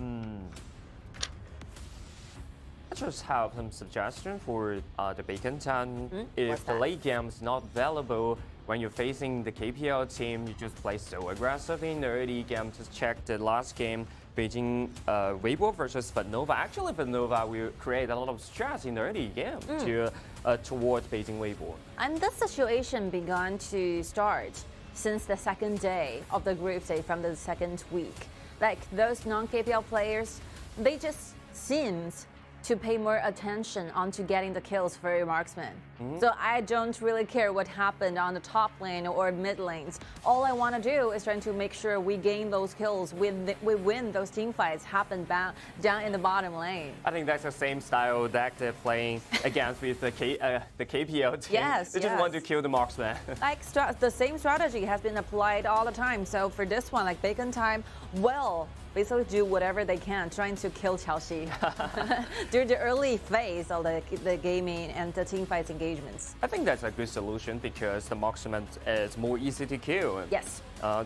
Compared with the side laner, maybe you're trying to kill the tank or warrior. It's much difficult. Like indeed, this is how the mechanics work. So after cleaning the wave, your mage will be disappearing from the map because it's during the rotations, and the most vulnerable hero standing up on the line will be the marksman, very easily to be targeted. Yeah, 3v1, 4v1. Actually, you can guarantee the kill on that. You know, we saw some good plays from those non-KPL teams trying to start up on the team fights in the very initial phase of the game, and they managed to do this. For example, the last one, we saw that for FUTNOVA versus Beijing Weibo, they get some kills. But like the post-team strategies, after you won a team fight, where is your gonna be? Like, where is the direction you choose to go? That will be remaining as a problem to those non-KPL teams. Yeah, that's a big problem for them because after team fight, a lot of resources being released, and you have the good number, you can invade the jungle and you take all the resources instead of go back to your jungle land and farm it up by yourself. Like one thing and one quality were expected for these 4 days of the matchups is that we really want to choose those improvements from non-KPL teams. So after choosing the right direction, went in directly for the kills to the marksman. After you successfully did it, we're looking forward to see more moves. What will be the direction? What will be your purpose after every single engagement? Yeah, just take as much as you can, the resources. You have to do that because, as we mentioned before, the resource in the map is quite fixed, and the public resources, just like that. So much for that. So the more you take, the less they gain. And if you just count down how many like matchup single ones that we have BO4 or BO2, 3 left. So every single BO2, we are going to see those teams like displaying and trying to do the battles on the stage for the one last time. This will be the one last time for Bacon Time. This is the game 6 for these teams. So they better leave us something, leave themselves something. No regrets, some to bring up like more things up to the stage. You have to leave some highlights, just like during the qualifier. I think they leave a lot of highlights at the stage of that time. When they're facing the Beijing Wave World, absolutely that will be a huge stretch for them. But I think individual ability will prove something. Of course. And next battle, like FUTNOVA, will be their last one for KIC. And the very last game for today, the 6th one, Beijing Weibo versus XYG. It will also be XYG's opportunity to try to revenge. And if like XYG won themselves a 2-0 against Beijing Weibo, we're gonna do one more round, trying to figure out fighting for the final number 1. For Group D. So a lot of things will be happening. Is that gonna happen? I don't know, I'm not so sure. Yeah, and we have no idea because Beijing Weibo, they're playing quite good in this group. Confidence and like proficiency is what we are looking for from those performances from Beijing Weibo. And Weibo will be on the red side while Bacon Time can take the initiative being on the blue side. Yep. So let's dive into the BP. Zhang Fei, Meng Tian not available. And then the assassin of the mid lane and the support Da Qiao has been. I really felt like Mi Marks is going for the Shangguan. And I really like this player from Bacon Time. He's my favorite player from this team. I like the vibe he's playing. I like some atmosphere and attitude we have during the interview. Very shiny personality. The answer from Beijing Weibo. Lump and Gong Song Li. No aggressive. This map he shut up a lot. Needless to say, Kill will be directed to go to Bacon Time's jungles. I think it's okay. Yeah, it was really great. 007, I think, he played so passively during in the previous game. So this time he used this hero, but hopefully he can play more aggressive. Like jungle controls might be seen from Bacon Time this composition. I think enough control over the mid lane, and if you plus the fact that they're going directly for the kill, I think the first round of buff will be secured. Yep. If Beijing Wave was not showing some surprising picks in the following up BP, I mean the first 3, I don't see a lot of threats directing to the very first round of the jungles, leaving like Bacon Time have enough time trying to reach for level 4. Yep. Second round of the bans here. Yeah, maybe they will do a lot of things in the mid game from the side of the Beijing Weibo because Alarm together with Liu Bang, we already witnessed that power. And then the second round, Zhou Yu has been banned away by Bacon Time. And the other side, Donghuang Taiyi, Shilden. Oh, they actually banned away Shilden. Like Shilden have been put on a bans a lot recently. Like starting from the 3rd day of the group stages, like yesterday we saw some plays. Some teams trying to make sure that Shilden will be banned away during the BP. Yep. And actually, I'm starting to think like, if you are playing a BO2 format, which means that the maximum number of the games you're going to be playing within the single fight will be 2. So they're trying to focus more on the support restriction of the support choices. But it will get completely different when it comes to BO7s in the future, which is about to come. They're just practicing. And then the next round of the Bacon Time, Lambo is still available. The Wang Taiyi and Shilden has been eliminated, so the lack of some engagement. So I think the Lu Bu combined with Lambo, that would be the perfect choice. The last 2 picks from the side of Bacon Time is pretty much can be predicted out because like the only like remaining. The most meta pick for the frontliners might be Lu Bu, so Summer, with no hesitation, just directly went for it. And I could still remember in the very first introduction part, we used to have one audience sending us those messages saying that he really liked how Summer plays Lu Bu. Yeah. Summer plays Lu Bu very well. He can catch the timing issue. The ultimate separate the battlefield. And that's another challenge for the summer right now. And the last pick from Beijing Weibo deciding to use this kind of assassin mage to go into the mid lane. Yep. Huajun will be using Shangguan all the time. All the time. And we saw what Huajun can do when play with Shangguan. A lot of KPL mid laner play with Shangguan so aggressive and can dominate the early game. So when Shangguan reach level 4, they can have to care about it. I mean, level 4 is what we're waiting for the very beginning of the game because both teams and both competition really relies on how fast they can make each players get to level 4 and get the ulti available. So level 4 will be definitely one signal where the team fight's about to be tick off. And one more thing for this, like, I think if Zimo decided to go with a flicker instead of a smite, they might just stay safe in the early 2 minutes and wait for those weakness, for those mistakes made by Bacon Time, and then try to follow it up into the jungles. Because the first round, actually, they're not that strong. In the early game, Shangguan needs some time to reach the level 4, and then the second round of the blue buff, maybe they will get some invasion. The whole situation is going to change completely when these 10 heroes get to level 4, enabling them to do a lot of more things. Shangguan, Liu Bang, such as this kind of heroes, need 3 minutes for them. All right, so the first battle is about to kick off. This will also be the last one for Bacon Time. The 6th battle they have during the group stage between these very powerful teams. Hopefully they can have a great time. Have a great time. Enjoy the last game on the stage, Bacon Time. All right, since they have some assist and helps, some exchange lanes are happening down there, but not as usual because we normally expect like Chelsea Gongsenli to go into mid, but instead they're trying to let Huajun get to level 4 as soon as possible, so they leave the extra experience lane to Huajun to get. Yep, but look at this play. Mima has been taken very low and the flash being pushed out because Zemo has been level 2 right there. Look at the 007 as that would be a little bit slow for that. First blood goes to the Zemo and then he wants, but look at Lamb's already there. TianYun will guarantee another kill. See the reach from there, going behind the backlines indirectly after getting the kill. TianYun just with no hesitation, no even slight second to trying to decide where to go, just directly going to the blue. So what will happen? It happens right now. Wow, like 4 flashes have been forced out from Bacon Time.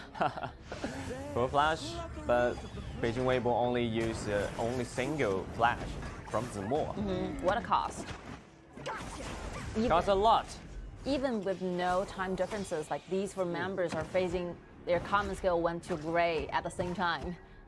The few more seconds waiting, I think probably around 1 more minute will let them to enable to have this flash again.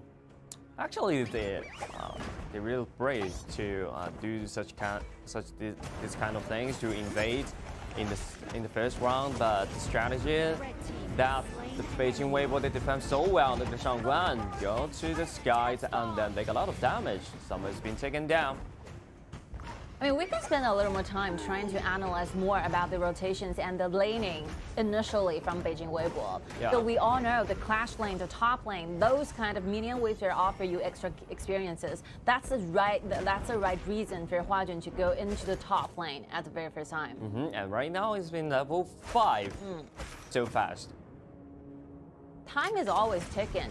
Not to mention the next stage, Beijing Weibo are gonna facing those very powerful teams from KPL. So they better to just got fully prepared for the future battles. Yep. And this kind of strategy is pretty common in the KPL region. Make full use of those common objectives. We have been saying this for a very long time, for several times now. Yep. Maybe for the non-KPL team, every minute is in calculating, but for the KPL team, every second is in calculating. And look at Chelsea, issue its ultimate and then second ability to find the kill for himself, and Liu Bang will offer the protection for her. Like extra protection, I don't even think this ultimate is needed to be pulled off because Chelsea can manage to get away. Just make some sure. Like safety insurance. Now, Beijing Weibo is taking this battle very seriously. Yeah. Oh, look at Zimo once again. Dive into the jungle land and harass you to delay you farming up. This will be the difference of gaming styles, right? If he's experienced with a smite, he can possibly get this red buff. Yup, and Chelsea's been taken very low, second ability to box some damage, but oh, look at the umbrella! It's in the wrong position, so he just gets stuck at that wall. All right, so 1 versus 1 trading for 1. But if you're talking about who's getting more, I think Bacon Time, if they're losing in the goal, if they're losing the whole situation, getting 1-to-1 trade is also beneficial to your entire team. Yeah. A good thing. Fair trade. Acceptable because you just take down the marksman. Speed down a little bit. Your enemy is pushing too far. Okay, look at Nora 1v3 and then Liu Bang will issue the ultimate, but Summer just hold the triggers for such too long. Yeah, this is how the ability should be connected from Lam. So after using the first dive, trying to get closer, you use the second ability, do those damages, and once your enemy got very low, you use the ultimate, put it back, and finish the kill. That easy. And right now it's a full minute. Killing spree. Killing spree. Back over to Huazhuan. Has destroyed a tower. They're becoming unstoppable from this time on. Yeah. Yang 1 versus 2. He can choose to dive in or otherwise get back. It's waiting for Xingyu to have the ultimate. But I think Naya actually can do the 1v2 right now. Yes, me too. Because Mars doesn't have flash. It's hard to escape. This information will be known by Yang. Okay, once again, rip off. And then they can time it, all of them out of position. Hard to defense. Oh, the ultimate from Mars will be used, making them being less threatening in the future. 40 seconds. Yup. But I think the mid lane maybe will in some danger. It's a solo kill here. Okay, 007 used all his ability to trying to clean the wave, so he have no ability to stop this happen. I think Huazhuan is playing very patiently. Because if you kill dive into the bush, like Huazhuan will be losing side in the future. So you don't want to waste your energy, to waste your ultimate up there, and being patient is one thing to achieve this. And patience is one of the crucial factors for the assassin. Yes. Okay, Moss flash the ultimate and the flash out, still not available to keep him safe. This decision of their positioning could be rethink again. Because you are going solo into the jungles where you're only a lumber. So no damage will be followed up if you're going to be issued, if you're going to be the target. You have to use a combo? Yes. Making sure you have your backline standing not so far from you. You have to play it. This kind of combo. Okay, I think Beijing Weibo, they go too deep and look at this place once again. All right, back to life. But yeah, Chelsea is so flexible. Getting ready to any kind of endeavors, to any kind of engagements will be what will be like Beijing Weibo doing in the following next half of the game. And right now getting every single jungle from their enemies. What they do. Ultimate, that's a good position for them. And look at Noyan's being burned out by the passive. And right now, there wants more. Xingyu's been taken very low. Zimo's been taken a half. And Hamid, is that enough damage for the kill? Still trying to went for more, trying to pursue the enemy, but Zimo will be an alta. Very hard to destroy at this time phase. Okay, 1v3, but yeah, Chelsea's over there. Killing spree. So we saw this kind of team fight for a lot. So basically, you're gonna see initially maybe those non-KBL teams will get some kills during one team fight, but after that, they're trying to lose focus. What will be the things they can possibly do? So if you have already used up all your abilities, and that's it. Go back, trying to take those common objectives or trying to do the invasions. You don't have to really stick to one team fights. You can play back and forth and kite around the team fight, and then more such okay. Oh, this is good. This is good, but not enough damage for the kill. And then 007 left is really trying to kill Chelsea at that time on the pullback, they can emerge right there. Lady Sun use a flash to keep him safe, and the triple kill back over to Chelsea. It's been dominating. Yeah, since the position is really obvious from Bacon time, so Zimo can simply use a flicker, get back, and get closer to the backlines, making her map know where to go. Flash has been forced out. Another ultimate is being put out. Getting Lady Sun very low. Have to retreat. Has destroyed a tower. If there's a double kill for Huajuan, definitely will aim this game. Well, I'm pretty satisfied with Moss. Yep. The ultimate with Okay, Moss uses ultimate trying to interrupt the step of Nuanyang. If Nuanyang uses ultimate jump inside, that might be the bad target in that time.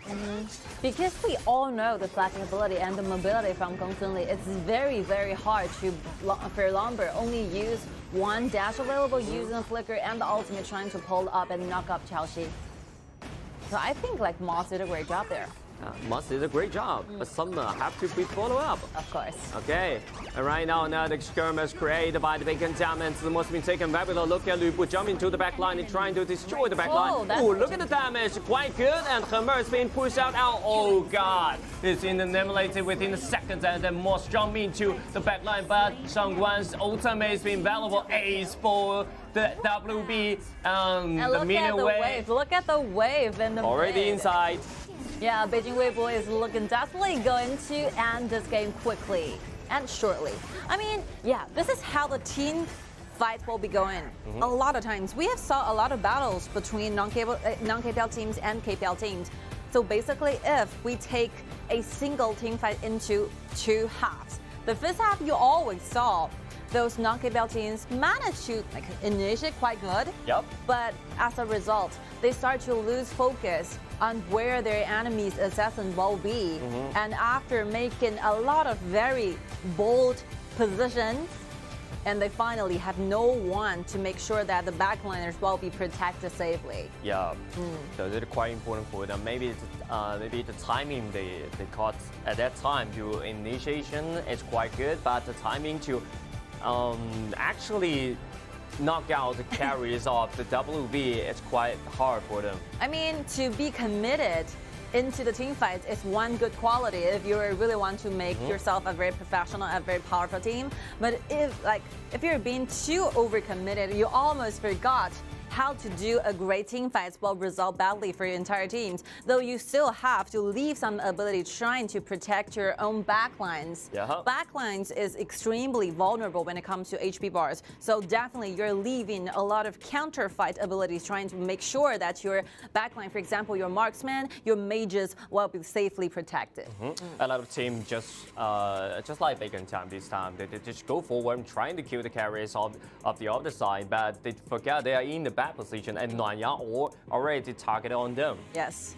I mean, from the very second I saw where Nuanyang is, I probably see the end of the game. Yeah. You don't want to see Nuanyang getting so closer to Lady Sun and Shen Mengxi at the same time, while all the frontliners, Lu Bu and Lumber together are went in directly, going very forward, straightforward to trying to do the engagements. So yeah, that's basically how every single team fight is about to end. Yeah, but if they're reaching up, maybe they can do that better. Better than before. But they've been 8,000 or 9,000 goals lead by the other side. Yeah, there's no way for them. But it's a quite good team fight in that time. I mean, this is a very good point. If you are comfortable or confident enough to do the engagements, just to make sure you are completely leading in your gold. If you're like 5,000 gold leading your enemy, I think every single endeavors will be good.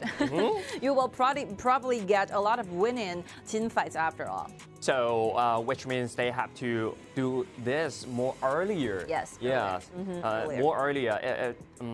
Maybe the goal gap is pretty tiny. I think that time maybe they will have some initiation for that. Or otherwise, you could pull yourself up with two different solutions for every single matchups. If you are leading, you can definitely go in wild getting those engagements into team fights. But if you're really losing when it comes to personal gold, you have to make sure that even though your frontliner might suffer a lot, but only thing you're trying your best to make sure is how well that your backline is getting those items, how well they're fully protected during the team fights. So you have to make 2 assumptions before every single matchup happen. This will be like one lesson for future.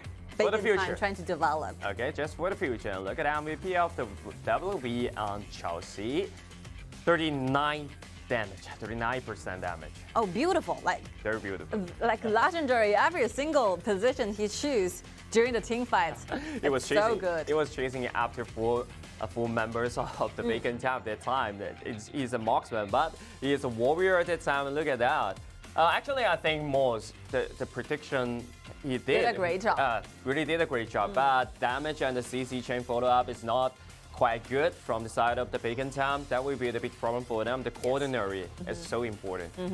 And Beijing Weibo, even though that Chelsea is being knocked up quite quickly, but they finally make a very quick rotation trying to make sure that even though our marksman is being targeted, is being controlled, but your damage cannot be followed up. Look at where Zimo is, look at where Nuanyang is trying to make sure Mimark and Hermes at the same time will be stayed alongside.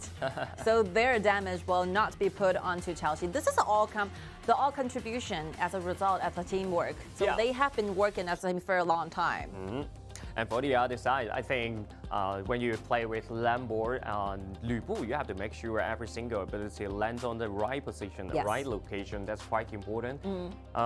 If you just waste your ability, you cannot initiate or offer some protection for the Lady Sun. But still, I mean, everything happened just now will be a result from a very good designing at the opening from Beijing Weibo, sending Shangguan to the top while letting those mid lanes getting controlled by the other members. And after they gain the priority, make rotations, make invasions, and then Nuanyang dive in, getting the very first blood and gaining the blue at the same time. Yeah, and Ada really strong enough and place him to the mid lane and clean the wave, strong enough to protect the jungle lane. So 007 actually.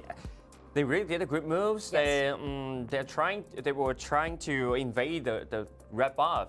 Want to take the red buff from the Nuanyang. The last time, the last time the other team really did this before, but they gained the pentakill back at 6YG.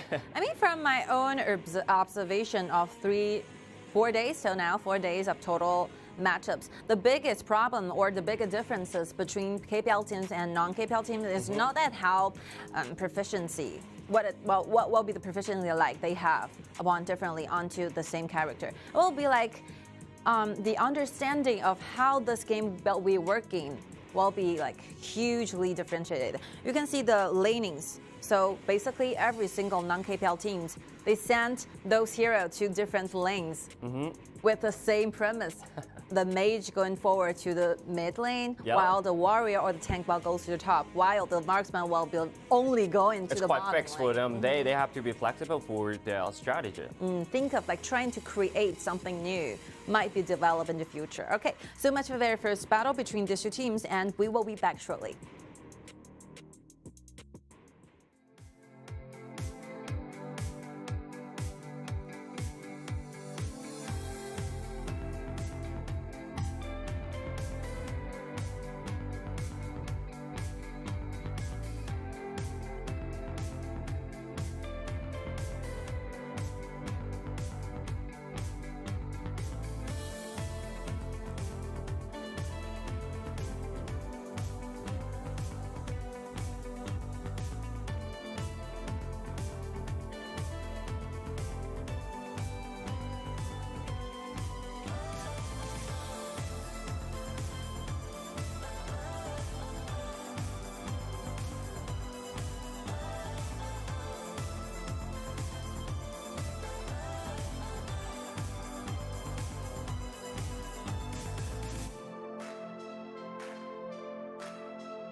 Thank you for waiting. And the next battle will be kick up shortly.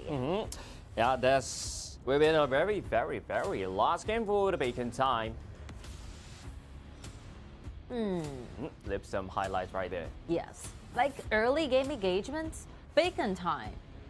I would have one single impression that I hold after several games they play, after their performance all the time. Throughout the wild card qualifiers to the group stage, we saw a lot of games from Bacon time. Yep. And they really love to use those compositions with good CC chains, with enough late game burst damage. For example, Lady Sun, for example, Lambert and Lu Bu together. Yeah, they're really good at team fight. Maybe they can break more opportunity for them in the early game. Because from the last game, they look like have some scare of the KPL team or some scare from the Beijing Weibo. So they delayed the game more and more, but I think it's not worked for this team. Yeah, they started to experience those struggling moments after the very first invasion from Beijing Weibo. Now, we have been said this a lot, so we encourage those non-KPL teams to perform like more aggressively in early game, trying to get more kills to their side.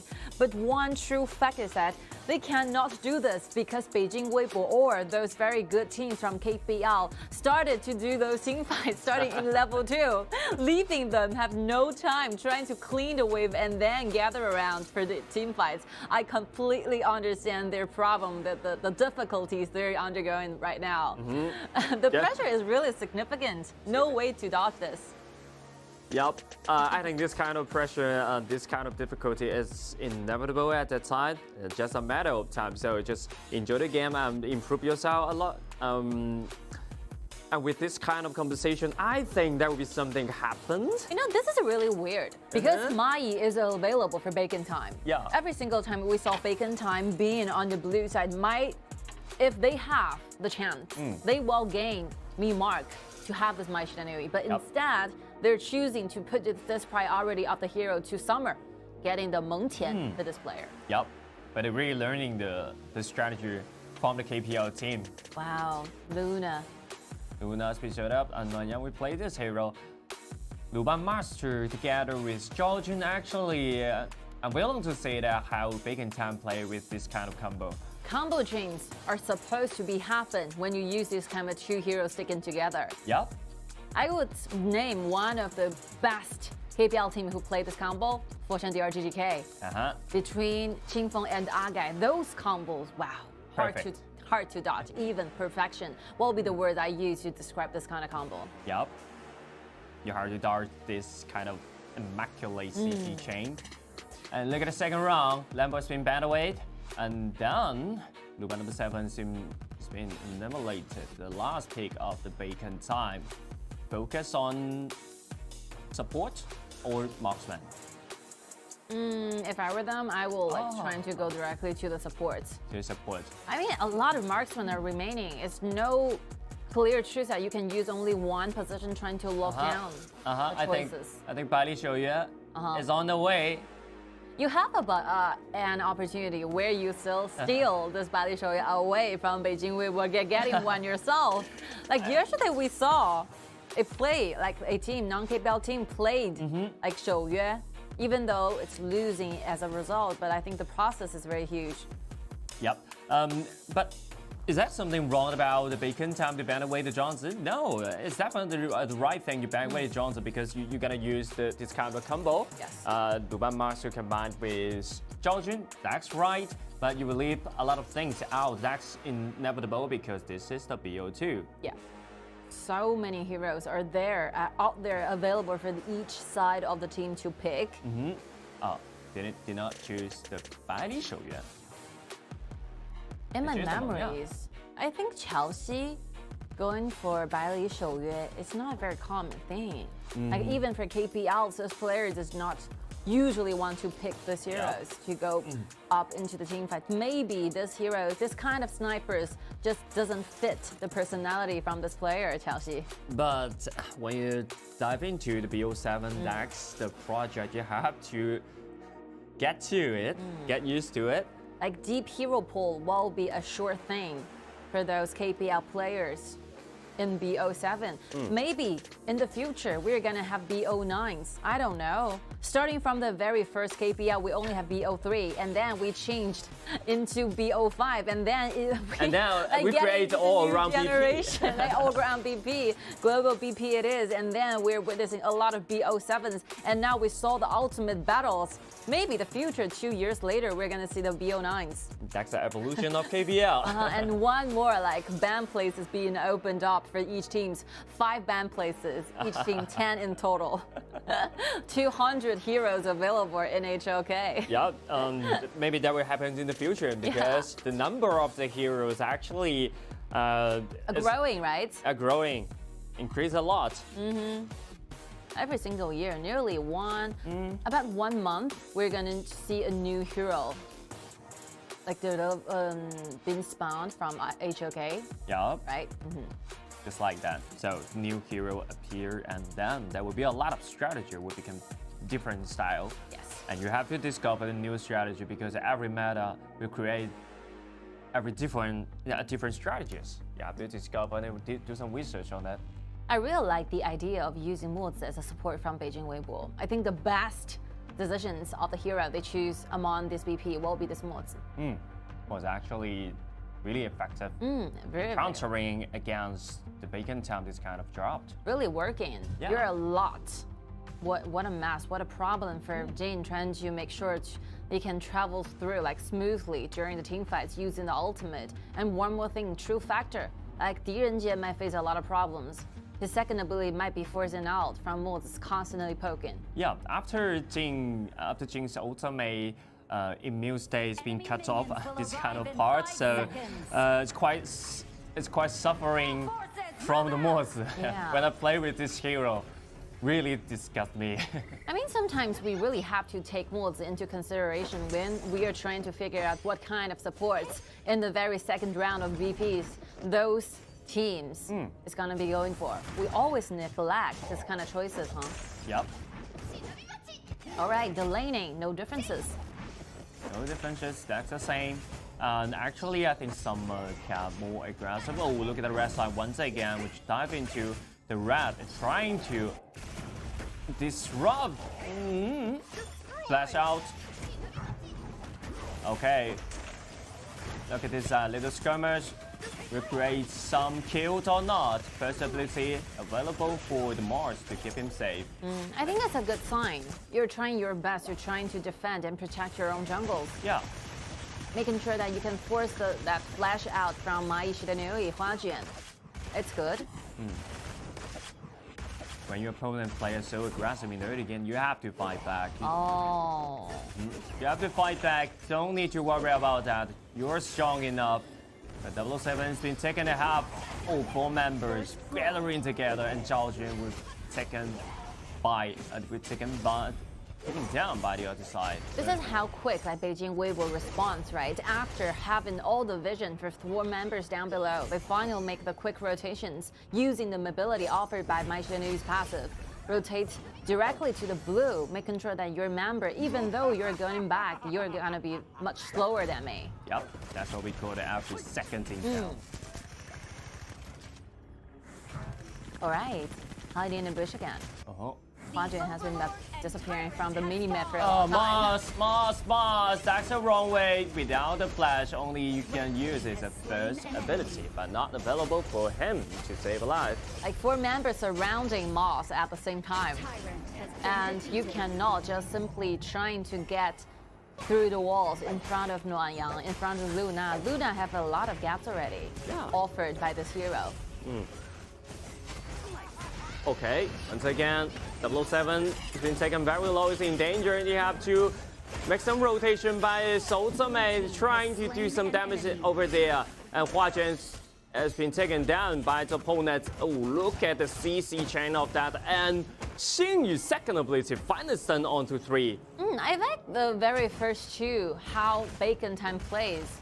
There's not much of the difference when it comes to gold. Not much of the difference of leading. Beijing Weibo is still trying to farm up here a little bit. While Bacon Time, every single engagement, I think it's okay.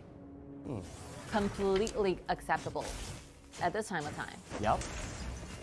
But back in time, they have to use some CC chain with Luban Master and Zhao Jun.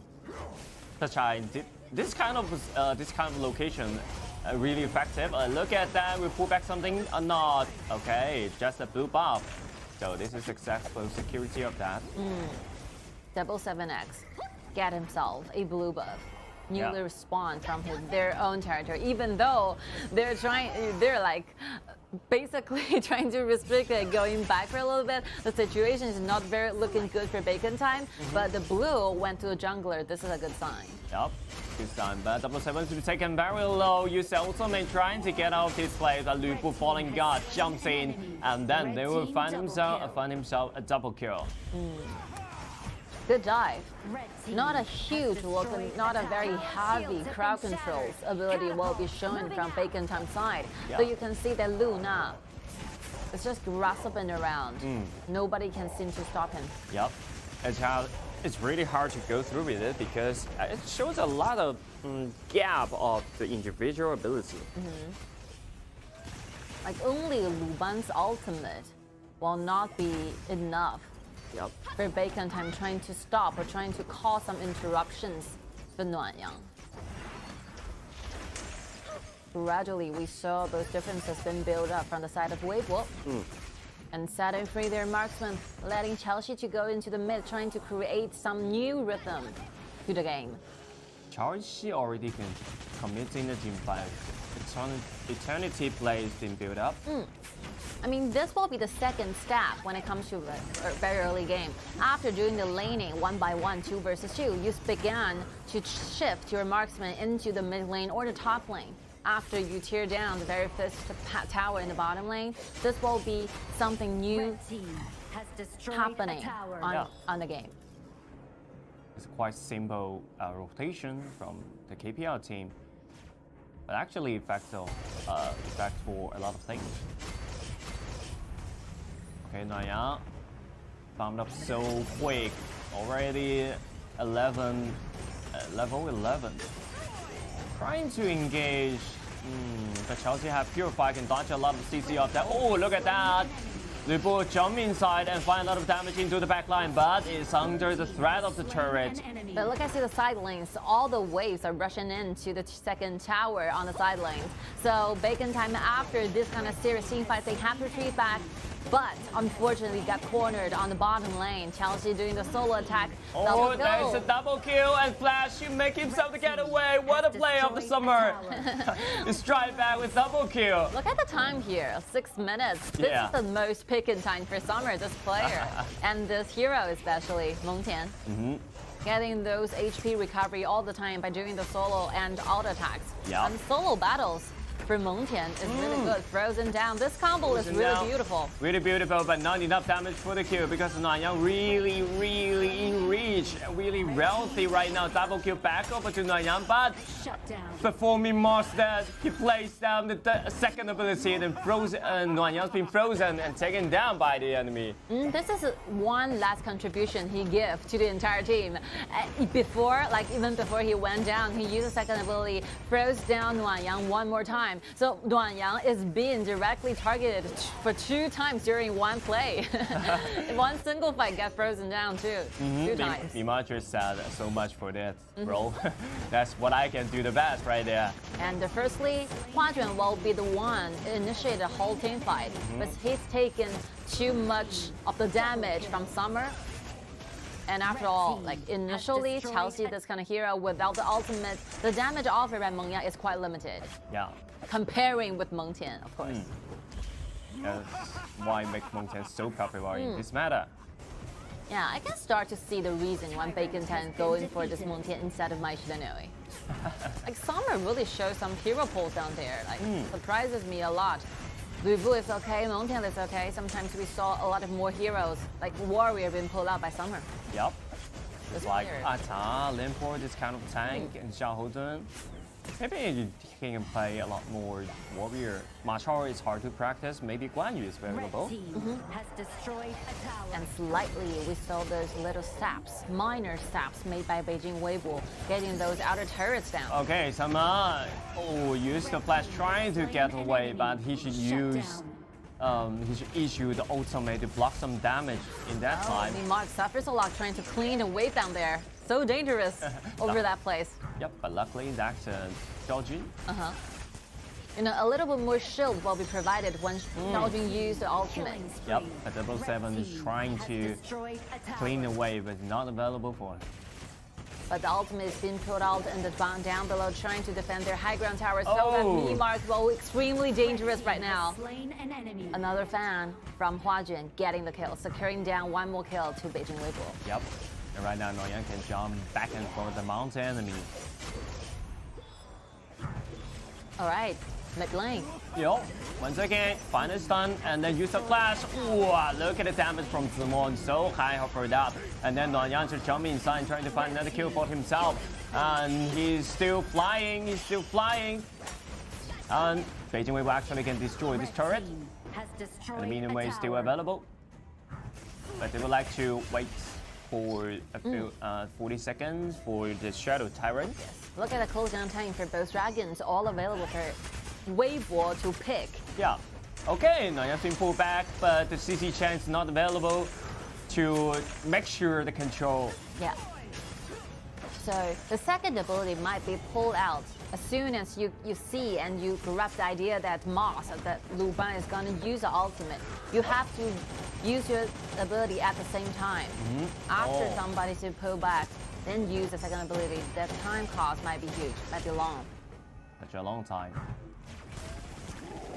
It means they can do some damage in the top side turret. And that's a chance for the Bacon time to strike back.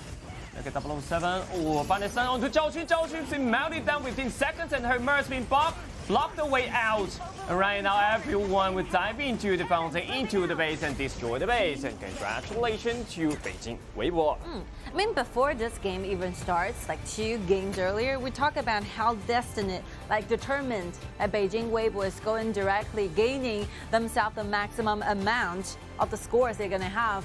Each team will be having 6 battles. If you win them in total, you're gaining yourself 18 scores in total. So the very last game for Beijing Weibo will be the 6th game going against XYG. The very first encounter between the 2 teams, Beijing Weibo managed to score down 1 pentakill for Nuanyang and even more, 2-0, complete victory. So I think the whole teams, all the players from Beijing Weibo is just expecting to perform even better in the last one.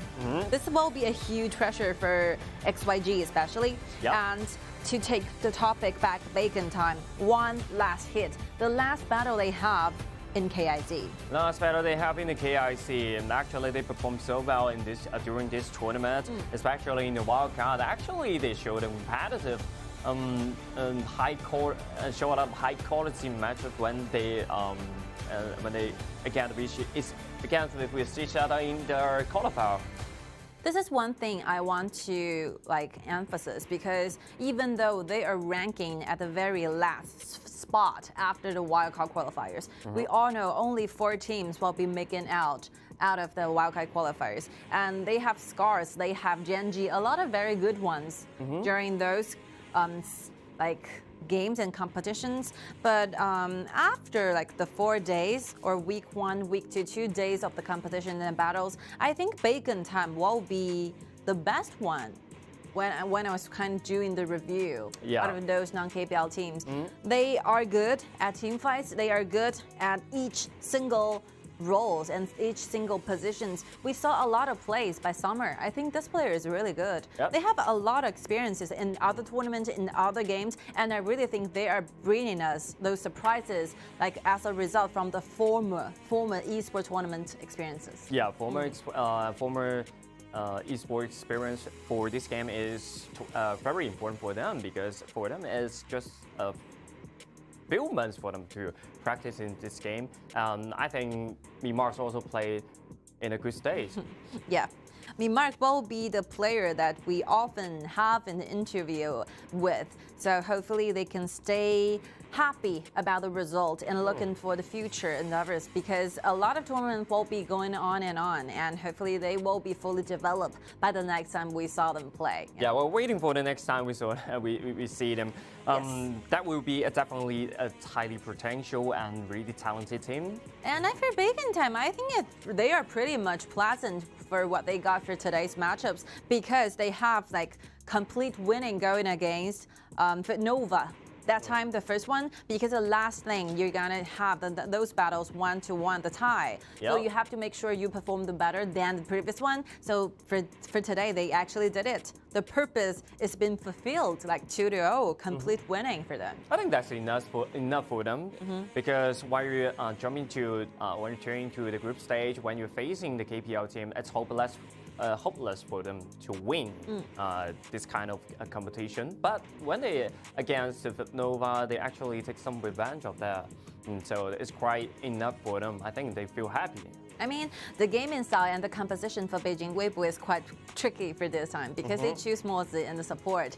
So they're causing a lot of minor CC chains over there during the team fights, making Beijing time quite hard to fight back. And one more thing, they choose Luna as a jungler. We all know the peak in time for Luna will be the mid time, around 10 minutes to 14 minutes, to be clear. So the ending time of this game is around 10 minutes. This is where Luna will become invisible during the team fights.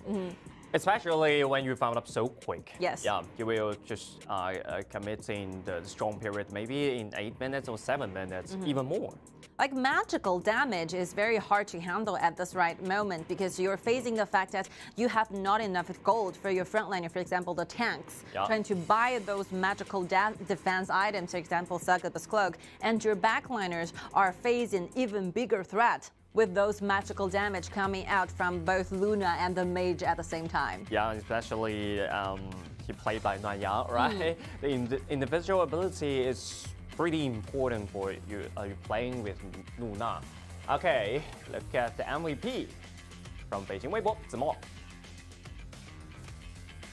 Every time he issues his ultimate, he's in a pretty right location and do a lot of damage, just like Assassin jumping to the back line and destroyed everything. Every single battle we saw, every single hero being picked up from the side of Beijing Weibo, once you see the whole team just decided to give Lu Bu to Zimo, you finally see, you just suddenly feel a lot of huge safetyness coming out from these choices. The locking down, the moment that the whole team choose to locking down this choice, you will know that Zimo will be so much a character during the team fights. Every single highlights we saw here, the team fights are initiated from Lu Bu. The kills are getting control from Zimo all the time. And the damage he did, really burst. I think Beijing Time, after they finish this tournament, I think they will gain a lot of experience and strategy back to the Thailand area. They will share each other. All right, Beijing Weibo, 3 points more. And for Beijing Time, this will be the last stop for them, the destination for them, the entire journey in 2022 KIC. Beijing Time started on their challenge in November 22nd, because they joined to participate in the wildcard qualifiers. Until now, the time really has passed very quickly for them. Just like yesterday, I think. Just like yesterday, since the KIC 2022 has been kicked off, and right now, Beijing Time, they have to lead this tournament. Wow, time flies. And these 5 members, we saw no change in the starting up list. So they are stuck in together as a whole team all the time, fighting and taking up the challenges, even though facing very powerful teams from KPL, XYG, and Beijing Weibo, because they're sent into Group D. Like huge improvements are made together from Beijing Time. This is much appreciated. You can saw those great movements from this team. The team fights is even worth expectant before every single battle starts? Yep, let's check the group D right now. Beijing Weibo 15 points and XYG 9 points. That there will be 2 games for XYG to play. So the most important game is the last game, which means the game 6 XYG is gonna against with Beijing Weibo. Yeah.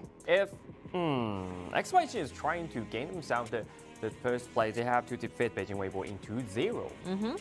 And we are ready for interview. Hello, me Mark. Say hi to the audience, please. สวัสดีครับมีมาร์คช่วยสวัสดีผมก้องครับ ครับก็สวัสดีครับเป็นชื่อมีมาร์คนะครับจากทีมเบคอนไทม์จากประเทศไทยนะครับผม Alright. Oh, hello everyone. My name is Me Mark and I'm from Bacon Time from Thailand. Nice to meet you. So this will be the last battle for you guys. So how do you feel about the whole journey for KIC? Share with us, please. ได้แข่งขันเสร็จแล้วเป็นการแข่งขันครั้งสุดท้ายก็ช่วยบอกความรู้สึกหน่อยครับ ก็มีทั้งดีใจแล้วก็เสียใจนะครับก็เราเสียใจที่แบบเหมือนเราไม่ได้ไปต่อนะครับในรอบแบบน็อกเอาท์อะไรเงี้ยแต่ว่าเราก็ดีใจที่เราพยายามกันมาอย่างเต็มที่แล้วนะครับในระยะเวลาเตรียมตัวประมาณ2 เดือนแล้วก็สามารถควอลิฟายผ่านมาแล้วก็เข้ามาสู่รอบกรุ๊ปสเตจได้นะครับผม I have a mixed feeling right now.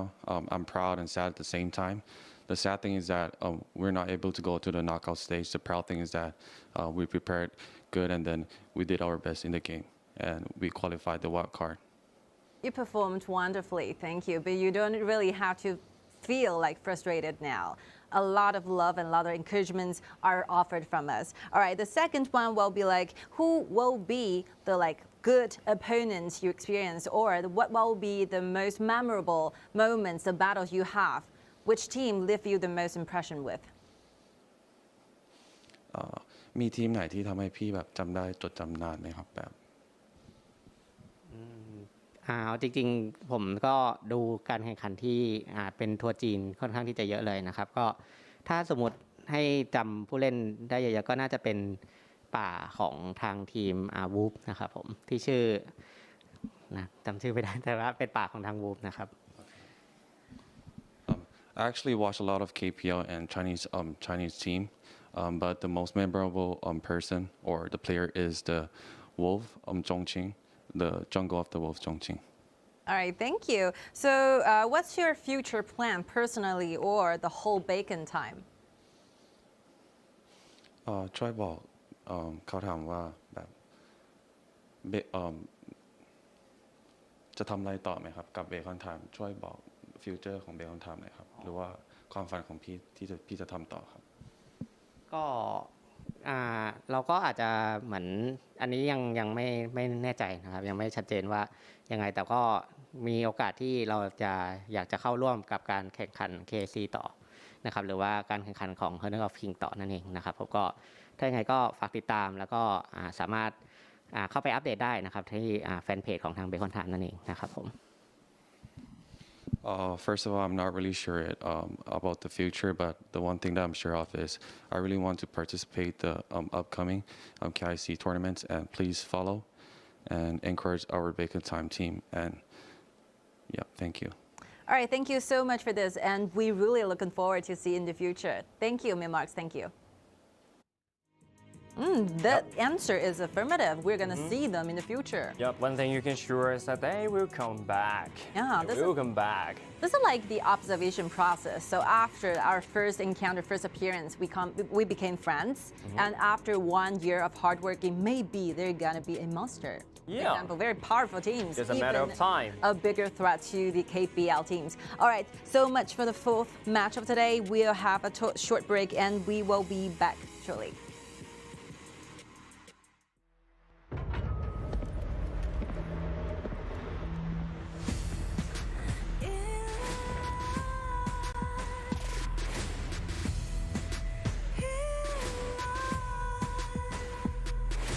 What's a life without its worth?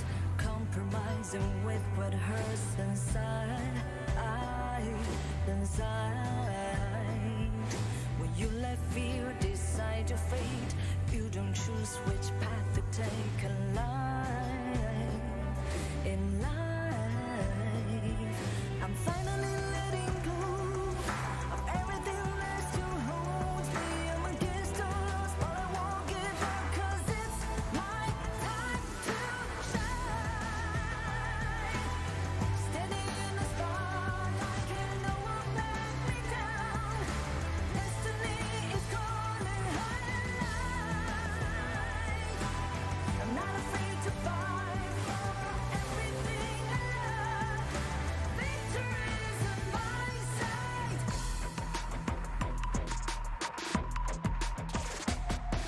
The more we lose, the more we gain, the more that nothing stays the same in time, in time.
All right, welcome back. This will be the 5th matchups for today. And the 2 teams participating into this game will be FUTNOVA Esports and XYG. Yep, and FUTNOVA Esports actually they create some pressure in the early game toward the Beijing Weibo. Maybe that would be this the same time because they improve a lot. I mean, a lot of frustration must be going through for FUTNOVA Esports because like 0-2 against Beijing time, they're not prepared for this kind of result. I mean, 1-1 tie, it's okay because the same as earlier. But if you're completely destroyed by the other non-KPL teams, your confidence might be in danger. Mentality is so important. Maybe the mentality is destroyed at the time. Of course. Yeah, but this is the last game of this tournament. Maybe just relax. I think they might feel relief in this time. But you know, this will be the last time for you to have an actual matchups going against those very good teams from KPL. The game 6 for FUTNOVA still the battered shoes and trying to cherish this moment. Perform their best during the game. And for XYG, I mean, the most important battle they're looking for, it's not this, obviously. It might be the next one. Maybe the next one is so important, so this game is the chance for them to warm something up. Yeah. Warm their hands, warm their brain. I mean, XYG, we talk about this team for a long time. We do a lot of introduction, trying to introduce you guys how good this team is as a team. I think they're calm enough because you can see those 2 matchups they had against Beijing Weibo, even though they lost in the very late game. But initially, the early game designs is very okay. They earned themselves those very leading situations when going against Beijing Weibo. 2 matchups in 1 row. Yep. I think it's so important in the mid game. You cannot make any mistake, even though you are leading something in the early game. So this is quite important point for XYG need to solve this problem. I mean, very clearly, the only thing that XYG will be doing for today's matchups, all of them, I mean, all of the 3 battles of them, you have to make sure you make less mistakes during the time, especially when it comes to the mid game. When you're playing those really serious battle going against KPL teams, if you make some wrong decisions around the time of 10 o'clock, you might be facing a lot of troubles in the late game. It might be the turning point of all matches. Especially the 10 minutes. Yes. 10 minutes, Shadow Tavern, Shadow Overlord, as critical resources, critical objectives. I mean, every single 10 minutes gap will be one crucial time slot for each team. At 10 minutes, the Both Dragons went to the dark version, and 20 minutes where the Tempest Dragon is about to spawn. Yeah. All right, after a very quick first round BP, Shen Mengxi will be the first pick to FUTNOVA. They are targeting the support, except of Agudo. I mean, for XYG, the most common picks and duels they're looking for during those BO2 battles will be Lam and Liu Bang together. Lam and Liu Bang together, and then Meng Tian will be the first choice. They always do that in where they are in the red side. And then FUTNOVA, Gong Sili, and Zhang Fei. Yep, I think it's aggressive enough to show the competitive in the early game. Maybe they can do the same thing against with the XYG, trying to crush the XYG, impact XYG in the team fight. I mean, for XYG, if they are trying to find Xiao the best marksman available from now on, facing the fact that the Pokken will be constant from Shen Mengxi and the 2 versus 2 bottom lane duel, laning up will be extremely hard to do. I think Fawn might be the choice they're going for. Okay. Fawn can shoulder this kind of pressure alone, standing alone on the bottom lane. And they can actually choose Fang and Sun Bing as well. I think it's so mobile for this competition. All right, we're seeing that.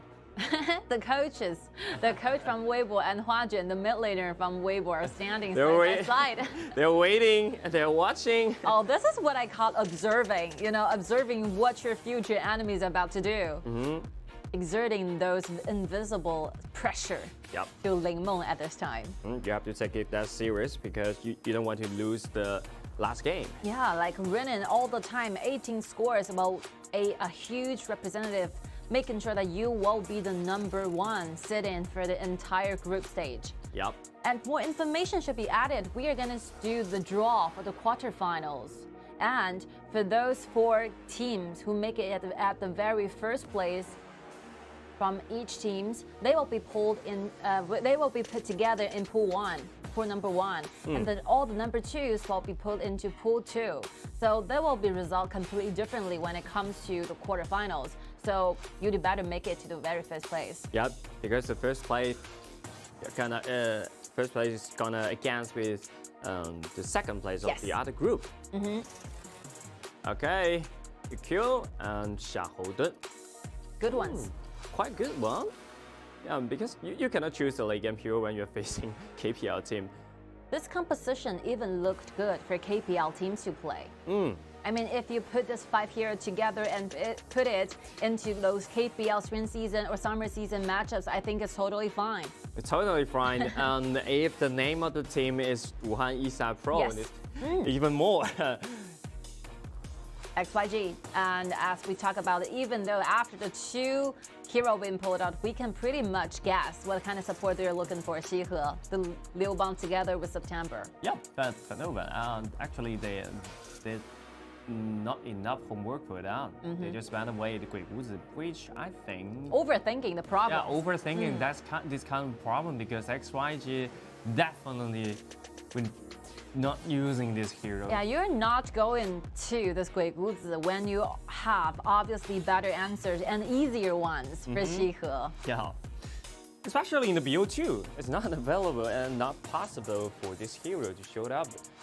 Except of some player really want to play it. I mean, for XYG, I think Liu Bang together working with Lam will be a 1+1, but resulting more than 2 kind of thing happen down there. Because September is one of my favorite junglers for the entire KPL leagues. I mean, you can see these players how aggressive and powerful he can be when he's leading the gold. And every single dive in, he makes no mistakes during the team fights. This is what makes September quite a good player. Especially while he's playing Lam with Liu Bang's more safer. Yeah, this is like the most signatured hero for September to play. Yep. From KGL, from other competition, other tournaments, Lam always the significant hero for him. I mean, Lam has been a very popular pick when it comes to personal rankings, normal rankings, or when it comes to professional leagues. This hero will be so popular a pick for all the players who really like to play Honor of Kings in their daily lives. Yep. The design, the mechanism of this hero is powerful enough to be the #1 choices when it comes to jungler. And it's so cool. The figure is also very handsome. That's the main reason. I think that's the main reason. So handsome, so cool. All right, they're changing the lanes. Okay, changing the lane. Xiao goes to the mid lane and keep the priority of the mid lane, and then they will do some invasion or not. But you kill Pena will be the jungle they're facing. So when it comes to first invasion, I think XYG is not like putting all of their skills and abilities to do the invasions. Yeah. Oh, look at Limo. So aggressive. Feng has been taken very low. That will be a solo kill or not, but look at the minions stuck in that place. It's so hard for Feng to get to level 2. And then right now, we'll look at the CC combo over there, and a lot of damage will come to the back line. But yeah, not enough for the kill. So after Brennan, a lot of HP, stealing those HP bars away. Against the FUTNOVA members, XYG make a quick rotation to jungles, taking those minor animals from the jungle. Yep. Wow, this position is really deep. I think he's up a lot of pressure that he lose 3 or 4 minions already. What a loss when it comes to personal gold. Yeah, lost a lot of gold. And extra gold will be offered for the initial 4 minutes when it comes to like bottom lane minion waves. And then Montan already level 4. He issues ultimate zoom away Knight, and you have to find someone to help him to defend this turret. And look at Knight's been taken a half right there, and the flash will keep him safe. But it's not available for him to get in touch every single minion right now. Wow, this is personal understanding of the game. This is personal mastery of the heroes. Yeah. You can see every single positions from XYG members. They're standing so deeply under the turrets, getting the kills under the very tier 1 turrets, and cleaning the waves between the towers. This is a very bold standing point, but all because they're so confident so that they can escape away and they will not take in those tower diaggros while doing so. And right now, there's no way for Knight to farming up. He's only level 3. What a miserable of that. Yeah, this is the result has been huge. Without even engaging, without even taking the kills, you can see the kill number, not a far distance. Okay, and 3 minutes, the turret's been destroyed. And right now, he's trying to fight back. Look at the damage from Kuxian, so huge. And right now, he died again. He will lose another minion wave. And Kuxian has been standing here all the time and neglecting the fact that the outer tier 1 turret has just been went down. All right, it's been very difficult for FUTNOVA to trying to struggle for a longer time. Okay, I think Kuxian, he already dominated this land. City Boy, actually, he don't have enough time to take some reaction or that. Sudden kill. Sudden kill. Oh, so issues ultimate to escape so quick. Here, actually, he wants to find the stun with flash. XYG will be the one team, I think, in the early game performed the best when going against non-KPL teams. You just having no idea what they do this, how they do this. But finally, they'll have a huge lead when it comes to the whole situation, the control of the map. Yeah, look at the top side. They already destroyed the top side, and 9 trying to find the stun on the 3. But look at that flash. It's been forced out once again. And right now, Nai still in the level 6. Yeah, like see, those countless pressures they're causing, they're creating constant look at pressure. the Milan. For 3 lanes, they only have 5 members in their team, but they're making sure that they have the pressure delivered for every single lane at the same time. Yeah. How do they do this? You just have no idea how they do this. You have no idea, but just check the FUTNOVA. Look at the resource they have. It's reducing. And actually, XYG they have 9 members. Including the little soldiers, right? Yeah, including the ultimate from Turkiye. And well, it all comes to the fact that they're so good of how to use these heroes, and they know how to play against those heroes that their enemies is pulling off right now. Yeah. And Overlord was taken by September. So a Vanguard to come to this place and destroy the secondary turret. Kuxie issues ultimate, trying to find the Gongsun Li over there. Gongsun Li have to go back with his ultimate. And then Kuxie 1 versus 4. Come and get me. Yep. He can also shoulder those tower damage down. Usually, like if you're playing a game, like you share the same goal and same farming up, I think. This hero it will not be like this. Like, Meng Tian is not such a powerful one, but when you're leading in the goal, when you're leading in the whole situation, you got full vision, Meng Tian will be like this all the It's time. an invincible one. How to deal with? Warrior it is. There's no way to deal with it. They don't have enough damage to deal with this kind of hero. I mean, the winning percentage for FUTNOVA right now will be like 80. Oh, sorry, losing percentage. Or otherwise, to put it in another way, like XYG's winning rate will be reached to maximum 98% of all times. 99% of all times. Okay, they're trying to do some damage into Meng Tian, and look at the health bar over there. Barely move, and he used his ultimate. So tanky, and with burst damage from every single auto attack. Nice. Use his ultimate and escape. Without the flash, I think it's pretty dangerous in that time. Red team, killing spree. Killing spree again. Solo kill happened because Yukio is trying his best, trying to defend and trying to protect the tier 2 turret in the mid lane. But obviously went too far. Too far for them because September already level 13. Look at the loss. Lost only level 9. 4 level differences. Okay, Gongsun Li is being bring back, but luckily there will be a trade. Slain an enemy. Red team has destroyed a tower. 1-to-1 trade, but without Gongsun Li, yeah, it's hard to defend this Hurricane turret. And right now, XYG is standing 1 member down, trying to managing the dragons, and then letting the rest of the squad trying to cause those pressure to the high ground towers again. Yep, once again, Kuxie issues ultimate to block every damage in the front line. And right now, Kuxie is waiting for the first ability. Want to jump in or not? But he can just stuck here and clean all the waves. They're trying to kill Kuxie, and then 1 auto attack, 2 auto attack, but Liu Bang can offer the extra shield for the Kuxie. I almost thought the kill is about to come. I feel very happy for FUTNOVA because after such a long time of getting those pressure on, you have to gain like 1 extra life to your side.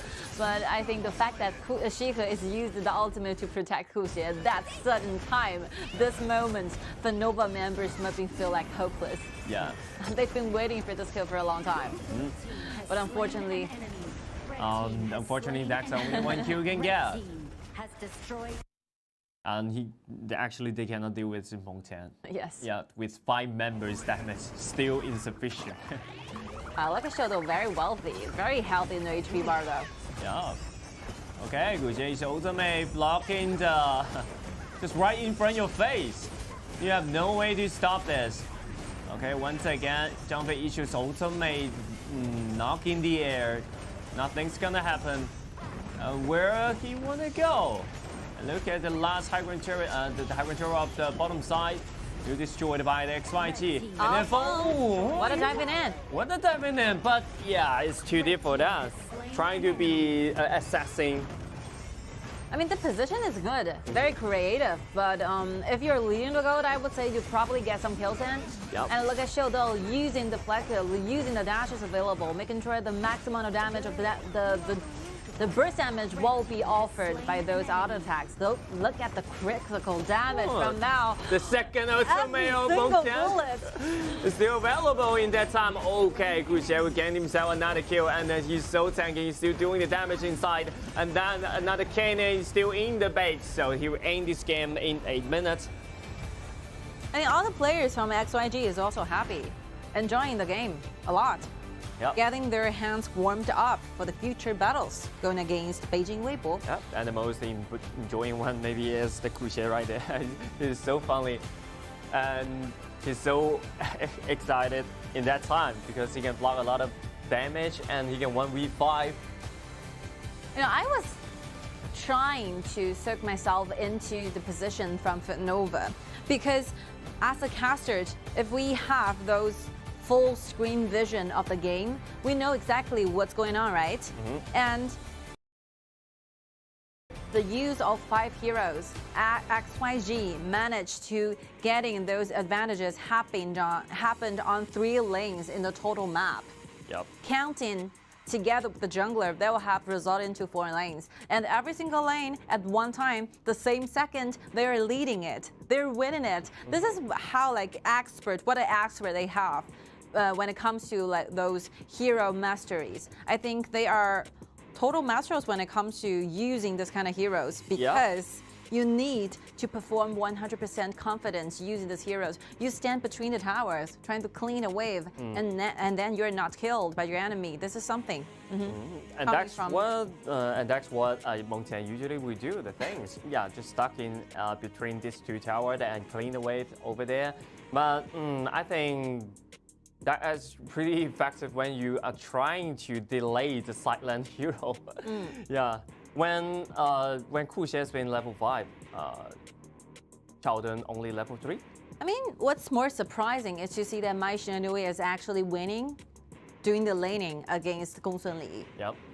We did not have the full vision of what's happening down there at the bottom, like solo battling and solo laning. But I'm pretty sure that every single of the second ability, every single fan was being hit right on Gongsun Li. That's the reason why Gongsun Li is so low in the HP, have to retreat back.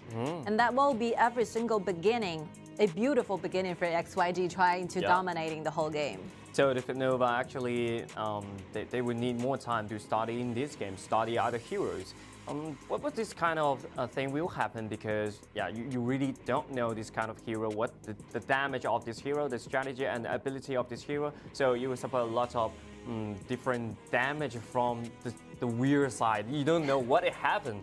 But it just happened right there. Yeah, I mean, I said this before. I think we have all observed the way for those KPL teams trying to get victory going against non-KPL teams. And XYG, I think from my perspective, did the best job because they are not forcing into those team fights, but they simply just naturally get those gold earned, those very massive, huge gold lead when it comes to like personal laning phases. This will be a result of a very deep hard work, a very deep understanding of how each hero could be played to the best extent. We are seeing Mai Xianhui actually winning over Gongsun Li. We're seeing Mengtian standing between the tier 1 and the tier 2 turret in the top lane, getting those waves cleaned out. And with the personal gold earned by that action, you are seeing those heroes being invisible all the time. Yeah. So this is a crucial point for the non-KPL team. Study more on instead of just study the strategy of the KPL team because this kind of strategy it depends on the individual ability, right? First of all, you must develop your individual ability and then combine with the strategy maybe with more better than before. I mean, there is some steps we will be taking trying to decide which will be the team getting to be the winner for this match. Yeah. So firstly, we take a look and trying to analyze who gets themselves a better composition. And then we come to the battle between the lanings, the 1 versus 1 stage. And then we come to the farming up with those very cores, late cores. And then we compete the accuracy of their team fights. But if you're losing the very first step, there's no way we can possibly think of the future. Yep. Future step is not needed. No matter what kind of level you are in, you still need some time. You need to spend more time for this. Trying to build a better foundation will be one crucial point. So you have to build up the solid fundamental foundation of the team. It's so important. Then you're gonna fix a lot of things when you are master in some strategy. Maybe the communication will become the biggest problem. Yes. But they will find out maybe after 1 year or half years after they study enough. And the MVP, the most valuable player, well, goes directly to Kuang. Okay. This is a word. And he performed so good during the game. So good. 30% damage taken and 28% damage output. Wow, what a play of that, double 30%. It's always a good scene to be paired with this kind of teammates, offering you the whole protection and while do a lot of damage to their backlines. Yeah. You know, one special thing about the design of Mengtian is that the auto attacks offered by Mengtian is really long.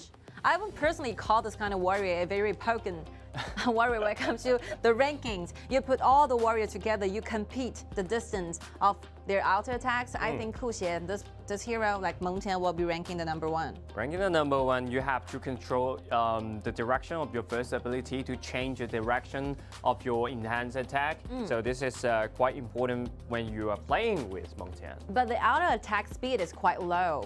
You know, as a result, sometimes you earn something and you have to lose something. So all the auto attacks really depending on how precise you're trying to predict during the team fights. You have to change direction using the ability to try to do so. Yeah, so the prediction is so important for this hero. Mengtian is not a very easy hero trying to master. Yeah. I practice like this hero a lot. And sometimes I still got confused during the team fights.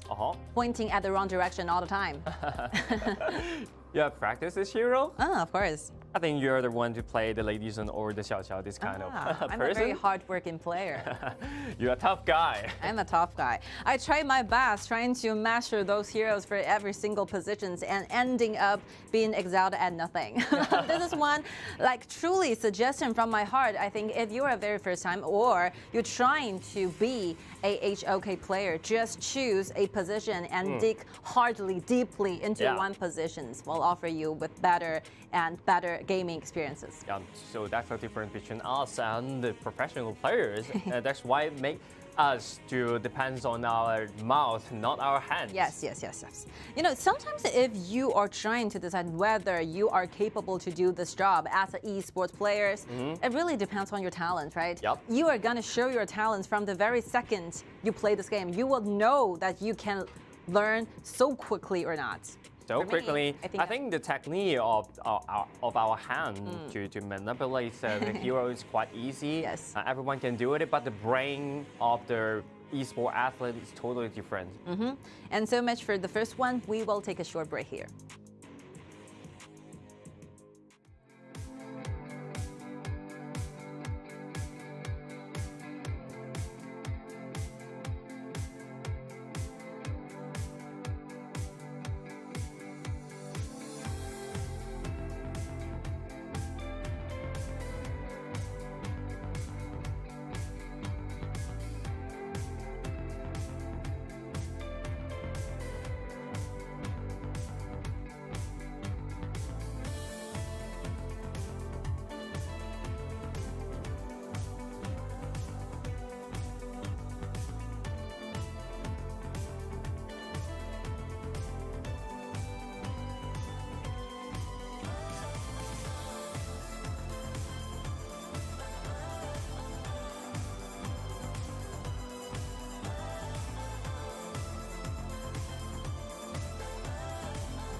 Oh, this is interesting.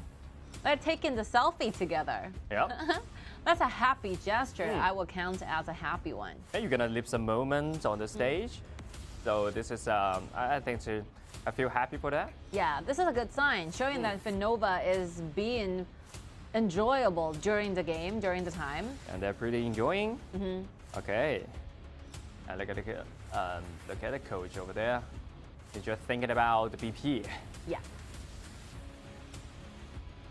And get yourself some rest. That'll be a very important thing before match. Yeah, they need to get some rest because they start the game in 3 p.m. And right now it's been 4 hours, so it's pretty tired. And this is the last game for them.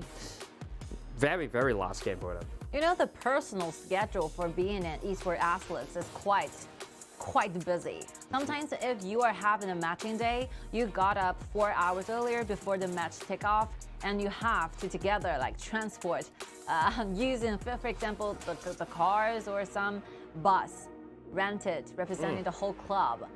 And you firstly gather around at the very first floor of your dormitory and then move together to the arena and getting prepared for the pre-matchups, getting prepared for the interviews, doing makeup together. A lot of things will be happening. It's not only sitting there doing your matches and go home, not like this. It's quite busy of that. Quite busy, what a busy day. All right, Agudo will be taken away. They just take away the Agudo for every time. Every single time, huh? I don't know about the vision, but they actually don't die this hero. Yeah, they considered a warrior composition a very highly threatened one. And then the Luban Master will be the first pick of the FUTNOVA, and then Zhang Fei, Shen Mengxi on the other side. Ooh, Angela. Finally, some good answers trying to compete for those mid lanes. Yeah, and that will be another combo between Angela and Luban Master. Still available. Not that easy, but yeah, it will work if you use that better. The damage coming out from this combo will definitely be higher when you're comparing a combo with Luban and Zhao Jing together. But they changed. They changed. They changed into Lan, but this assassin is being used by XYG earlier. So otherwise, we're facing the fact that this Lan will be banned away, or they can leave this Lan into the second round of the picks there. Yeah. They just keep the priority up lost. Angela, good ones. I think Angela will be quite a challenge for Gongsun Li sometimes. And when I was doing the ranking, you use this kind of marksman, this backliner who have a lot of dashes, but sometimes you will be hit by those very accurate second ability offered by Angela, and boom, within seconds you melt it down. Those burst damage coming from outlet, Angela is really, really huge. So the prediction of the second ability is so important. Okay, the next round, Zhou Yu's been banned away. Angela still available. I think XYG is banning those mages away, giving FUTNOVA a clearer direction. Just choose this Angela, you have nothing else. You have nothing else and you have nothing to lose right now. I mean, burst damage at the late game will be the only thing and the only direction leaving for them to choose. Yixing might go well when it comes to combos, when it comes to CC chains, but what about the damage? If you lose your marksman in the very first place, who will be responsible for those late game damage from the whole team? I just want to say, play the hero you love the most. I think Angela is good. Angela is good. Angela quite effective in this composition and really encountering against XYG. But I think Yixing is not that bad. Maybe it's quite good. Well, quite good on the KPL team, but it's not gonna work with FUTNOVA right there because strategy is so complex.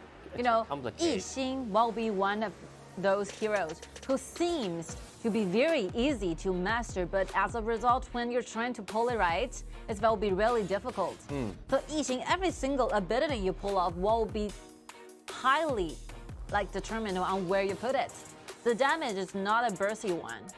You gradually build up those very minor damage together, trying to form a maximum one. Yeah. And the ultimate, you need to have some 3D designs in your brain, trying to lock down the perfect backlines. You have to coordinate with your teammates. This hero mostly just like to support and offer some CC. Whether you wanted to put it at the very first hand of the combo chains right there for your entire team, or otherwise you just went directly, waited for the first combo chains from your team and then use an ultimate, really depending heavily on your communication with your teammates. So you'd better find out the right locations where Lu Ban will land on his ultimate and trying to follow up. Not a very difficult, easy hero to use. Yep. I think there's no strategy about it FUTNOVA right now because they play this kind of hero in terms of the historical, but they're not the master of this kind of composition. So just hopefully we can see something change of that. And for those KPL teams like XYG, Weibo, Chongqing Wolves, a lot of very good teams are using Gong Sun Li, trying to get on those battles, finish the battles and the game quickly using those heroes. Yeah. Because Gong Sun Li can have and can showcase the upper limit of this hero and trying to make sure they can engage in the team fight, dealing those damage to the backlines at anywhere possible they could possibly find. Yep. All right, the second battle between XYG and FUTNOVA. FUTNOVA will be starting this game on the blue side, while XYG, their opponent, will be starting up on the red. Yep. So this is the last game for FUTNOVA.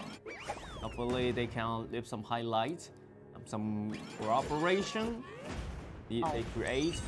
If they perform this composition well, I think highlight will be definitely leaving to us. Yeah. And this combo chains will be really beautiful to watch. Look at the blue side, already getting the information of the blue. And this time, XYG they start up with peaceful atmosphere. Maybe the second round, something will happen. Monkey, good choice for September. Yep. Monkey. And he's moving towards reverse right. Might it in.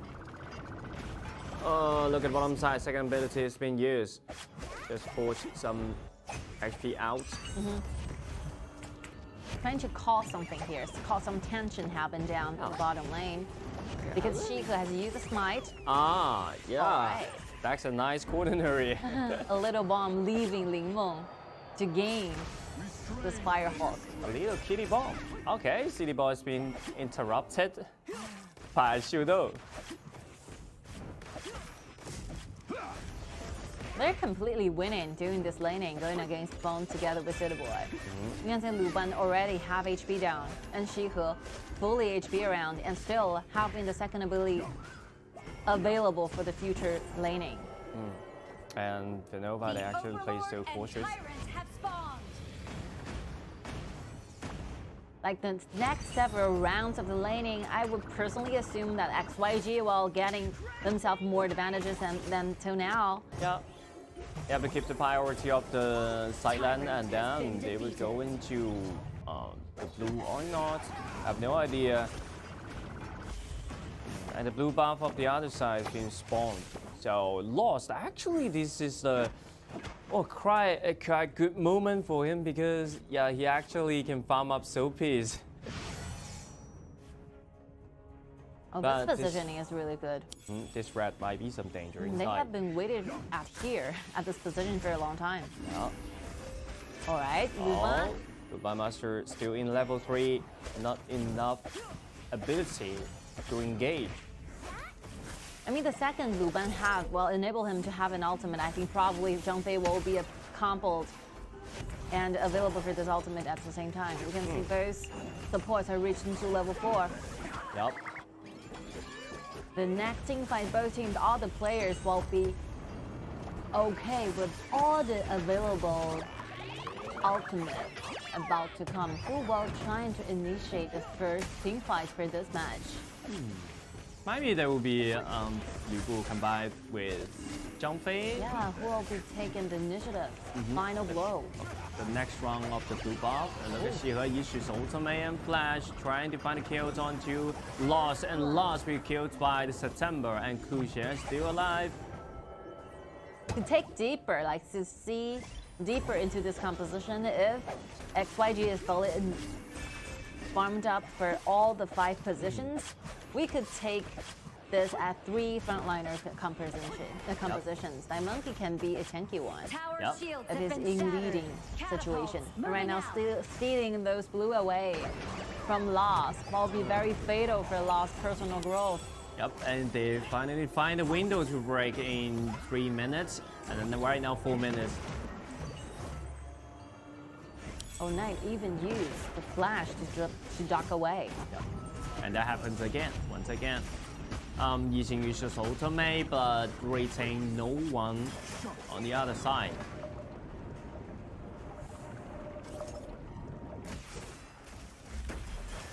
And this is just a start. When you lose one blue buff, that will be endless. XYG is waiting for Zhang Fei to have an ultimate again.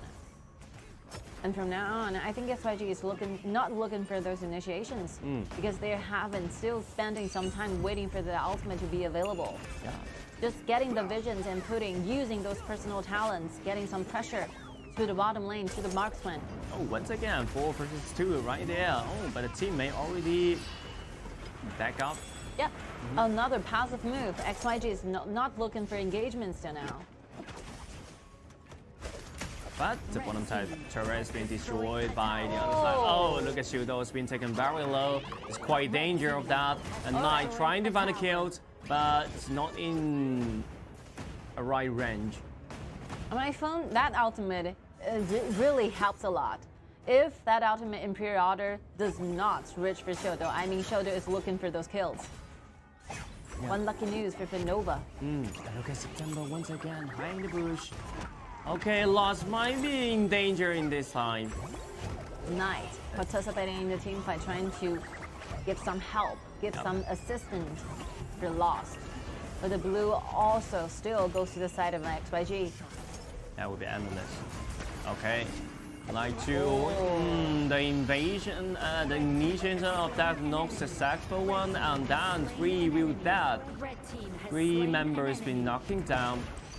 All right, this income is unexpected from XYG. They're not looking for initial team fights, right? Yeah. But Nova just went directly for it. I mean, the position is really good, but not a very good sign is that the ultimate is not okay, so that the backlines is not being brought upon.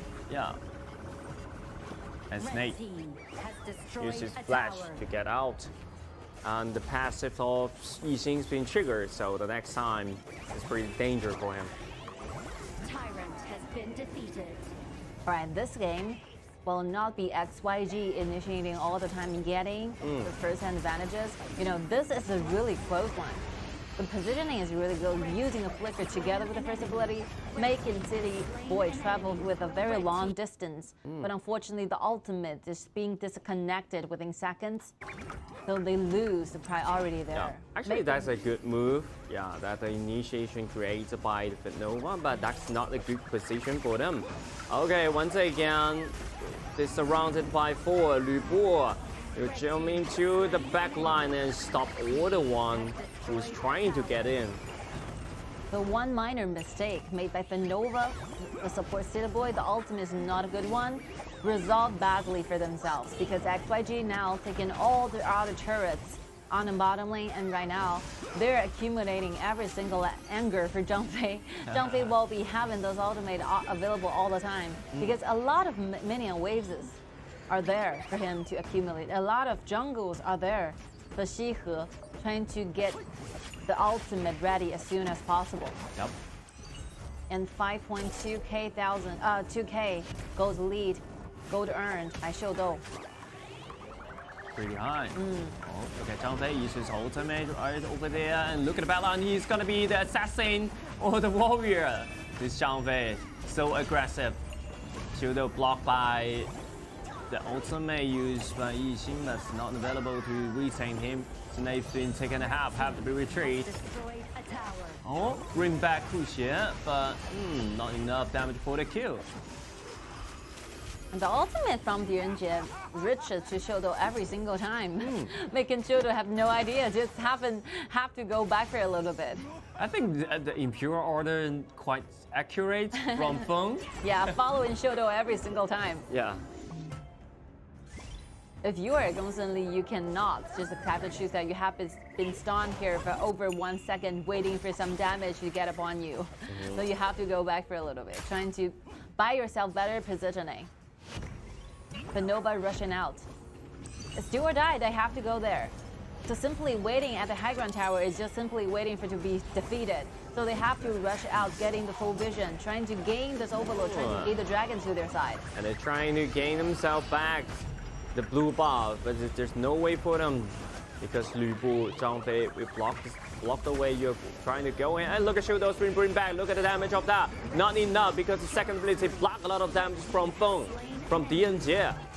What an initiation, but the Nova ending at losing 2 members. The marksman is down, DRG is not available right now. The damage will be not enough, and right now Knight is getting to the front line and trying to initiate, but they are completely outnumbered by XYG. XYG is still in a squad of 5, very full HP. Okay, that's minion wave still available, and Knight will use his life to clean this minion wave still. A little minion of that. Look at Yixing, can he clean this wave or not? And the Wang is still available back over there. Look at the damage from Monkey. 2 single auto attacks will be needed to finish the backline within seconds. And this will be the second victory, the second wins for XYG, taken successfully 3 extra points to their team. So the next battle is so important, and this battle XYG already won themselves up. And for the FUTNOVA, this is the last game they played in this tournament, so hopefully they enjoy this tournament. I mean, before everything started and after the match, they are still trying to know what happened, trying to figure out what can they do better. I think it's a good sign. You know, you can be losing all the time. You can get defeated every single matchup, but you have to stay focused as a team. You have to stay with a good mentality. Good mentality and keep going every time, because this is the first time they turn to the group stage and first time they participate KIC2022 KIC. There will be a lot of KIC kickoff in the future. This is the first time. You just need to keep going and learn as much as possible.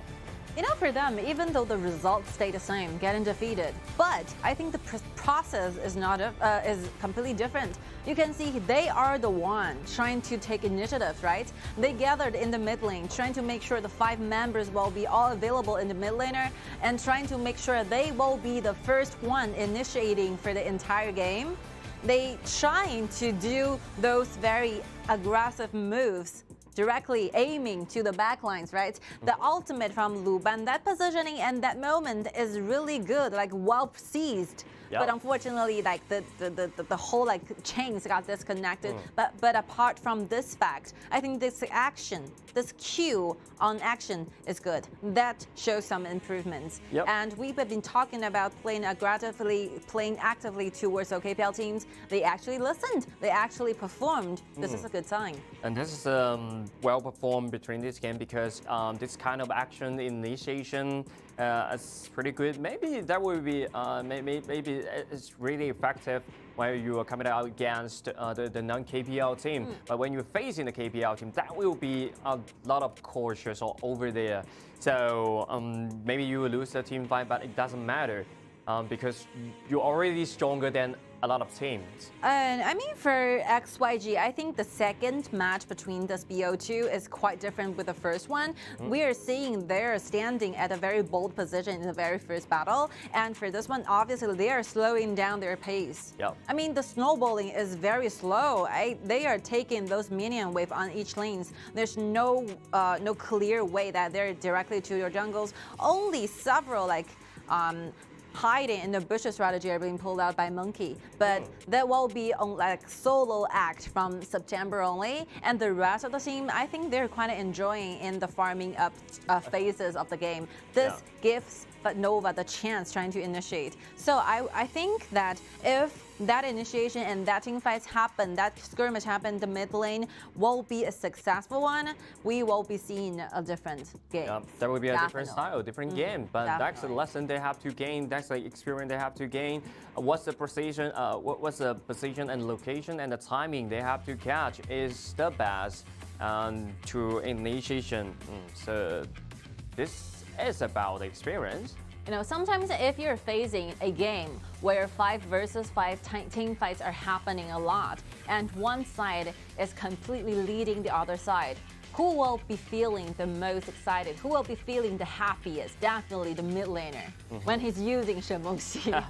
Because no side lane, no like warriors, none of those kind of backline destroyer type of hero will be appearing on your back. So you have fully understanding and full vision about what will be happening during the team fights. So basically, you just only have to aim your target, making sure the Pokken, the ultimate, the kitty bomb will be hitting every single member. It's easy to handle it. Yeah, very easy to handle. You can see the ultimate. The minimum number of the member he hit will be 3. The maximum will be 5. Because very accurate one. Every member of the FUTNOVA, they already stay together. Yes. And when you get a lot of goal lead and use your ultimate hit on DRG.GK, is one ultimate it will be called half HP.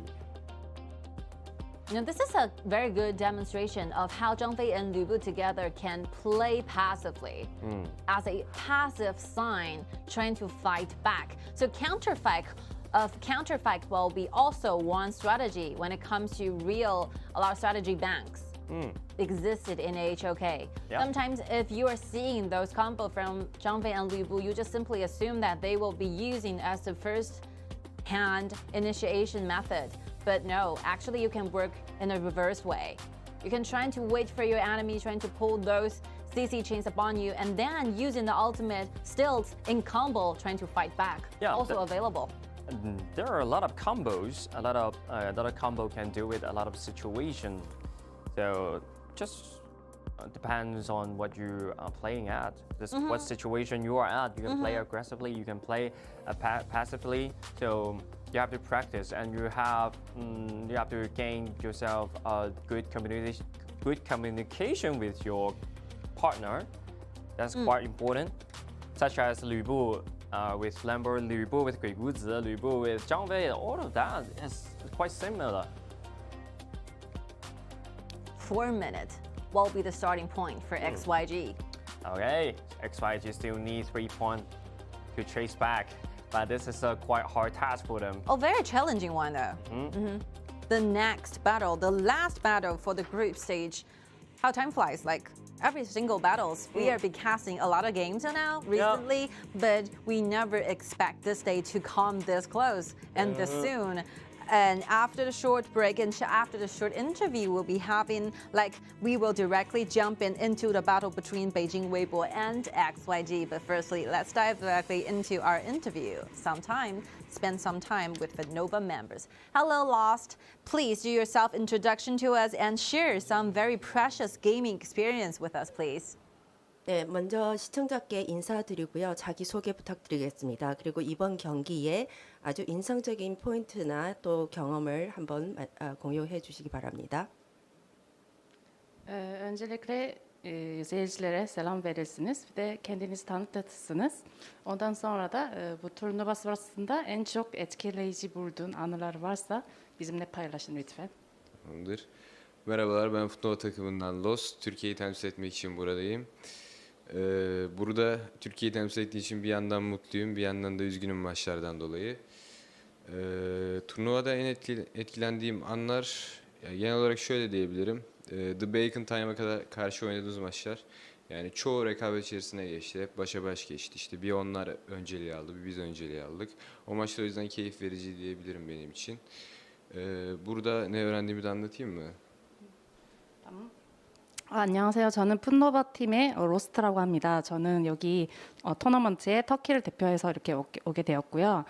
제가 이 토너먼트를 통해서 가장 인상 깊게 남은 그 기억은 초반에 이제 베이컨 타임즈와 함께 겨루면서 저희가 이기기도 하고 또 지기도 하면서 굉장히 격전을 이뤘던 그런 매치들이 굉장히 기억에 남습니다.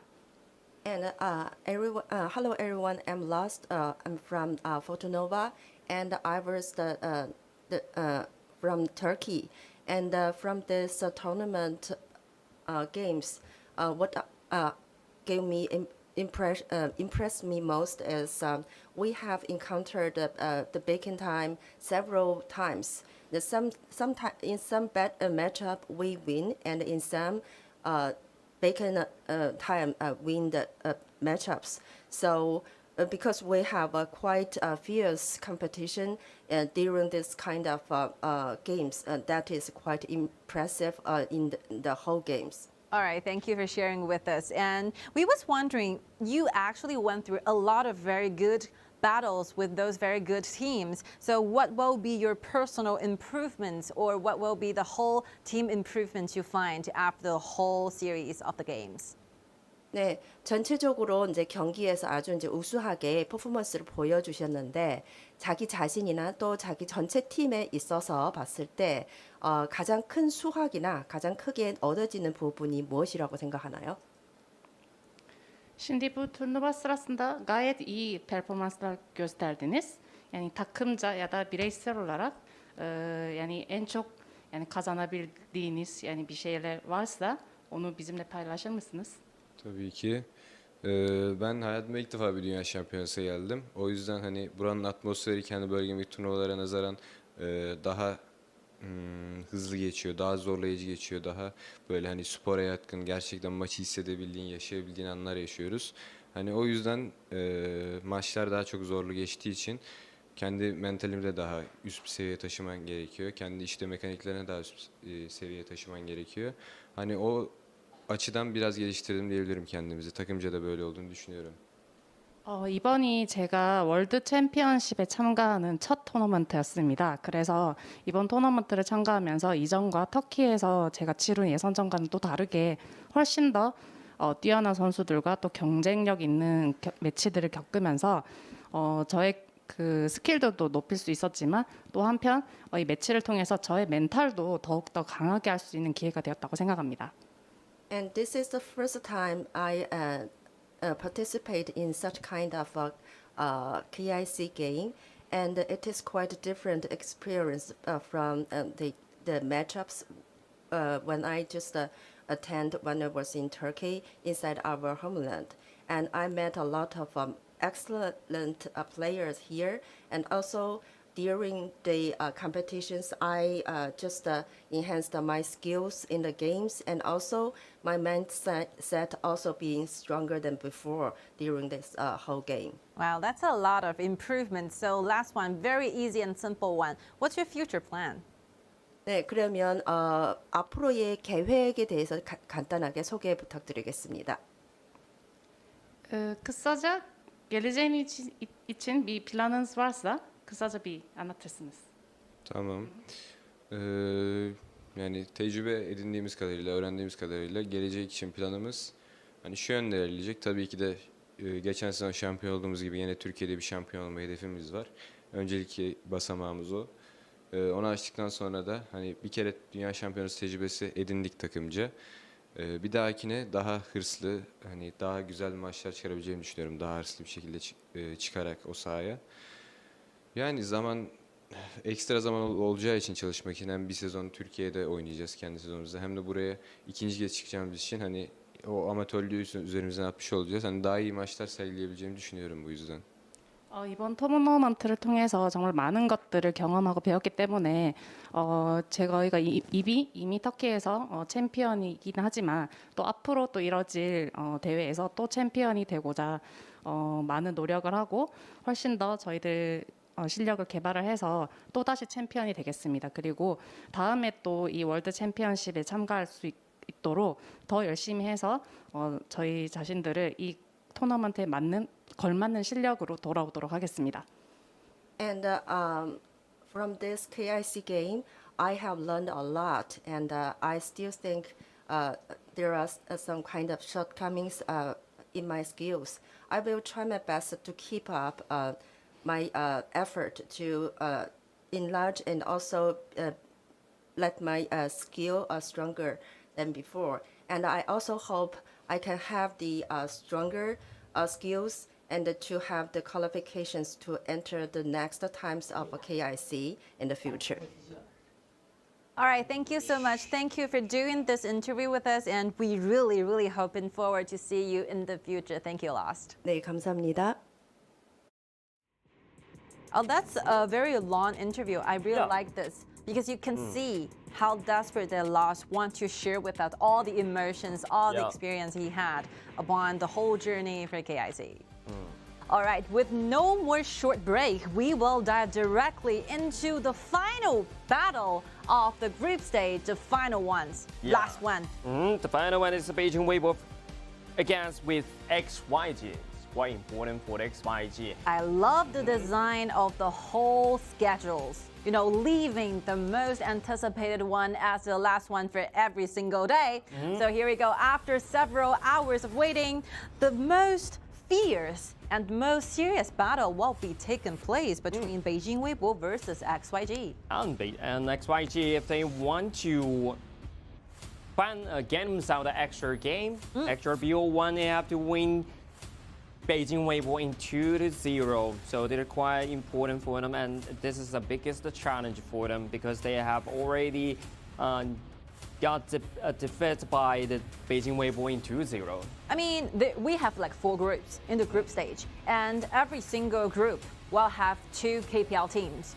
Only 2 groups, 4 teams, result in a 2-1. The first one will be E-Star going against Hero, like 2 times of the 2-0s. And this will be the second time for XYG trying their best to challenge upon Beijing Weibo, because as the best teams from KPL all the time, we started our journey on KIC. We definitely have some dignity. We have some honor, you know, in ourselves. We don't want to be defeated for 2 times in one row. So definitely XYG is not looking for the tie. They're absolutely looking for total control, total winning going against Beijing Weibo. You have to do total control.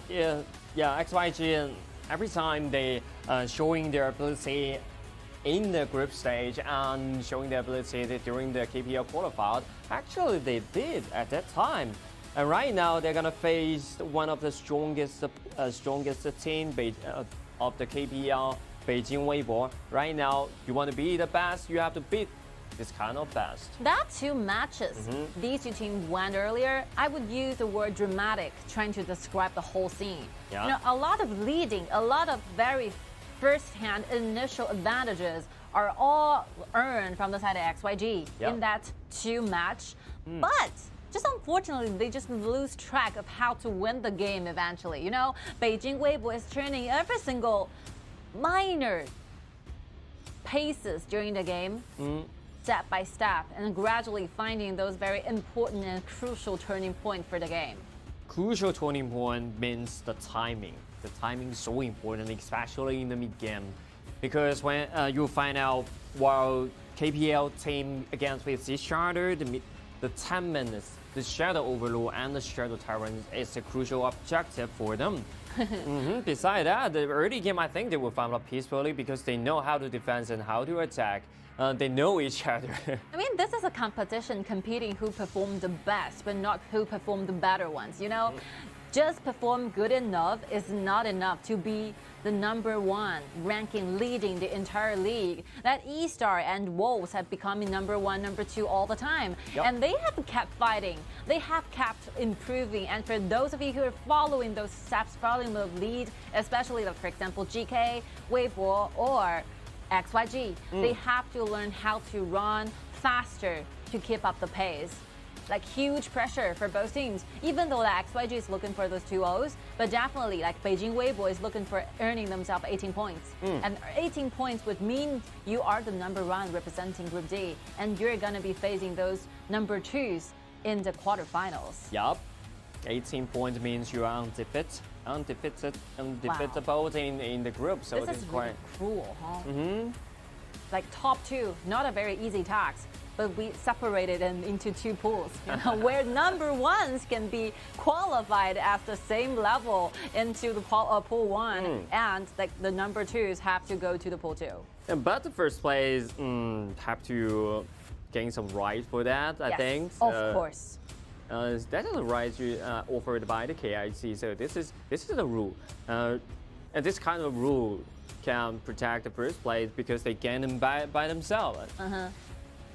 Between those very best players and best teams, you could say that it's unfair for those teams who build up a very good situation for their team initially at very early games. So you tried so many things. You tried to switch your lanes, you tried early game strategy, different kind of use it. But unfortunately, if you do a minor mistake during the mid game, around 10 minutes, you start to lose everything. You lose everything. So Chongqing Wolves already proved it. Chongqing Wolves already proved it. A tiny mistake, he would turn everything back. Don't ever lose yourself up. Will be one true key to be the winner between those fights when you're facing KPL teams. Yep. All right, so much for the pre-match analysis. We will begin to jump into the first battle between these two teams, XYG versus Beijing Weibo. Okay, 东方太一 Meng Tian's been banned away. And then Da Qiao will be the Gongsun in the second place or not? Yeah, this is the same. This is the same. The whole situation for the first round of the bans here is very common because like BO2 for sorry for saying this too early. Is that say common? I'm so what sorry. What you said common? My apologies. Okay. It's banned away the Nuna, so this is quite not a common. That's a sign where you're gonna use. We're probably going directly for this Agudo and Ma Chao together. Probably. Look at the first pick of the XYG Islam and the first pick and second pick of the Beijing Weibo might Gongsun Li. Wow, Zhang Fei. Because Ma Chao hates to deal the fact of doing the matchup going against Luna. So the answer from XYG, they have already gained themselves a jungler. So Beijing Weibo will not be facing the fact that Agudo or Ma Chao can be selected and sold away from the side of XYG. So they can put the priority of their first two picks for the other positions. Yep. But however, change of strategies. Jing, played by Nuanya. All right. Signature hero of Nuanya. Lan versus Jing. Wow. Always a good battle. A typical battle.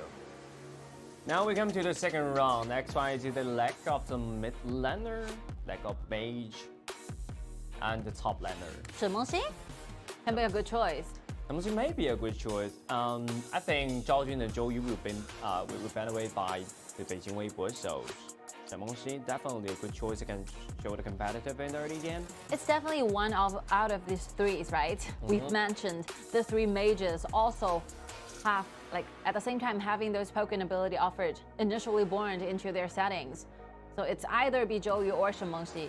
But if you're facing the fact that you're doing the lane and going against My Xianui, it might be hard to rotate. Because once My Xianui disappeared, you might be ambushed by this kind of assassins. Yep. All right, Yixing. Yixing? Oh, this is good. Because Yixing can have those visions in the bush, right? Okay. This is a good one. Yes. So I think Beijing Weibo have to pick the Lu Bu in the full hands because XYG, Lu Bu is still available, and then they have Zhang Fei. But they ban away the Lambo by themselves. They're afraid the Beijing Weibo will put out some the combo is Lambo with Lu Bu. So Beijing Weibo have to pick his hero. Yeah, like XYG is trying to cut off those very huge and heavy CC chains over there. Lumber and Zhang Liang might, and at the same time, this round of bans, like Donghuang Taiyi is also on the ban places. Yeah. So they're trying to avoid Beijing Weibo getting to those very serious team fights with it against them. So Donghuang Taiyi definitely the best solution of the Beijing Weibo. If they don't choose the Donghuang Taiyi, I think maybe there will be another choice is Liu Bang. But I think Liu Bang they will use to match with the Lamb.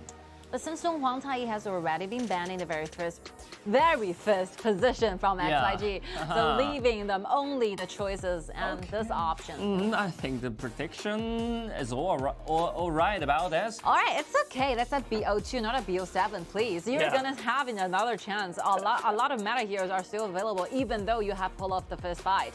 I think it's okay. Yeah, it's like okay for them. The mechanism still work in the same way, like Liu Bang together with Jim and Liu Bang together with Lam. Like the same strategies will be happening down there. Same strategy, but yeah, depends on the execution of that. Depends on the farming up the item, the timing you catch during the team fight is quite important for them. All right. And we're gonna witness another typical battle on the bottom side. Lady Sun versus Gongsun. Yeah, we saw those kind of lanings all the time. Out of 10 matches, I think almost 6 of them we're seeing Lady Sun going against Gongsun. And with a lot of solo kills. A lot of solo kills. So who will be the one getting the solo kills? I'm not so sure whether they're gonna do those solo fights or they're just waiting for the support to dive in, waiting for the help for the mages to come. Will it be a solo fight or not, or a 3 versus 3? We have no idea. It really depends what kind of strategy and what kind of movements and rotation they made during the game. Yeah, but the rotation mostly they will move to the top side because that's what KPL team will do. And and the marksman actually they will 1v1 solo in the bottom lane, but I have no idea they will play so aggressively in the early game or not. I really enjoyed yesterday's matchups, even though I was like casting only for the first half, but the next half we saw Huang Zhou with Lu Ban being picked by the side of GK and managed to win the fight. So we can still see a lot of different heroes being locked down, but you still having a huge and a very leading opportunity to win using those very uncommon choices when it comes to bottom laners. So let's just expect what kind of battles, what kind of 1 versus 1 solo fights we're gonna see in the bottom lane, and moreover, like the top triangle, what's gonna happen?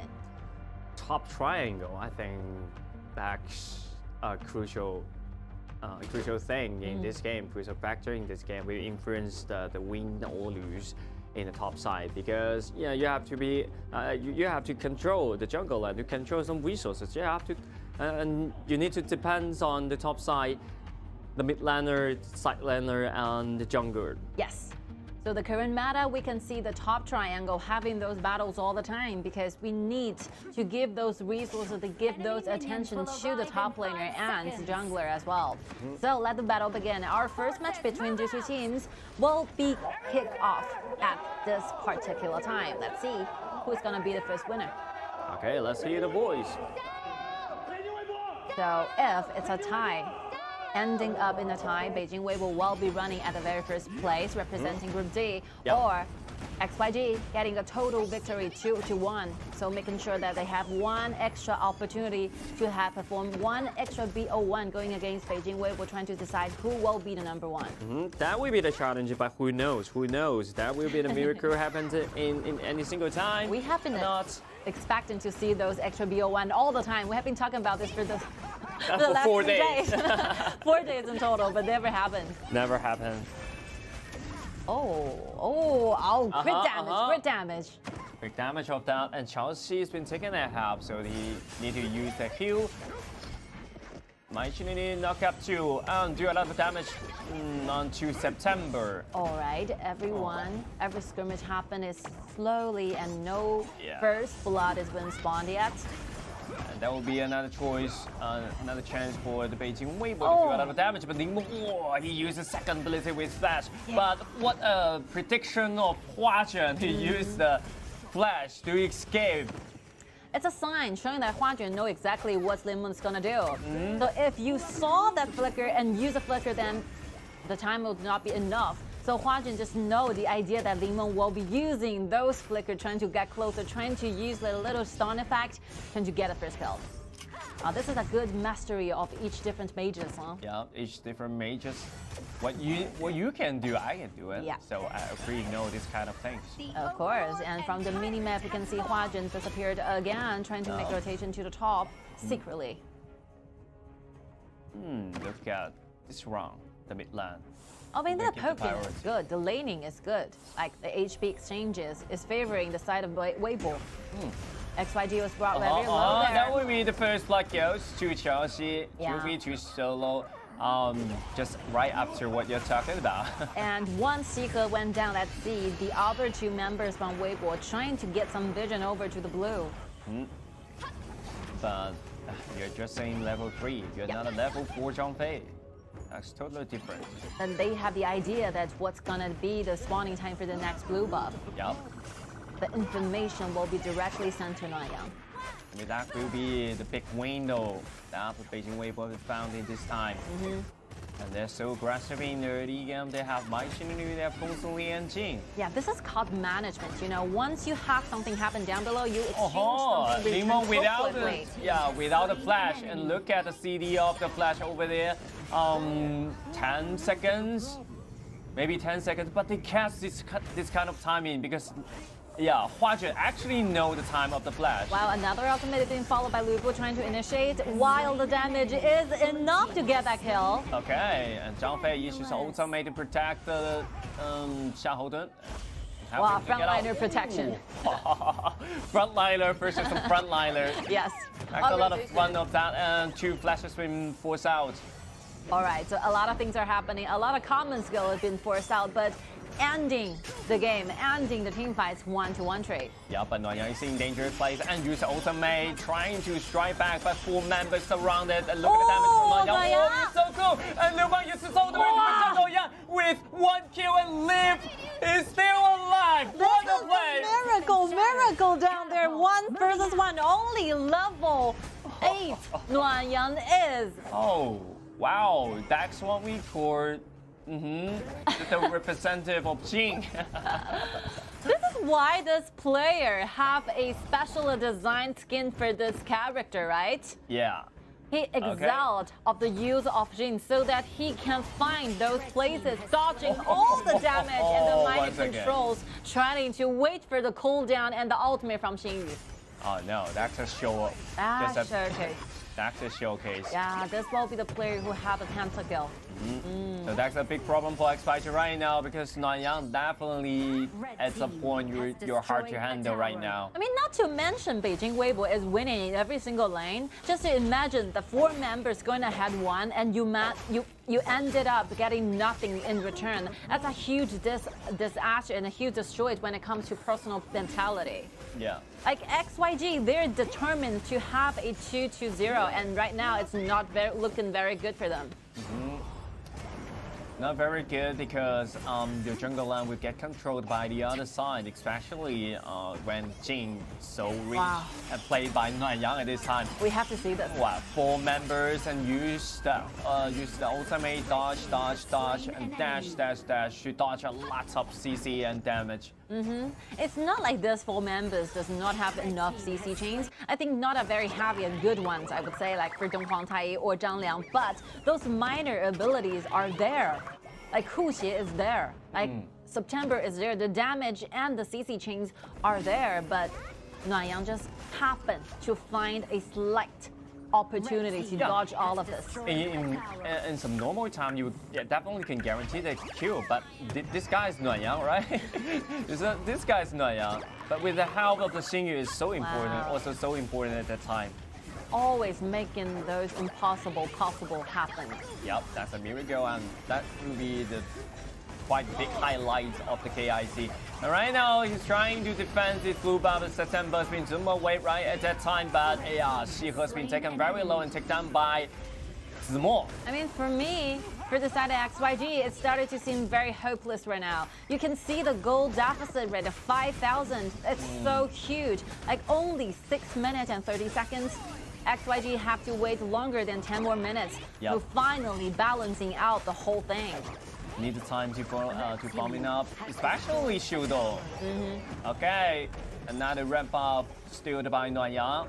Oh, and right now, like Weibo will started to do those snowballings, tear down all of your outer turrets, invade into your jungle, take control of all the dragons, like we saw earlier for a lot of matchups earlier happened. The same strategy will be pulling out from Weibo. Yep. 1,500 gold lead personally, Jin against Lam. So hard to catch up. So hard to catch up. Not only junglers, marksmen as well. The same thing are happening. Yeah. Leading almost one entire item. Every single position. You can see Lu Bu already getting himself 2 kills. And right now, Lu Bu so rich at the stage of this time. Okay, so mostly really effective in poking damage, but not enough to finish the team fight. You know, the highlight for this is not only how beautiful like Nuanyang use the ultimate, what's happening down there. You know, they're actually winning in every single lane during the laning phase at very early game. Yep. The stage of Beijing Weibo actually is pretty good. XYG is undergoing a lot of pressure when it comes to wave cleaning, when it comes to how fast, how many items they can manage to struggle for those marksmen, for example, Shodo, Lady Sun. But they have to do their best to delay the game. Yes. Again, buy themselves more time to farm it up. But the resources outside, especially in the jungle land, well, we gained by the opponents, all of that. But luckily, Xiao has smite. He can smite the jungle monster. I mean, 20 minutes or 18 minutes will be the time slot for XYG to be expecting. A long time. But that will be the huge pressure from 10 minutes. Of course. Those dragons will continue to build better advantages for the side of Weibo, while XYG is facing the fact that not enough, very limited resources have been left out because every single common objective has been deprived by their enemy. Yep. Beijing Weibo not leaving a lot of time for XYG trying to struggle. The more time and the secondary turret of the mid lane has been destroyed. The last remaining secondary turret will be destroyed by Beijing Weibo in this time. Maybe next time, but just a matter of time. And like right now, like split pushing it is, you have Liu Bang available in your composition. You can play either 1-4 formation or 1-3-1, also available depending on your mood, depending on your wave. Yep. Quite important for them. And right now it's been 7,000 goal lead. KPL team versus KPL team. That's the same formula of that. Because you'll find out one mistake can cause a lot of different style butterfly effect. You know, the whole jungle has been sponges now, but Beijing Weibo managed to take almost every single one of them. Yeah. This is how limited the resources are being left out for XYG trying to eat up. And they have to face the fact that 5 members in total are sharing those kind of very limited resources. Oh, look at Kuchen trying to gain more vision for the team, contribute the vision for the team, but it's so vulnerable right now because Zimo, Lu Bu is so rich with the true damage, no way he can go. I mean, Kuchen can definitely step back for a little bit because you can take a time, take a look at a time, 10 minutes it is. If you're losing one frontliner for your teams, which means that you have not enough vision here. So basically what the heroes from Weibo is going to do is making sure that maybe 2 dragons in 1 row. The 2 dragons will went off so easy. And right now, look at Nuanyang to use his ultimate to show down the XP of the high ground turret, and high ground turret nearly to be destroyed right now. Yeah. And I really enjoy this game and he mastered this game, manipulating this game. And a lot of criticisms are happening directly to Nuanyang. So using Jin will be one famous move from Nuanyang all the time. Yep. But from the challenging cup, from the early phase, the 5th round of the KPL qualifiers, the performance from Nuanyang is not satisfying enough for those audience. Yep. So, but after this fight, I think they will be pleased. Yep. And finally, Nuanyang come back. Come back. Come back. And the bleeding wave is not enough for the kill. Oh, look at that. Kuchen, not tanky enough.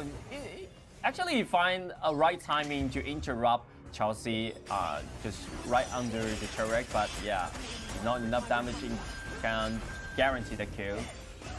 Yeah, those gaps between these 2 teams, the goal differences, making XYG seem so hopeless at this time.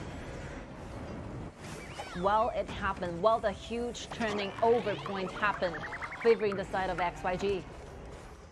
The pressure is huge. The differences in gold is magnificent, how they can do this. It's hard to defend this high ground turret because the Shadow Vanguard is on the way. I think XYG have to put up some miracle team fight to turn something back, but in this time only depends on the mistake your opponents made. It's quite hard because Beijing Weibo actually making zero mistake throughout the entire game right now. Perfection, like the execution of the game, perfect. No clear mistakes. And we are talking about those very huge mistakes, not the minor ones. The minor ones will not be enough for XYG trying to struggle for a little bit. Huge mistake, maybe 3 or 4 members be knocked down by XYG. That will offer a lot of time to fight him, a lot of time to bomb it up. Like huge mistakes, I was referring to those hugely winning team fights, like XYG can finally find using all the ability they have. But from now on, I think Beijing Weibo is playing so good as a team. Look at Nuanyang trying to get inside and find some damage to destroy the backline. Before jump inside the backline, but not in the right distance. So everyone just zoom away and then go back to retreat. But 3 flashes being forced out at that time. As September get inside, trying to find a kill. Look at the loop bounce right there. Has been taken very low, but Hua Zhang will throw out the second ability to zoom away the September. But the mid-lane turret, mid-lane high ground turret has been taken down. The last remaining high ground turret, it's hardly to see the health bar. Yeah, barely one. I mean, the September, the angle, the direction he chooses to dive in is perfect. I would say just imagine if September can have more gold, for example, 2,000 more, I think he can make a lot of miracle happen down there. Yeah, actually, this action is good enough. But sadly, the truth is that the damage is not enough. 8.3k. Take a look at Jin. 11,000. 11,000. And leaving Beijing Weibo gaining those 2 high ground towers. The super soldiers are available right now. And then 13,000 gold lead. What a huge goal lead of that. Look at the damage jump inside and mounted down Shudo within seconds. And then the back line's being destroyed by the other side. What else he can do? XYG cannot defend this space. And they're gonna take, and they're gonna lead the super soldier right into the base and destroy the base. And right now, Beijing Weibo, they already got the point of that. So XYG, they don't have any change to fight for the extra one. So with this 1 point, the minimum 1 point taken to the side of Beijing Weibo, managed to keep Beijing Weibo running at the very first place in Group D. A good news for this team, and we're seeing all the players from eStar Pro are being the audience for this magnificent battle. They're watching the competitor in the future. I would say the MVP will definitely go to Nuanyang, of course. This will be a fixed truth. But the coordination between those players, they made 0 mistake during the entire game. This will be a huge result of a teamwork. Good ones. Perfect. And for XYG, I think, they're not doing something wrong. But the truth is that they are not doing a better job than Weibo. This is the reason why they lose. They're actually not doing something wrong. They have they barely have mistake of that.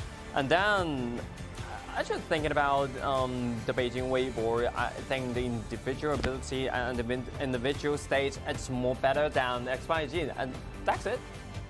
No more for that.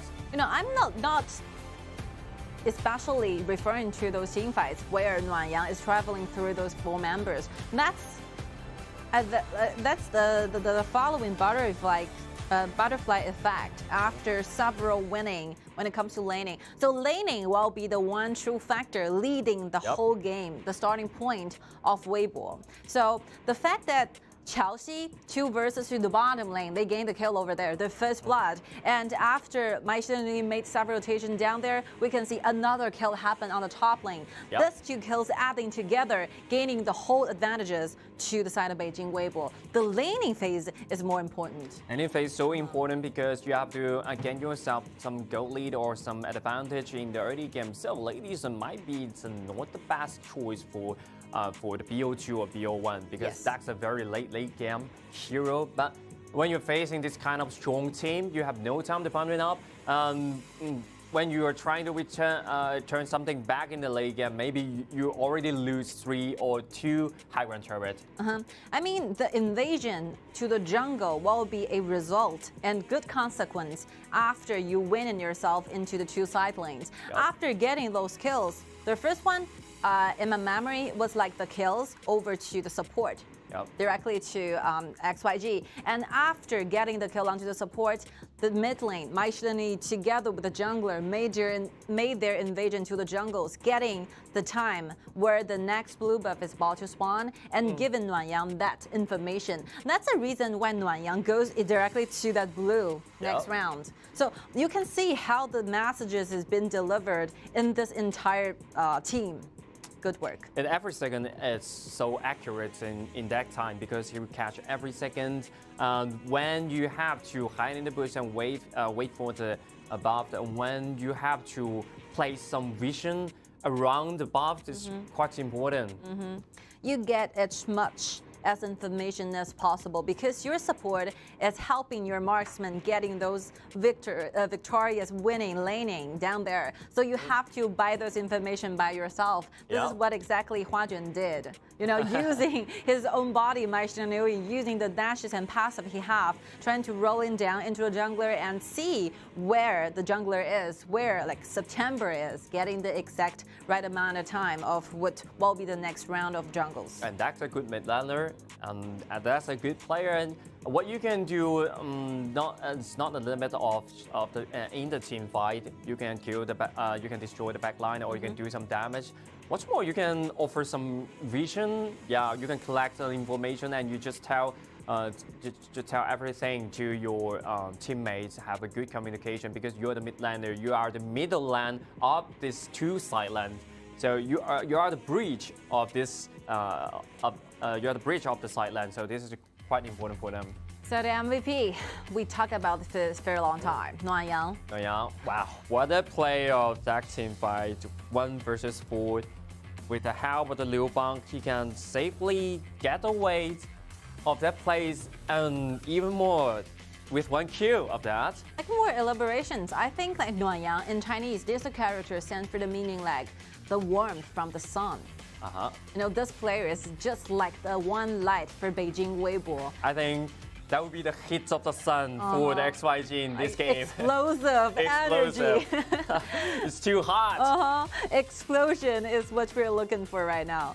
See, ultimate available every single time. This ultimate cannot just last for any minute. We cannot wait for any more seconds. And here we go, the coordinations, the right moment to use all of the ability you have. Wow. So beautiful. You got this kind of picture, so beautiful. You just never like got tired. You know, you never get tired watching this kind of clip, watching this kind of highlight. Yeah, because Jing is also my favorite hero. So when I watch this kind of manipulate, wow, this kind of technique, I'm so admired that. Yes, really, really respect a lot. Like those personal potentials, those talents shining out of the performances using this kind of very hard to master hero. Yeah, Nuanyang. Quite cool. Quite cute clip of that. Yeah. Right after this game, the XYG, they lose the chance to chase after Beijing Weibo. So they already felt relieved, just enjoyed it this moment. I mean, sad news for us. We are never gonna see those extra BO1 battles. We expect to see this kind of BO1 for 3 days, starting from the second day of the, of the group week. We keep saying that, 1-1 at the very first battle. So if this team can manage to take a tie against that opponent, we are going to see one more round. I think every time KIC has been kicked off, we were just seeking a lot of extra matches at that time. Since just like the group stage or the KPL quarterfinal of that, we are seeking of lots of extra matches. But wow, it didn't happen in that in this time. Yeah, but I think for XYG they should spend some time do a little revise here. You don't want to show this kind of gaps when you're doing those battles with KPL teams. Because like if you run in the second phase, you're gonna facing those teams who is gonna be the leadership, the number ones in their team in the next round. And quarterfinals, it's a one-way thing. B07, boom. If you lose, you will be completely disqualified.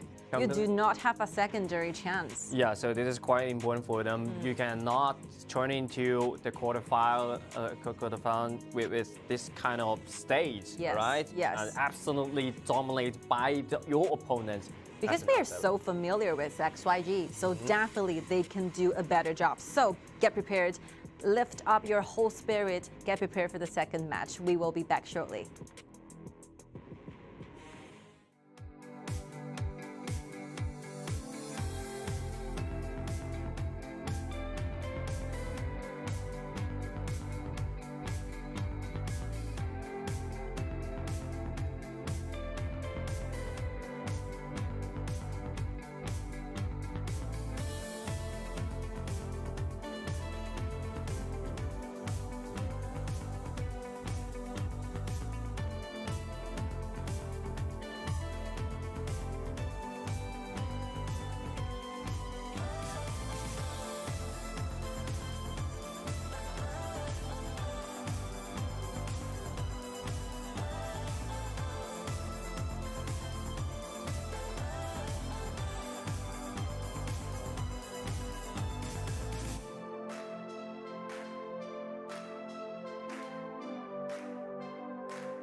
after a short break, I think both teams are fully prepared for the next round. Fully prepared. Hopefully, XYG can have some resets between just during this few minutes. Yeah, definitely that's pretty hard for them because Beijing Weibo show was showcasing a lot of individual ability and domination in the first game. Hopefully, XYG can have more prepared for that. I mean, the whole team for Weibo, every single positions are displaying the upper limit of that compositions. Yep. As long as you can play that good with that composition, you are destined to be the winner for this match. Yep. So, especially during the landing phase. That will be the sign showing that they're fully prepared for the quarterfinals, even more, semifinals. Yeah. So, yeah, what will be the changes when it comes to BP, when it comes to gaming styles, when it comes to personal performance from XYG? Will be much of a highlight to expect in this fight. All right, second match is about to start from now on. Now this round, I think that XYG have to pick some high upper limit hero and show some confidence in this matchup. It's pretty important because they lack of some confidence, I think. I think they're not just feeling at the right moment, you know? They're quite slow when it comes to how they can finally get their best form out. So trying to keep up the pace a little bit, trying to bring yourself into the whole atmosphere, getting ready all the time. Yep, Mengtian will be the first choice. So this is a wise choice of that. Kuang used this character to gain himself a MVP. Right? MVP and double 30% of damage taken and damage output. So important for Kuang. Oh, this is one core of that. And Beijing Weibo is still hiding their core. Luban Master and Nata. Okay. Yeah, and Lam is not available. Also, Nuanyang have already used the Jin. Who will be the jungler for Nuanyang to play going against Jin? Depends on this whole conversation. Willing to play aggressive or passively? I think Ata has already been chosen out. What will be the left choice? You're definitely going for those assassins, right? Yeah. But they have to secure the core of the bottom side, the Luban door. Luban door has been secured. XYG, the first round, looks not bad.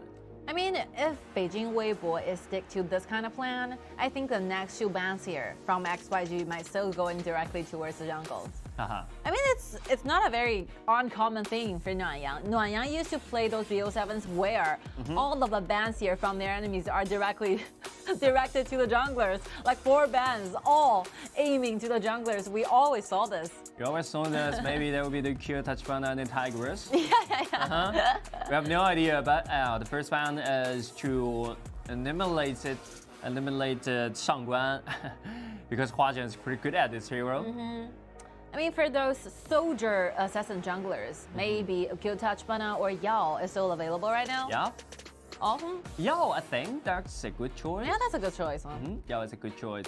It showed the competitive in the mid-game against with Jing. So Miyamoto Musashi is also available. So which one you choose? A lot of choices. Leave it to the counter pick. Okay.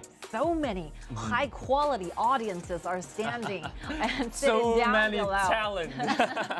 All of the best players you could possibly think of are sitting down right now, seeing how well you be doing during the game. That's a huge pressure. A huge Sometimes pressure. when your colleague are observing what you're gonna do, you got a little bit nervous. Because we're gonna have a draw ceremony just after this game, okay?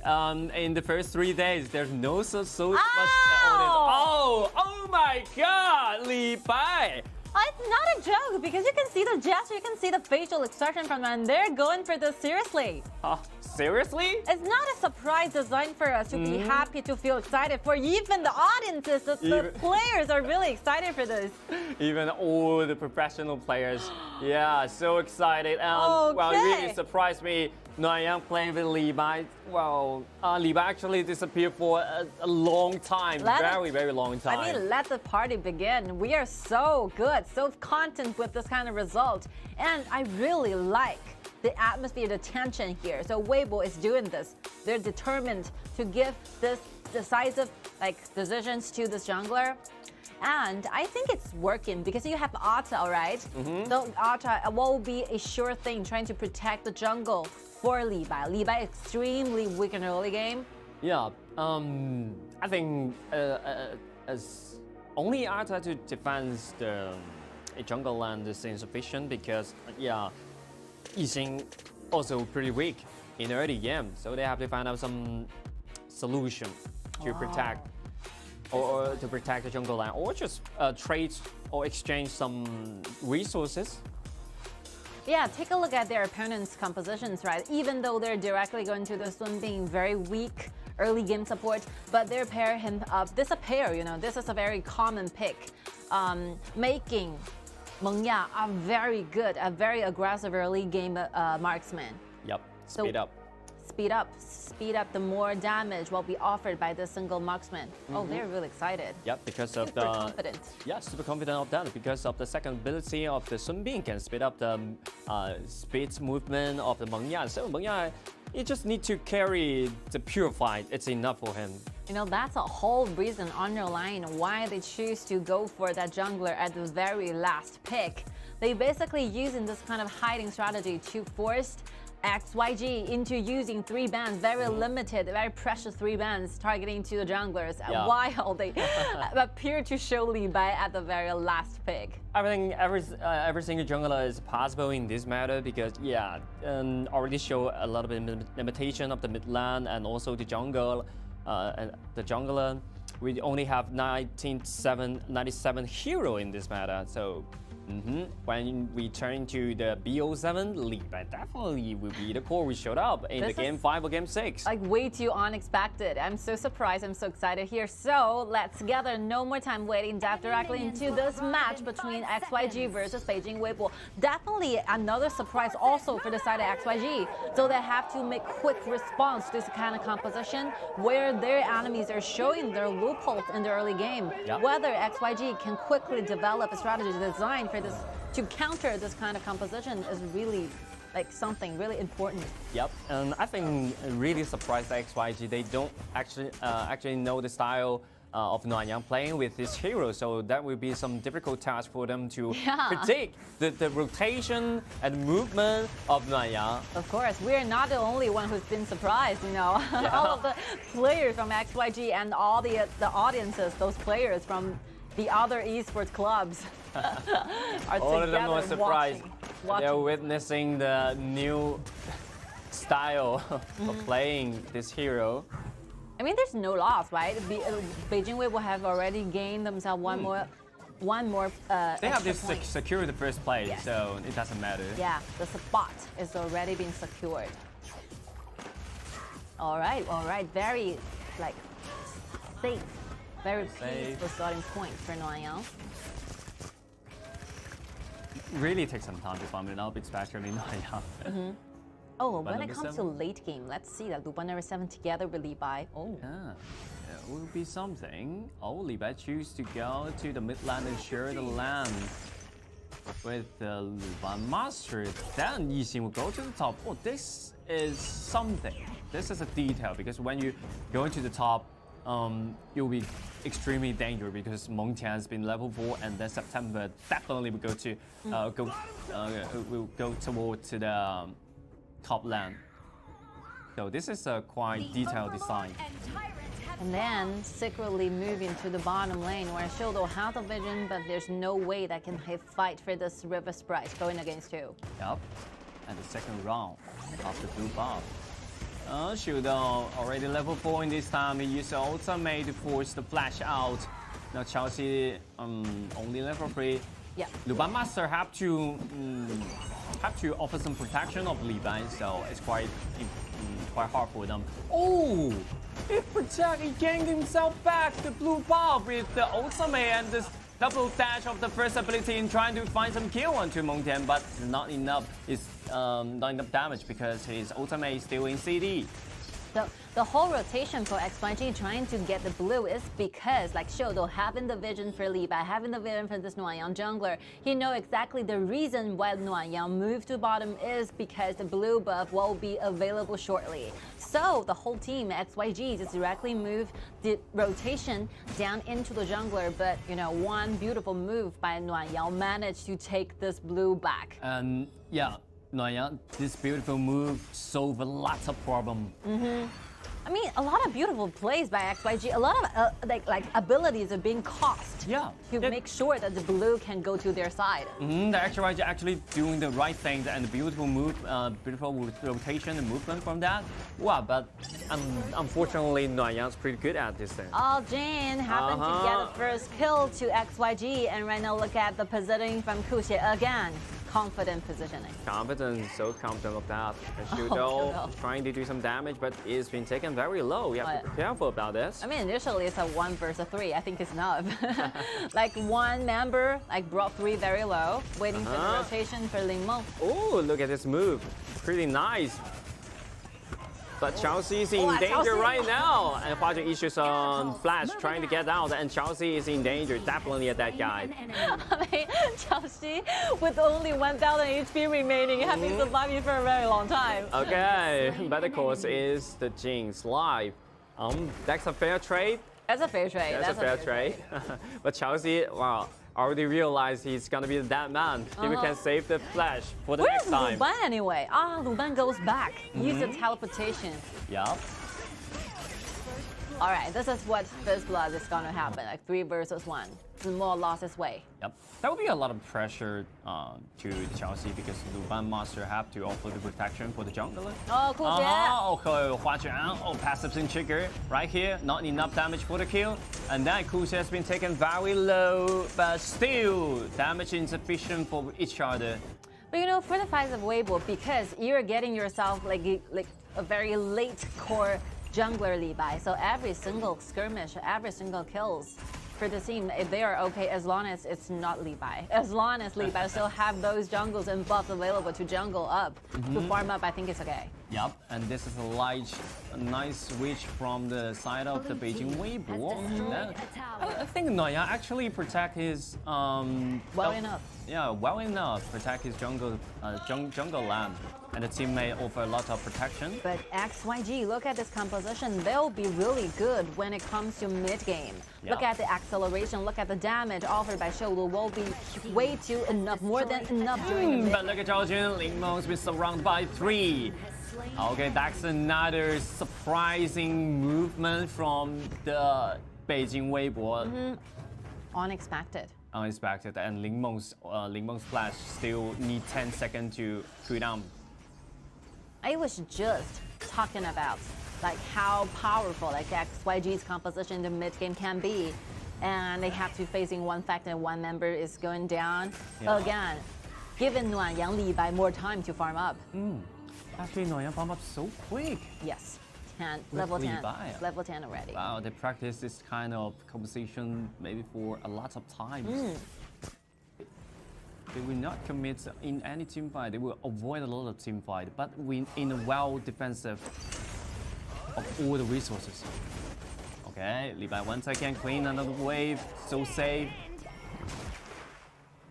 I mean, this is not a random pick. I just feel out of a sudden, out of nowhere, we want to play this on Euro Hero to enjoy yourself. It's not like this. It's a result of a very long time distance play practice. Yep, very long time.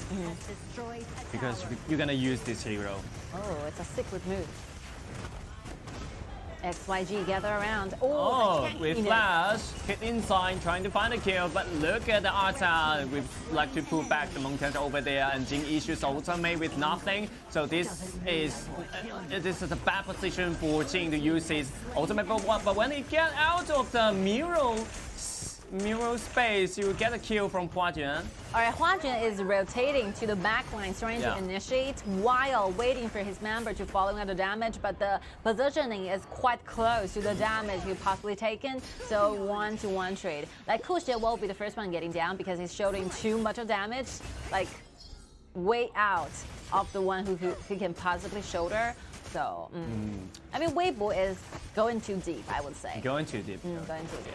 And then at XYG went too deep as well because at that location, actually, Luban number 7 can do a lot of damage. Just go through the whole straight line.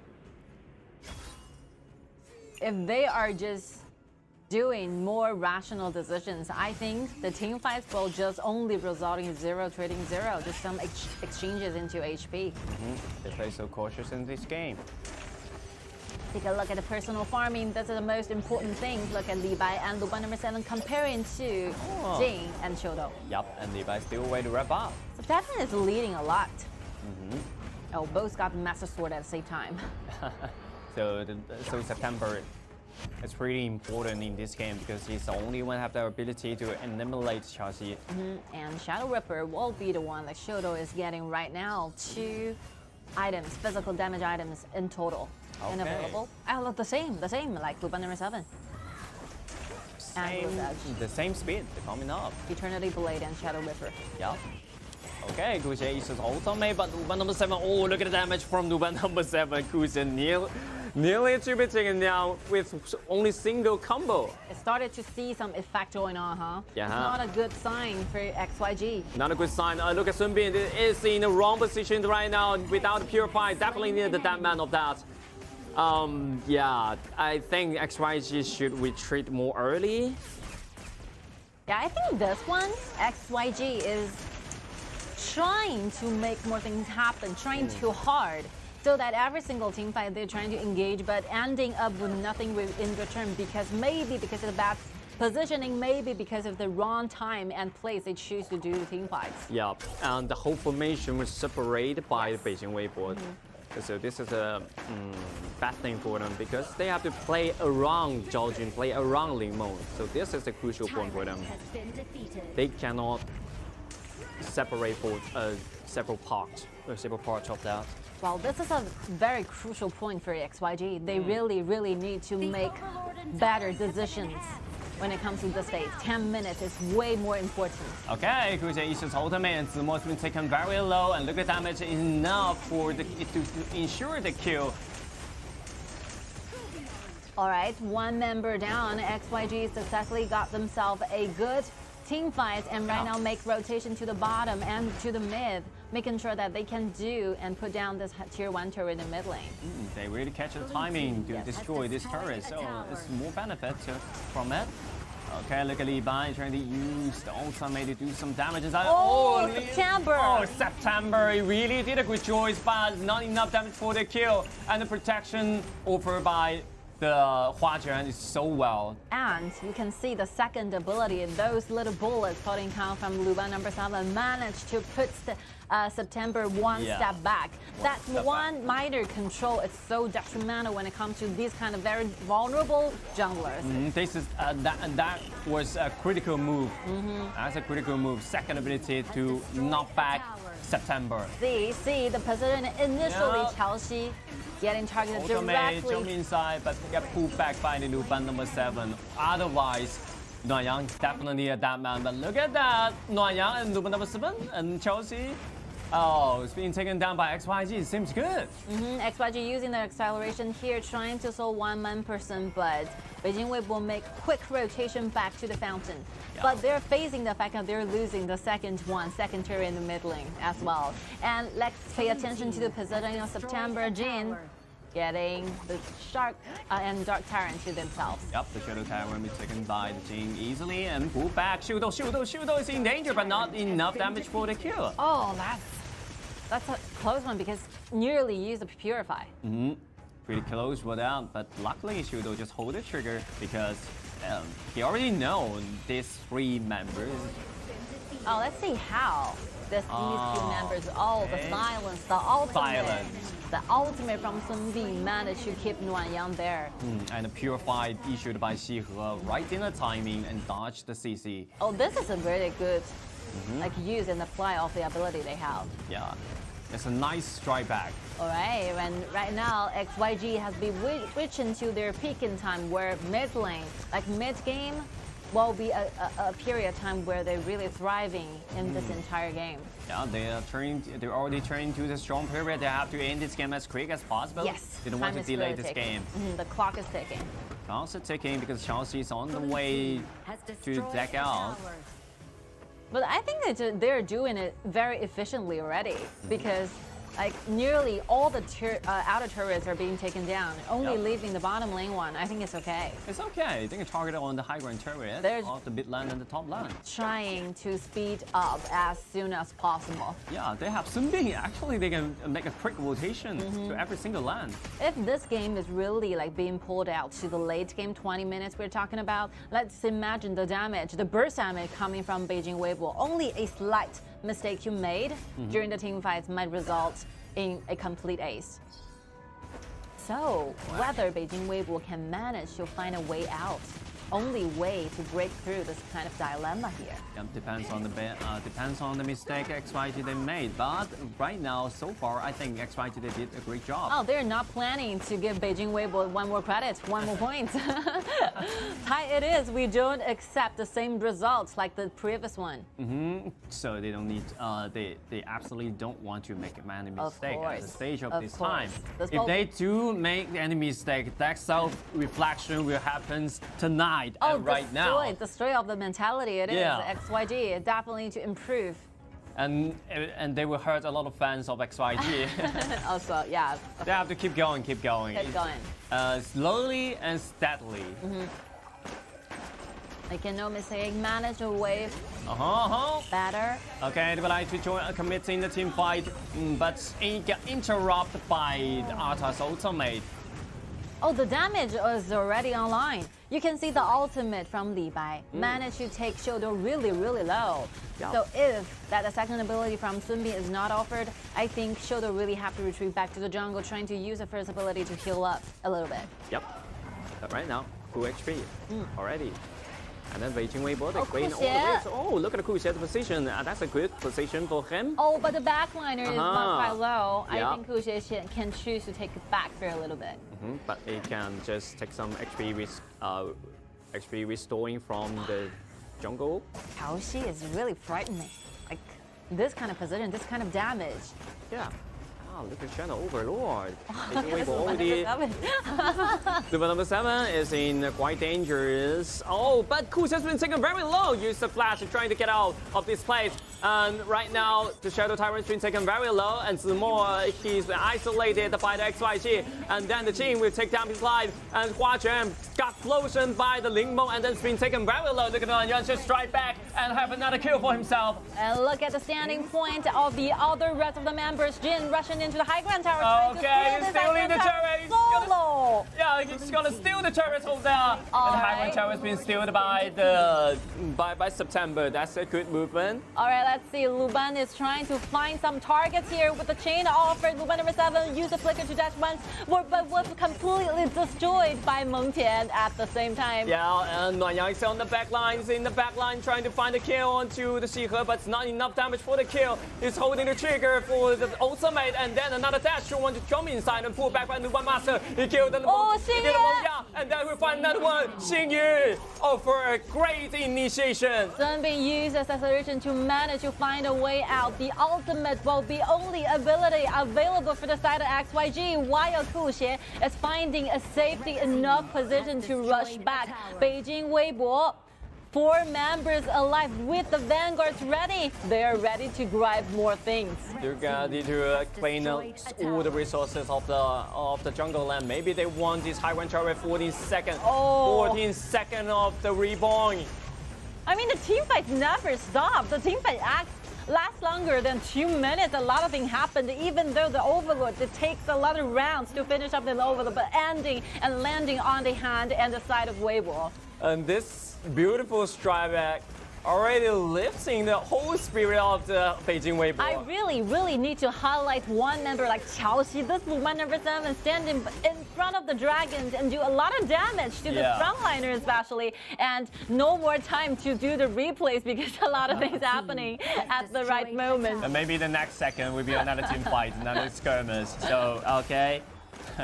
It's pretty hard for the observer. Oh, this game is so good. So good. So it's an exciting game. But you know, look at the time, look at the dashboards. No time left for XYG. Yep. After the team fights happened just now, like Beijing Weibo is finally getting themselves the turning point of the game. Yeah, and Beijing Weibo already turned into the strong period, and Li Bai already fully decked out, and yeah, Chelsea as well. Luban number 7, the damage from the Luban number 7 is hard to handle. Well, these players are super talented, using this kind of confrontations and this kind of composition to play this good. Yeah. Wow. All right, all right. They're ready for the next round. So for that, Ying issues ultimate to block 2 members in.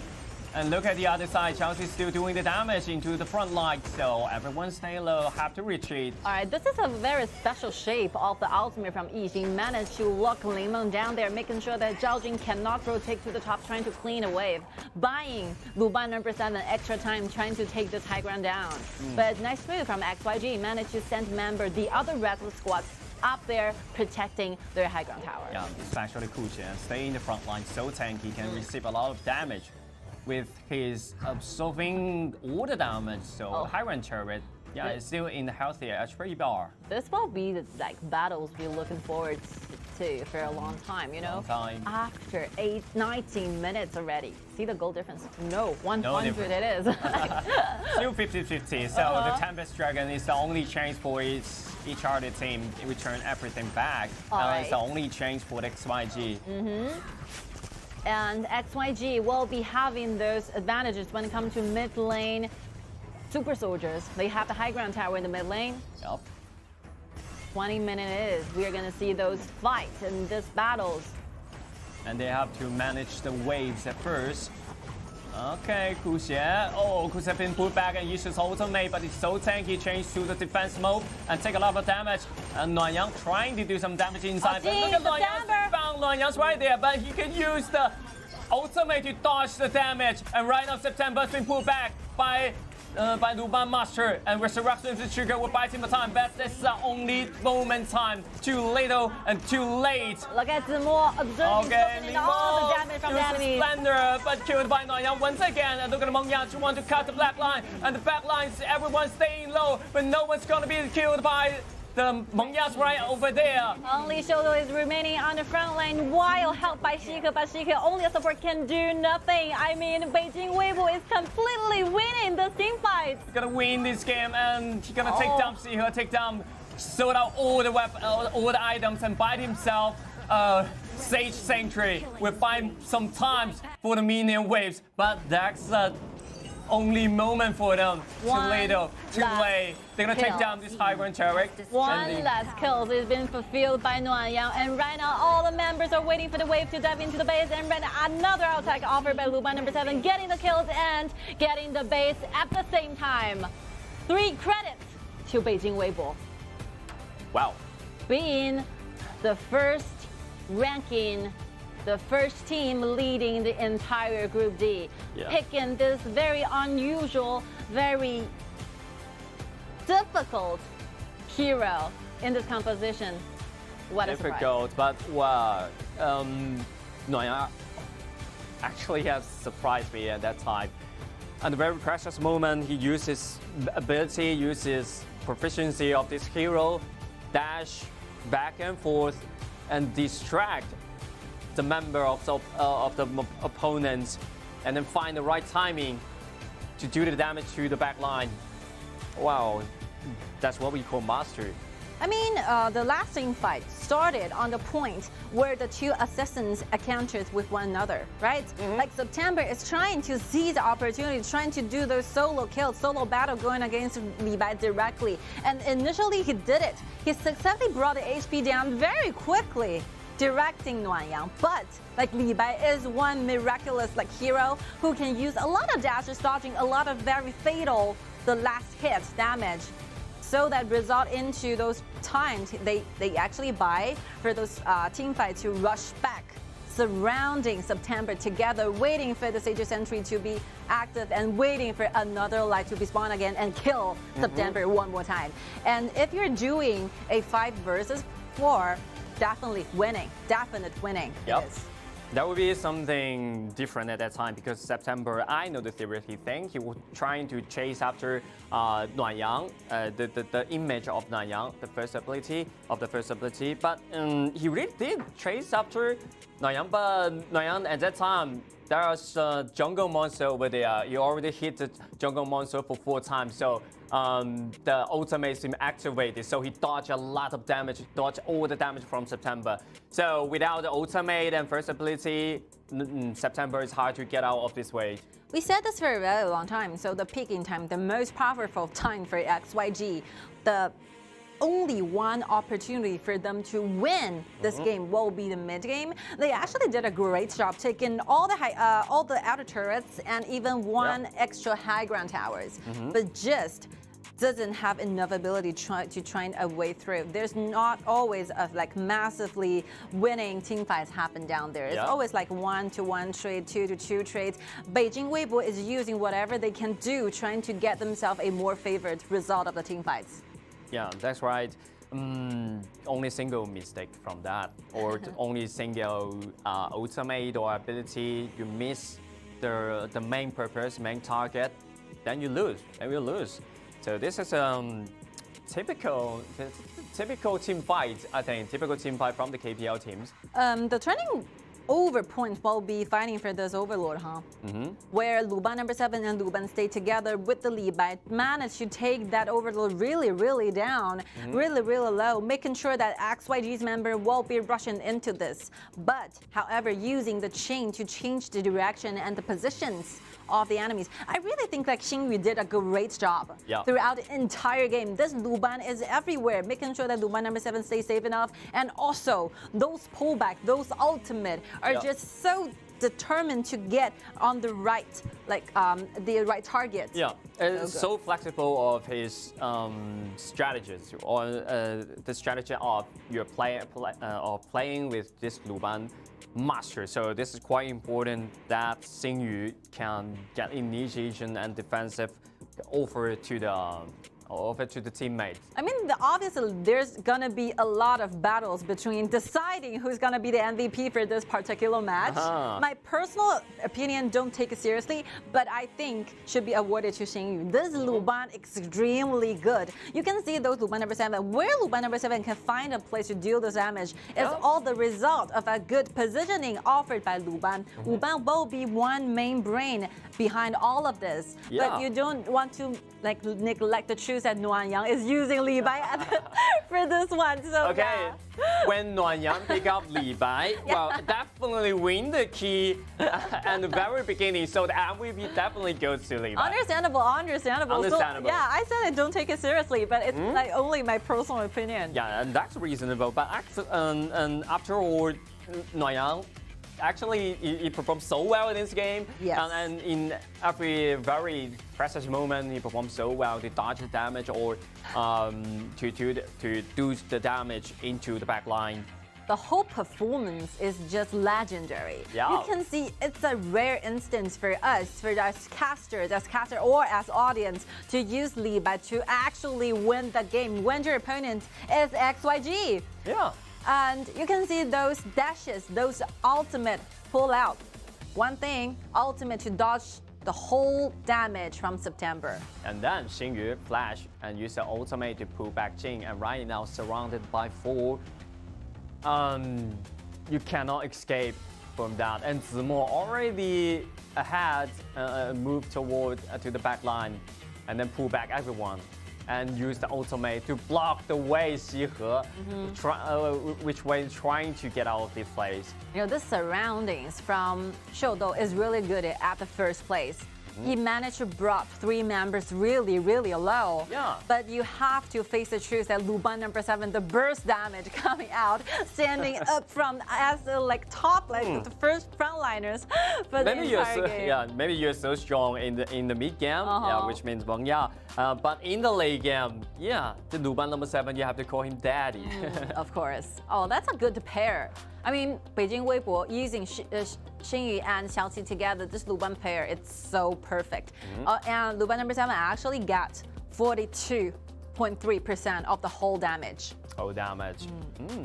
And every good rooms and space can do the damage offered by XingYun. So this duel, they achieve this accomplishment with each other. So nice, so nice. So now this is an excellent game. Excellent. Already impressed us. High quality game. Very high quality. Yeah. XYG, they did find some window to break and lead the game in the mid game. In 12 minutes, they're really strong at that time.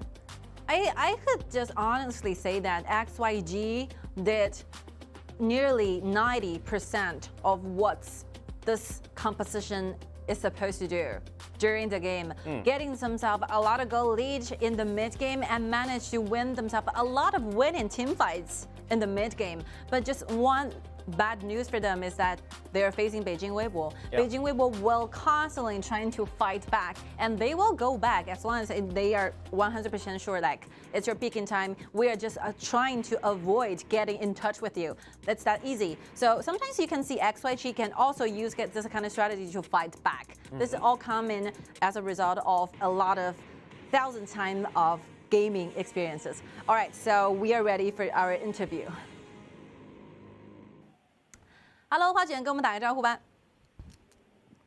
Hello， 大家好，我是北京微波花卷。All right, so we are just so curious about what will be the reason you choose Li Bai as a jungler in the very last match. 就跟我们多分享一下，为什么第二局会用李白这个英雄作为一个打野呢？李白的话，就是因为我们平常训练赛也有玩嘛，然后刚好。小林觉得这把李白也非常的好用，然后我们就给他选了，然后特别帅。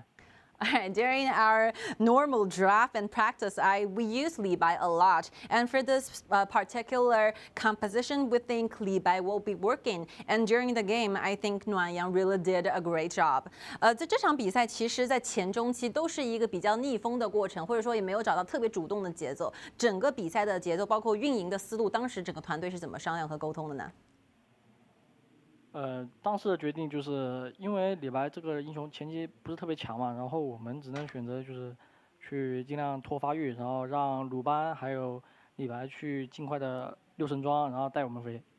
All right, so what will be the main strategy you guys discover? Because like Li Bai as a jungler is extremely weak in early game, so we know exactly he's gonna be really weak in early game. So that's a reason why we're trying to stall more time, buy ourselves more time for our main cores. For example, Lu Ban number 7 and Li Bai together to farming up to make those very important items, and then our final core performed extremely good during the team fights. That must be result goodly for our teams. All right, thank you for doing this. 谢谢花卷接受我们的采访。等一下要抽签了，希望你们抽一个好签。